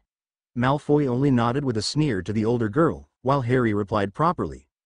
Yes, Miss Couture, he said with a respectful nod in her direction. Now that that is covered, if one of you is disarmed, stunned, or rendered unconscious, I will call an end to the duel. Is that understood? She received additional nods. Very well, do either of you gentlemen wish to declare spoils of victory now? Malfoy jumped at the chance to speak first. I do. When I beat the disgusting half-blood, I wish for him to resign from his position as chaser on the Quidditch team, and for him to kiss my boots like the proper little mudblood he is. Many of the house hissed at that, even the reserve chaser. Pusey had remained an active part of the team, and all of the four chasers got on very well.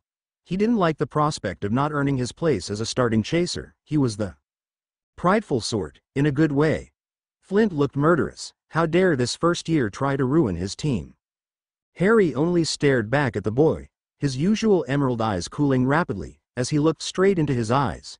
It unnerved the boy and made him squirm, and this made Harry smirk. I find your terms acceptable, Mr. Malfoy, he said, getting surprised looks from his team, and many of the house. If I should win though, and I will, I expect you to never utter the word mudblood from your disgraceful mouth again. It seems your father has taught you poorly. No worries, I will correct his misteachings. Malfoy looked appalled at the ultimatum and did not say anything until Katerina prompted him. Mr. Malfoy, do you accept the terms? She said pointedly. She wanted to get this over with. She had an essay to write. I do. It's not if the uppity half-blood could beat me anyways. The boy tried to drawl in an imitation of their head of house which nearly caused Harry to snort. The boy looked a fool trying to imitate such a distinguished man. Very well then, gentlemen. The other prefects and I will erect shields, so no stray spells hit other students. Now both of you bow. Harry did so, never taking his eyes off of the Ponce, and was a little mad when all the little shit did was nod his head in return. He would pay for that slight soon. Now, on my count, you may begin. On 3, 1, 2, Malfoy had began casting in between the count of 2, hoping to get the upper hand and surprise Harry. Expelliarmus! The boy had shouted, and a bolt of red spellfire raced at Harry. Harry simply leaned out of the way and rose an eyebrow at the boy. He promptly put his left hand in his pocket, and stood, waiting for what was next.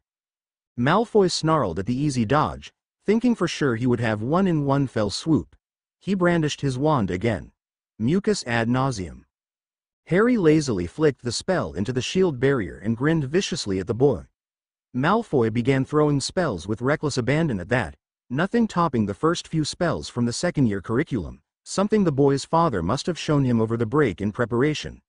Harry continued lazily flicking the spells this way and that.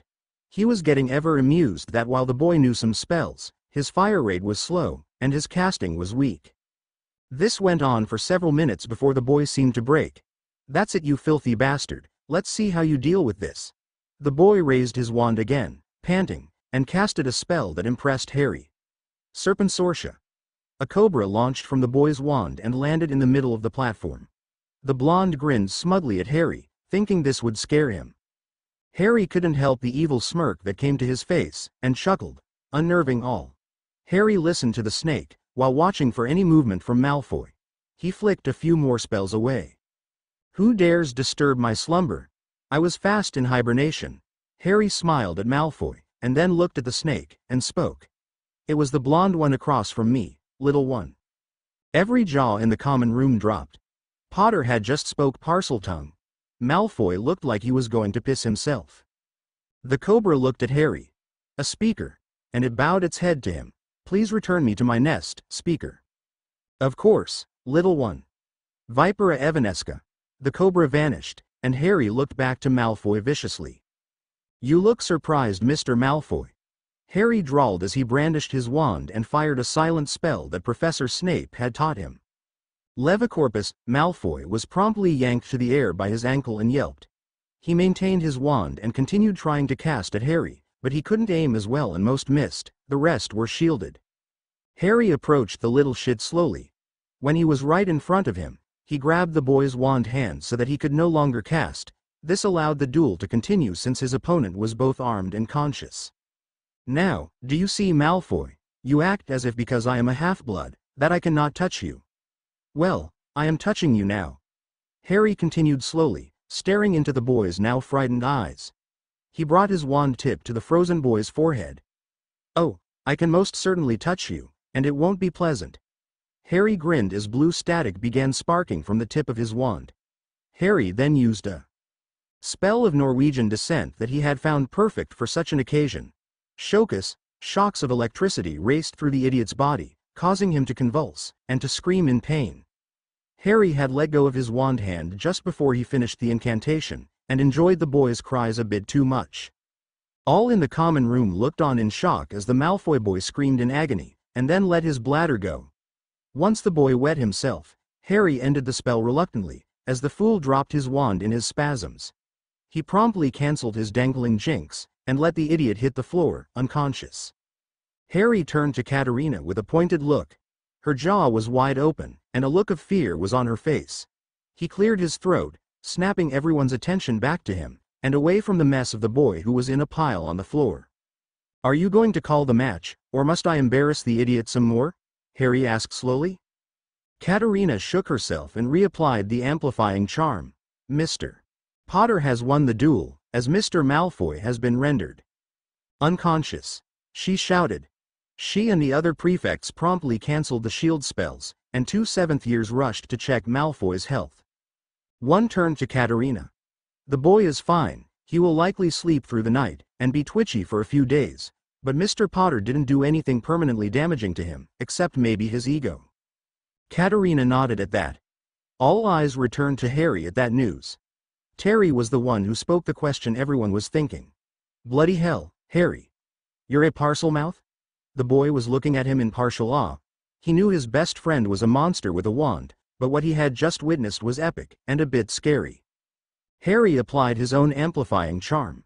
"Yes, Terry, I am a Parselmouth. I have been since the day I was born. Had the fool not to summon a snake, I would not have revealed that for some time yet, but I like the idea of scaring the little shit. I trust, Slytherins, that this news will not leave this common room," he said slowly, scanning the eyes of every house member. He saw fear, he saw awe, he saw respect, he got nods from most of the group. "If this leaves these walls, even to some of your parents, I will be most displeased. I would hate to have to duel another from this noble house just because someone had loose lips," Harry said, letting his now cold eyes meet everyone they could. At the many gulping nods he got, he thought the message got across clearly. "Very good, Terry. Care for a game of wizard's chess?" He ended his charm when the other boy nodded and stepped off the platform so that the prefects could vanish it. Harry joined Terry and walked to their usual area. As he did so, he stopped by Malfoy's usual friends, who were all staring wide-eyed at him. "Be sure the idiot gets the same message I delivered to the house. I don't think he will be eager for a repeat of tonight," he said coldly in English, before switching to Parseltongue. "Or else." They all jolted away from him and nodded. Crabbe and Goyle rushed to drag their boss to his room, so he could sleep the duel off. When Harry sat down and began playing with Terry, he looked up at the other boy. The boy clearly had something on his mind. Yes. Terry. Terry stared at him some more. You're terrifying, Harry. Brilliant, but terrifying, the boy said finally with a shake of his head and a laugh. Glad you won't be forced off the team, and that you taught the little shit a lesson. His comments about our blood were starting to really annoy me. Harry smiled at his friend as one of his pawns was taken. Yes, he is a rather annoying twit. Glad I could teach him a lesson. Just so you know, I only learned about being a Parseltongue just before the Christmas break, after all of that quirrell business. Hope you don't mind that I didn't tell you right away. Terry shook his head with a laugh. Nope, that's fine. I probably would have kept that a secret too, but Cat is out of the bag now. Did you see the looks everyone was giving you? They're going to think you are the heir of Slytherin. Harry nodded to that. Yes, they are, and they would be right, in a sense, he said, shocking his friend some more. Harry looked around to ensure no one was listening in, but everyone was giving him a wide berth. My mother's family was not as muggle as they seemed. She came from a branch-off family of Slytherins that descended into squibs. The magic re-emerged with my mother. She wasn't a snake speaker herself, but when her DNA mixed with my father's, who had black blood in him, the gift re-emerged. The blacks were known to have the gift in the very distant past as well, so that explains me. I know that from Gringotts, I do not have enough shared blood to ever claim Slytherin's vaults, not that I need them. Same for the rumors that the Potters are descended from Gryffindor. Blood is too removed, the family is dead. Terry looked very surprised at that revelation. Well still, you are likely going to be treated like the king of Slytherin house now. People will assume you are a dark wizard as well, unfortunately. Harry nodded at that. That is why I revealed the ability. I could not let Malfoy to build a power base in the house any longer. I had to defang him. This has cemented my position of respect with our housemates, and they all, even the blood purists, will look over the fact that I am a half-blood now. It was rather fortunate that Malfoy summoned that snake. If he hadn't, I would have summoned several, as I also know the spell. Brilliant, yet terrifying. I assume Miss Granger and Dora are not to know? Terry asked. Harry simply nodded. Yes, no need to make them worry about me even more than they do. The match the next day with Ravenclaw was a great distraction, and Harry was glad for it. Hermione of course had wished Terry and him luck but had told them that she would be rooting for her own house of course. House spirit and all that jazz. They understood and thanked her for the well wishes all the same. Ravenclaw's chasers were simply not up to snuff against the Slytherin lineup. It was an annihilation. Terry had been instructed to keep the Ravenclaw seeker, an Asian girl named Cho Chong, from catching the snitch as long as possible, while Harry, Montague, and Flint ran up the score. The score was at 230-50 when Terry finally caught the blasted thing. With a point gap of 380-50 lead on Ravenclaw, Slytherin cemented their position of first place for the Quidditch Cup, which they would need. Hufflepuff had decent enough chasers compared to Ravenclaw, but the real worry was their seeker. If Terry could not catch the snitch against Cedric Diggory, the chaser line would have to ensure the points stayed close so that they wouldn't lose first and let Hufflepuff, or Gryffindor usurp the trophy. Their last game against Hufflepuff was scheduled for June 30th, the weekend before final exam week. Quidditch training would keep up as usual, and the team just grew closer and closer. Harry was glad to count many of the older boys as semi-friends now. The camaraderie of being on the team was helping him keep sight of things since the winter break. As had his friendship with Terry, Hermione, and Dora. He spent as much time with them as he could manage outside of everything he was trying to do. He was glad that Hermione was doing better in her house, and she seemed less stressed out about fitting in. She had become good friends with Lisa Turpin finally, and that pleased Harry. For Valentine's, Harry had gotten a card for Hermione, Dora, and Hannah Abbott. Miss Abbott because he expected one from her after their dancing on New Year's. He had also gotten the threesome chocolates. He had of course received cards from the three girls as well, and quite a few many more than he had last year. It seemed that while his year mates and above generally treated him semi-normal now that they knew him, the new first years were a bit more starstruck than they had ever been. Dora had upped her game when it came to dueling again, and she was progressing rapidly in her skills, being able to beat Harry again. Harry didn't mind though if it meant his cousin would turn into an exceptional orar. It was worth it if a few of his losses resulted in her surviving the future possible war. Terry provided the usual distraction he always had, whether it be their exercising, Quidditch, or simple games. It was a small amount of leisure time that helped Harry unwind. His letters to Sirius, Remus, the elder Tonks, and Mr. Granger continued as well. Sirius and Remus received progress reports on how he was doing with his extra studies and were interested to learn of his offer for all of the electives next year from the headmaster. The two of them would occasionally send him some rather helpful texts in line with Dada and dueling, and he appreciated their thoughtfulness. He had also gotten word that Sirius and Madame Bones were now courting, and it looked like the Mutt may be setting up a betrothal contract with her soon. This pleased Harry, as that would mean Sirius would be happy, and could finally start a family of his own. This would mean that Harry would lose his heirship to the House of Black, but that did not bother him. He could still learn the magic of the family, since he was still the Lord's godson, and he was a blood relative to boot. The elder Tonks simply tried to keep up with him and made sure that he and Dora were doing okay. They knew Harry was an exceptional student and did not worry about his grades. They did love tales of his Quidditch matches though. Mr. Granger also liked to hear about Quidditch. The man was fascinated by the sport and would love to see it firsthand. Harry let him know that during the summer of '94 that England would be hosting the World Cup, and that he would have Sirius arrange for tickets so that the man and his family could attend with them. Obviously, that was a while away, but the man was looking forward to it nonetheless. He was also happy his daughter had reached out and finally made some other friendships. Soon the Easter holidays came and went.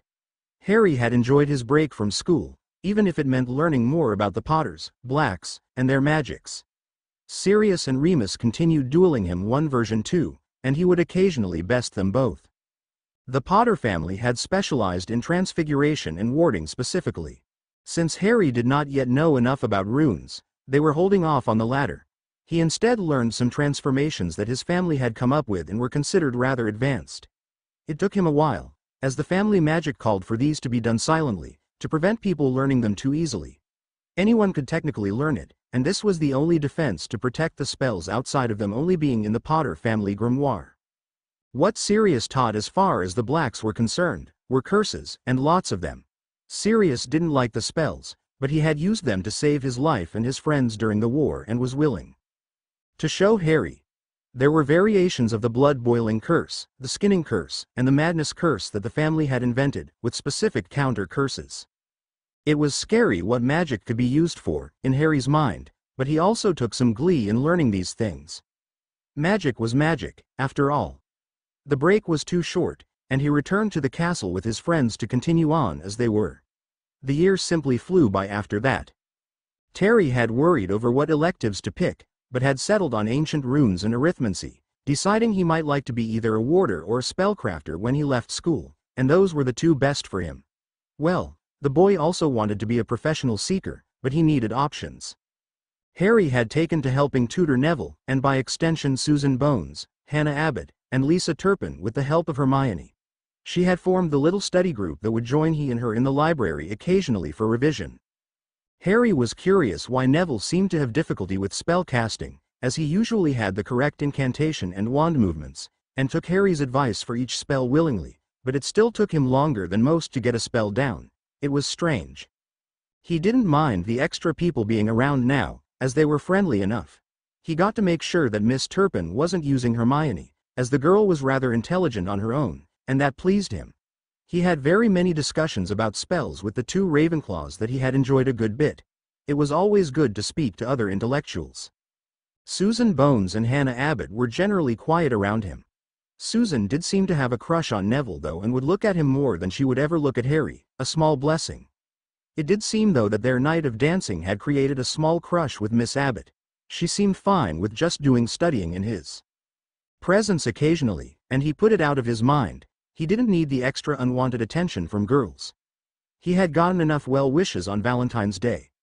Hannah had been one to send him a card, and he had reciprocated, since he had expected it. In his extra classes, his 3 professors were pushing him to learn more and more spells silently now they knew he could do even some. This had set him back a bit, as they made him go through everything he had learned thus far until he could do so with all of his spells. It was a pleasant challenge though, and it helped slow him down some. All new spells were taught to be done silently as well, so it stunted him perfectly. Dora wasn't happy when he started throwing silent spells around though. After he got her a few times, she returned in kind, and she started winning more often again. Getting silent spells thrown at him did make it more fun though. With Flitwick and McGonagall, nor Snape, he could never get the jump on them. They were simply masters of their crafts. Even on his dueling nights, when he was allowed to use all that, he knew excluding the darker curses, he couldn't even touch the tiniest professor in the castle. The man had inhuman speed. Granted, he was half human and half goblin, and a world-renowned dueling champion, but still. Soon the Hufflepuff match came and went. It had been rather anticlimactic, as they had overtrained Dew and overestimated the opposing chasers. They had steamrolled them, getting a 200-point lead when Cedric Diggory had finally caught the snitch after a good seeker duel with Terry. He couldn't prevent Terry from catching it and ending the game any other way, and Harry, Montague, and Flint had been relentless all match. That common room party had been a good one. Someone had gotten loads of butterbeer, which Harry enjoyed immensely. The older years had even snuck in some elven wine and a rare fire whiskey. Harry partook in the wine a bit but shied away from the stronger stuff. It would not do well to get too relaxed. He was sure Malfoy would have taken it as an opportunity for revenge for their duel. Speaking of the Ponce, he and his merry band of misfits had stuck to themselves for the remainder of the year. He was glad the Ponce had behaved himself and seemed to avoid him at all costs. The Weasley twit had been appropriately brought to heel by his brothers. The boy had finally correlated that if he was mean to Hermione, bad things happened to him, and had backed off. All was well. Exams came around and went. Harry had once again had to calm down Hermione from her studying overload. It had amused him rather well though when he had all but snagged all of her books and dragged her outside by the lake for an entire Saturday afternoon. She had argued at first but had relented when she saw how nice of a day it was and how good it was to feel the sun on her skin. She had been getting a little too pale for Harry's liking. The exams were even easier than the last year for Harry if that was even remotely possible. He was sure he did fine. As his tournament was to take place a week before he was to return to Potter Manor, Dumbledore had given him permission to flow home on the morning of the 19th so he could make it. He would return for his last week of school after that, which would just be getting introductions for what all of his classes next year would be signing as pre-reading and homework. It would be a light week as no work was expected to be due. Hermione, Terry, and Dora had all seen him off after breakfast and had wished him luck before he went to the headmaster's office. In front of the stone gargoyle, he gave the password, Ice Mice, and made his way up. The door was already open for him. The headmaster looked up at him and smiled. "Harry, good to see you again. How are you feeling about the tournament?" he asked. Harry grinned. "Honestly, sir, I fell a little overprepared," he admitted. "Do you think I should hold back?" The man shook his head. "No, Harry, as long as you abide by the rules, I think you should perform at your very best that you are capable of. My reasoning is this. Should war come, we need the public to be confident in you. You will be a beacon of hope. Your grades here are a matter of public record, so not many would be surprised to see you do well on the circuit. Most on the circuit are home-taught, and do not attend Hogwarts, but you should see a familiar face or two, but they will be from the U15 and U17 bracket respectively." Harry nodded to that. It made sense, and it made sense that he wasn't the only student into dueling. It was one of the few sports in their world. He wondered who would be attending as well. "Well, sir, Sirius is surely waiting for me. I think I will step through now." The headmaster waved a hand to his fireplace. "By all means, Harry, I will see you Sunday afternoon when you return." Then, he was back at the manor, and immediately after went to London to get him checked in. The duel would be held at an arena that was in Diagon Alley. Sirius, Remus, and the elder Tonks walked with him, as they would be observing his matches. They saw where things were taking place eventually and walked to the check-in stand. A young, blonde-haired witch with glasses was running it, and she didn't even look up as she asked, "Name, please." She was sorting through paperwork from the last competitor. "Harold James Potter," Harry said simply. The girl froze, and slowly looked up at him in shock. She shook her head and immediately looked for his name on the roster. She looked back up when she found his name and tapped it with her wand, which made a check mark appear.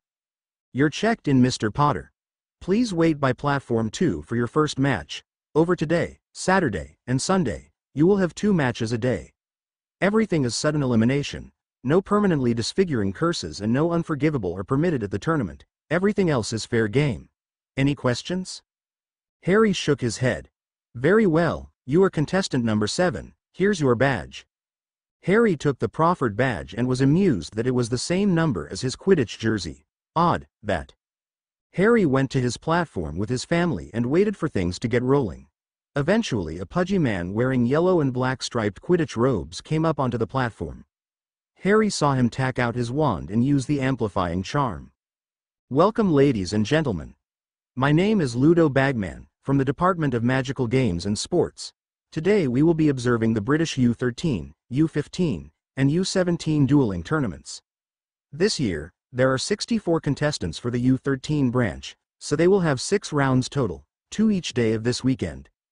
The U15 and U17 each have 16 contestants, and they will be having a single round today.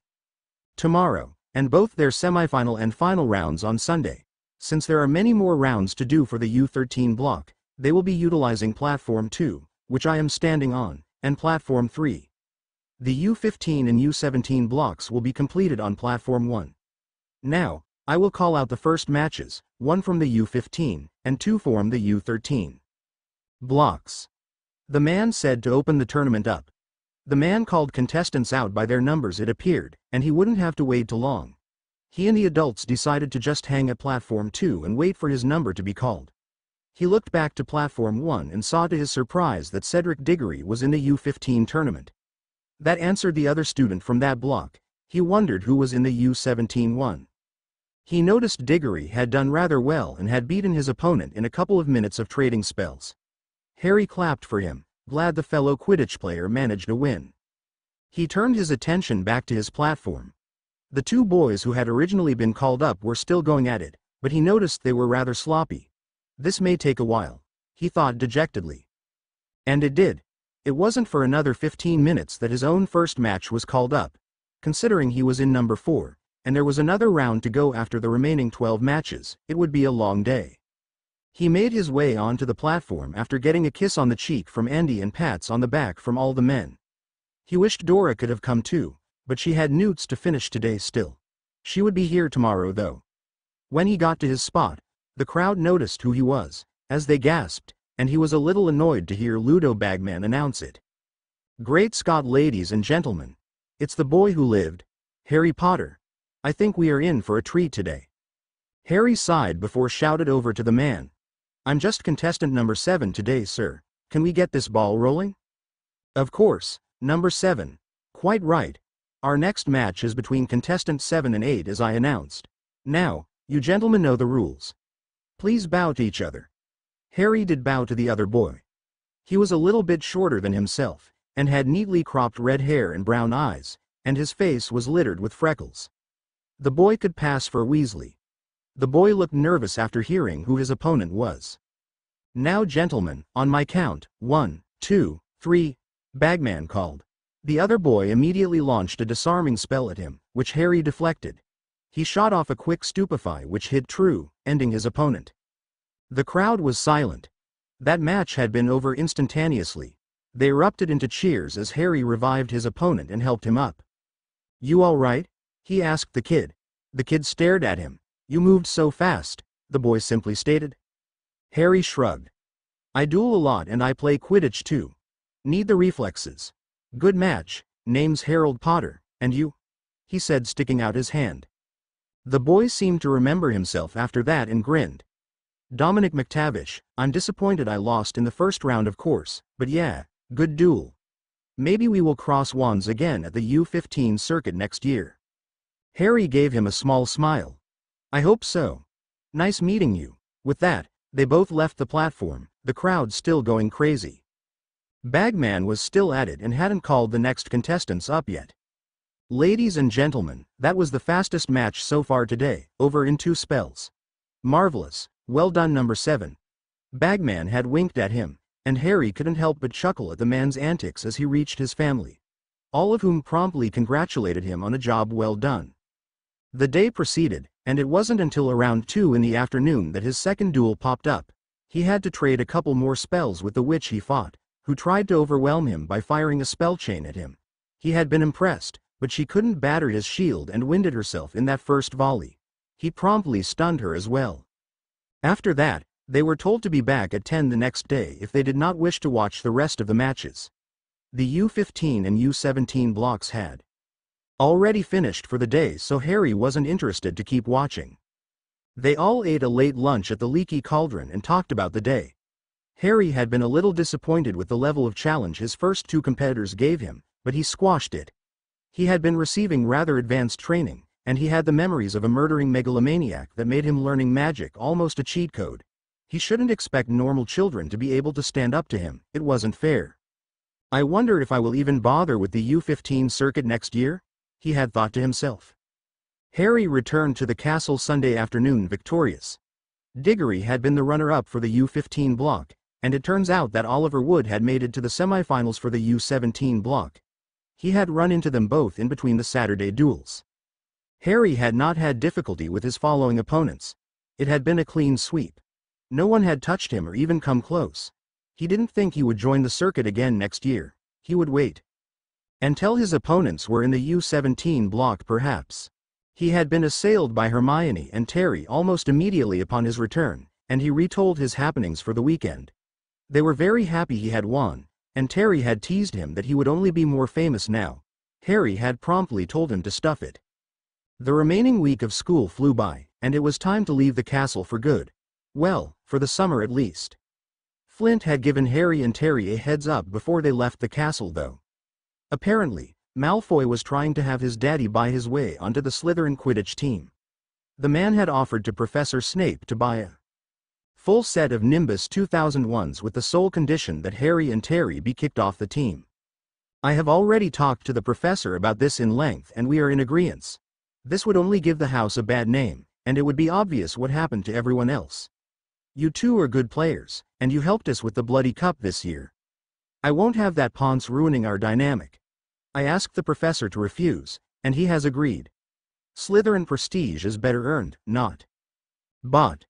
Flint had ranted to them rather passionately, and they were glad to hear that their captain thought that way. Harry would have been pissed if he had been kicked off of the team for new brooms, which he was sure he could ask Sirius to donate a set to every Quidditch team in the school, and he would probably do. Malfoy really was pathetic if he thought that little ploy would work. The train ride home had gone smoothly. Harry ensured Dora sat with them, as it would be her last time, as she had just graduated. He would miss his cousin dearly next year, as well as their dueling practice. Having the metamorph around had been one way to liven the mood whenever she wanted to get silly. Terry was going to be going to the States for the summer, Florida specifically.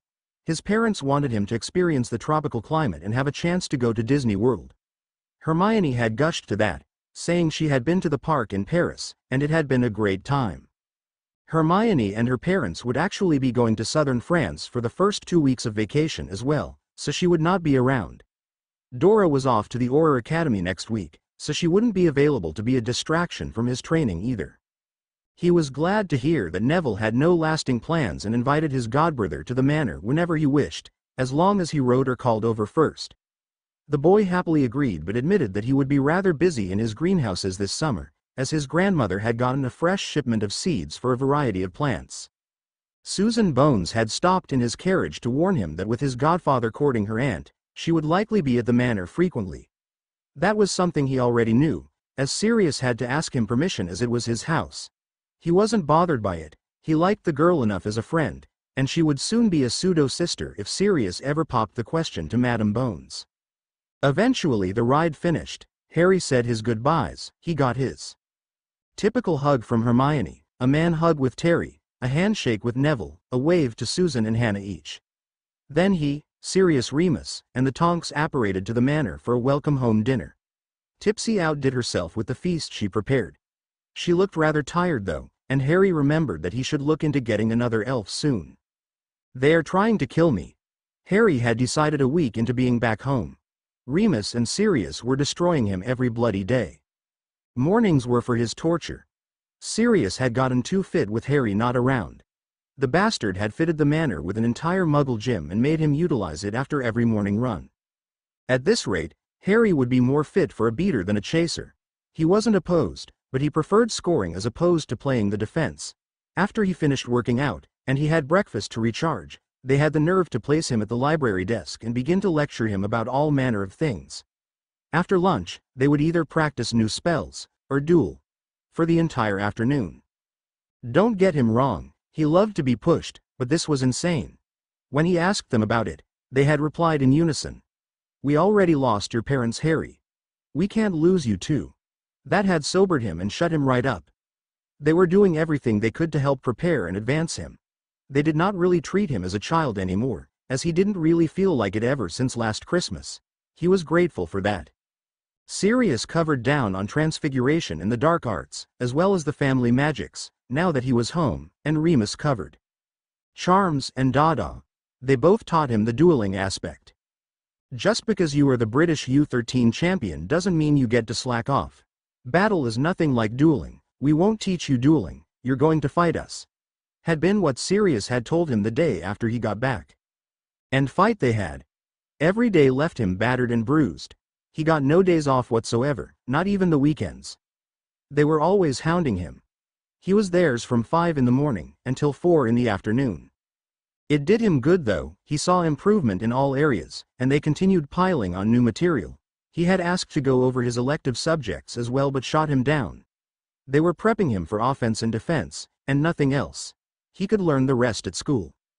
Harry had been a little grouchy at that, as that meant he only could look up things like runes and arithmancy in the little downtime he had between 4, dinner, and his mandatory 9 p.m. bedtime. They were also forcing him to take a daily nutrient potion again just so his body could function with everything they were putting him through. As far as a second house elf, when Harry had brought it up to Sirius, he had smacked his head for being forgetful. The man had promptly summoned his family's elf, Creature. Creature was a rather old elf from the Black family who Sirius had put to work full-time getting Grimwald Place cleaned up ever since he got out of prison. He ordered the elf to split his time between the Black House and helping at Potter Manor. The elf had done so, but not before calling Sirius various vulgar names which had Harry raising his eyebrows. He had never seen an elf act that way to its master. "He's got some issues," Sirius had said as if that explained everything. With summer well underway, and his birthday a few weeks away, Harry was beginning to get concerned about one thing, though. He had received some letters from his friends at the start of summer and he had sent replies, but nothing had come after that. It brought him endless confusion as to why they all would break communication at the same time. It was especially odd because Neville had popped his head through the floor one day to ask Harry why he hadn't returned his letter. Upon hearing that he had, they were equal parts confused. Sirius and Remus weren't sure what was happening with his mail either, as they had received correspondence without issue. Harry asked Tipsy to keep an eye on Hedwig the next time he attempted a letter to Hermione or Terry, and the elf readily agreed. Hedwig had also seemed out of sorts and seemed frustrated that she could not deliver her human's mail. Susan had also confirmed that she had sent him a letter and that she had not gotten his return when her and Madame Bones came for their first dinner visit. This was frustrating Harry to no end, and he hoped he could find out what was going on and soon. Madame Bones had obviously been interested that something was going on with Harry's mail. Intercepting someone else's correspondence was a misdemeanor, and she couldn't have that. She asked to be informed if it continued, and she would get someone on the case. Harry didn't need to wait very long though. He had attempted another letter to Hermione, when Tipsy had popped into his room, dragging another elf by the ear to her master. "I's finding out who be stealing your mails, Master Harry," she had told him proudly. Harry stared at the other elf with confusion in his eyes. This elf wore absolute rags. It was as if he was feral, but he didn't look unhealthy enough to be so. Feral elves do not survive long. "Thank you, Tipsy, and who, my friend, are you?" Harry asked it. It looked at him with large, green eyes. Eyes that were rather watery. "The great Harry Potter be calling Dobby his friend," it said and began to wail. Harry and Tipsy both reeled in shock at that. Harry shook himself and focused. "Why don't you calm down, Dobby, and tell me why you have been stealing my mail?" The elf looked abashed and pulled out a stack of letters from what appeared the pillowcase he wore. He handed them back to Harry, and he saw it was his letters back out to his friends, as well as some additional ones trying to get in contact with him again. Harry looked through them quickly and decided he would have Tipsy his letters personally and immediately while he talked with this strange elf. Tipsy, please deliver my replies to my friends at once, ensure that none of them are not around muggles who do not know of magic when you do so. State explain that I have had mail issues if you can, it is fine if there is no way. Tipsy had immediately popped away. I asked you a question, Dobby, why were you interfering with my mail? He asked again. The elf gulped. Because, Mr. Harry Potter, sir, terrible things are going to happen at Hogwarts School of Witchcraft and Wizardry this year. Harry blinked at that. Such as, he said while raising his brow. Dobby mustn't say, sir, he is forbidden. Dobby can only try to warn Harry Potter not to return to school this coming year. There is a plot. Dobby, I must return to Hogwarts this year if there is a plot. Do you know why? Harry asked the elf quietly. The elf shook his head. No, sir. If there is a plot and if any of my friends are in danger, then I will need to be there to see that it fails. Harry said slowly. I will not allow them to be in danger without being in the thick of it with them. Do you understand that? Even if I had not received any mail the entire summer, I would have still gone back. I can reach half of my friends by flow alone, Dobby. You cannot stop me from talking to them, and you cannot prevent me from going to school. Now, you have warned me that something will be going on this year. Can you tell me what, so I can prepare the headmaster? Dobby cannot say what will happen, sir. He has been forbidden by his master. He can only try and warn Mr. Harry Potter, sir. The elf wailed dejectedly. And you have warned me, Dobby. I will be cautious this year, I assure you. But you must not interfere with my life anymore, do you understand? If you do, I will set Tipsy upon you, and she is rather fierce in protecting me. Harry warned the thing. Dobby does not like it, sir, but he will leaves you alones. Be careful this year, Mr. Harry Potter, sir. The elf agreed, but it didn't look like it wanted to. Thank you, Dobby, for the warning. I will ensure your master's plans fail. Harry said as he stood. I think you should leave now. Mr. Harry Potter, sir, has thanked Dobby. So noble, so great. Goodbye, Mr. Harry Potter. The elf then apparated away. Harry let out a breath. What in the bloody fuck is going to happen now? He asked no one.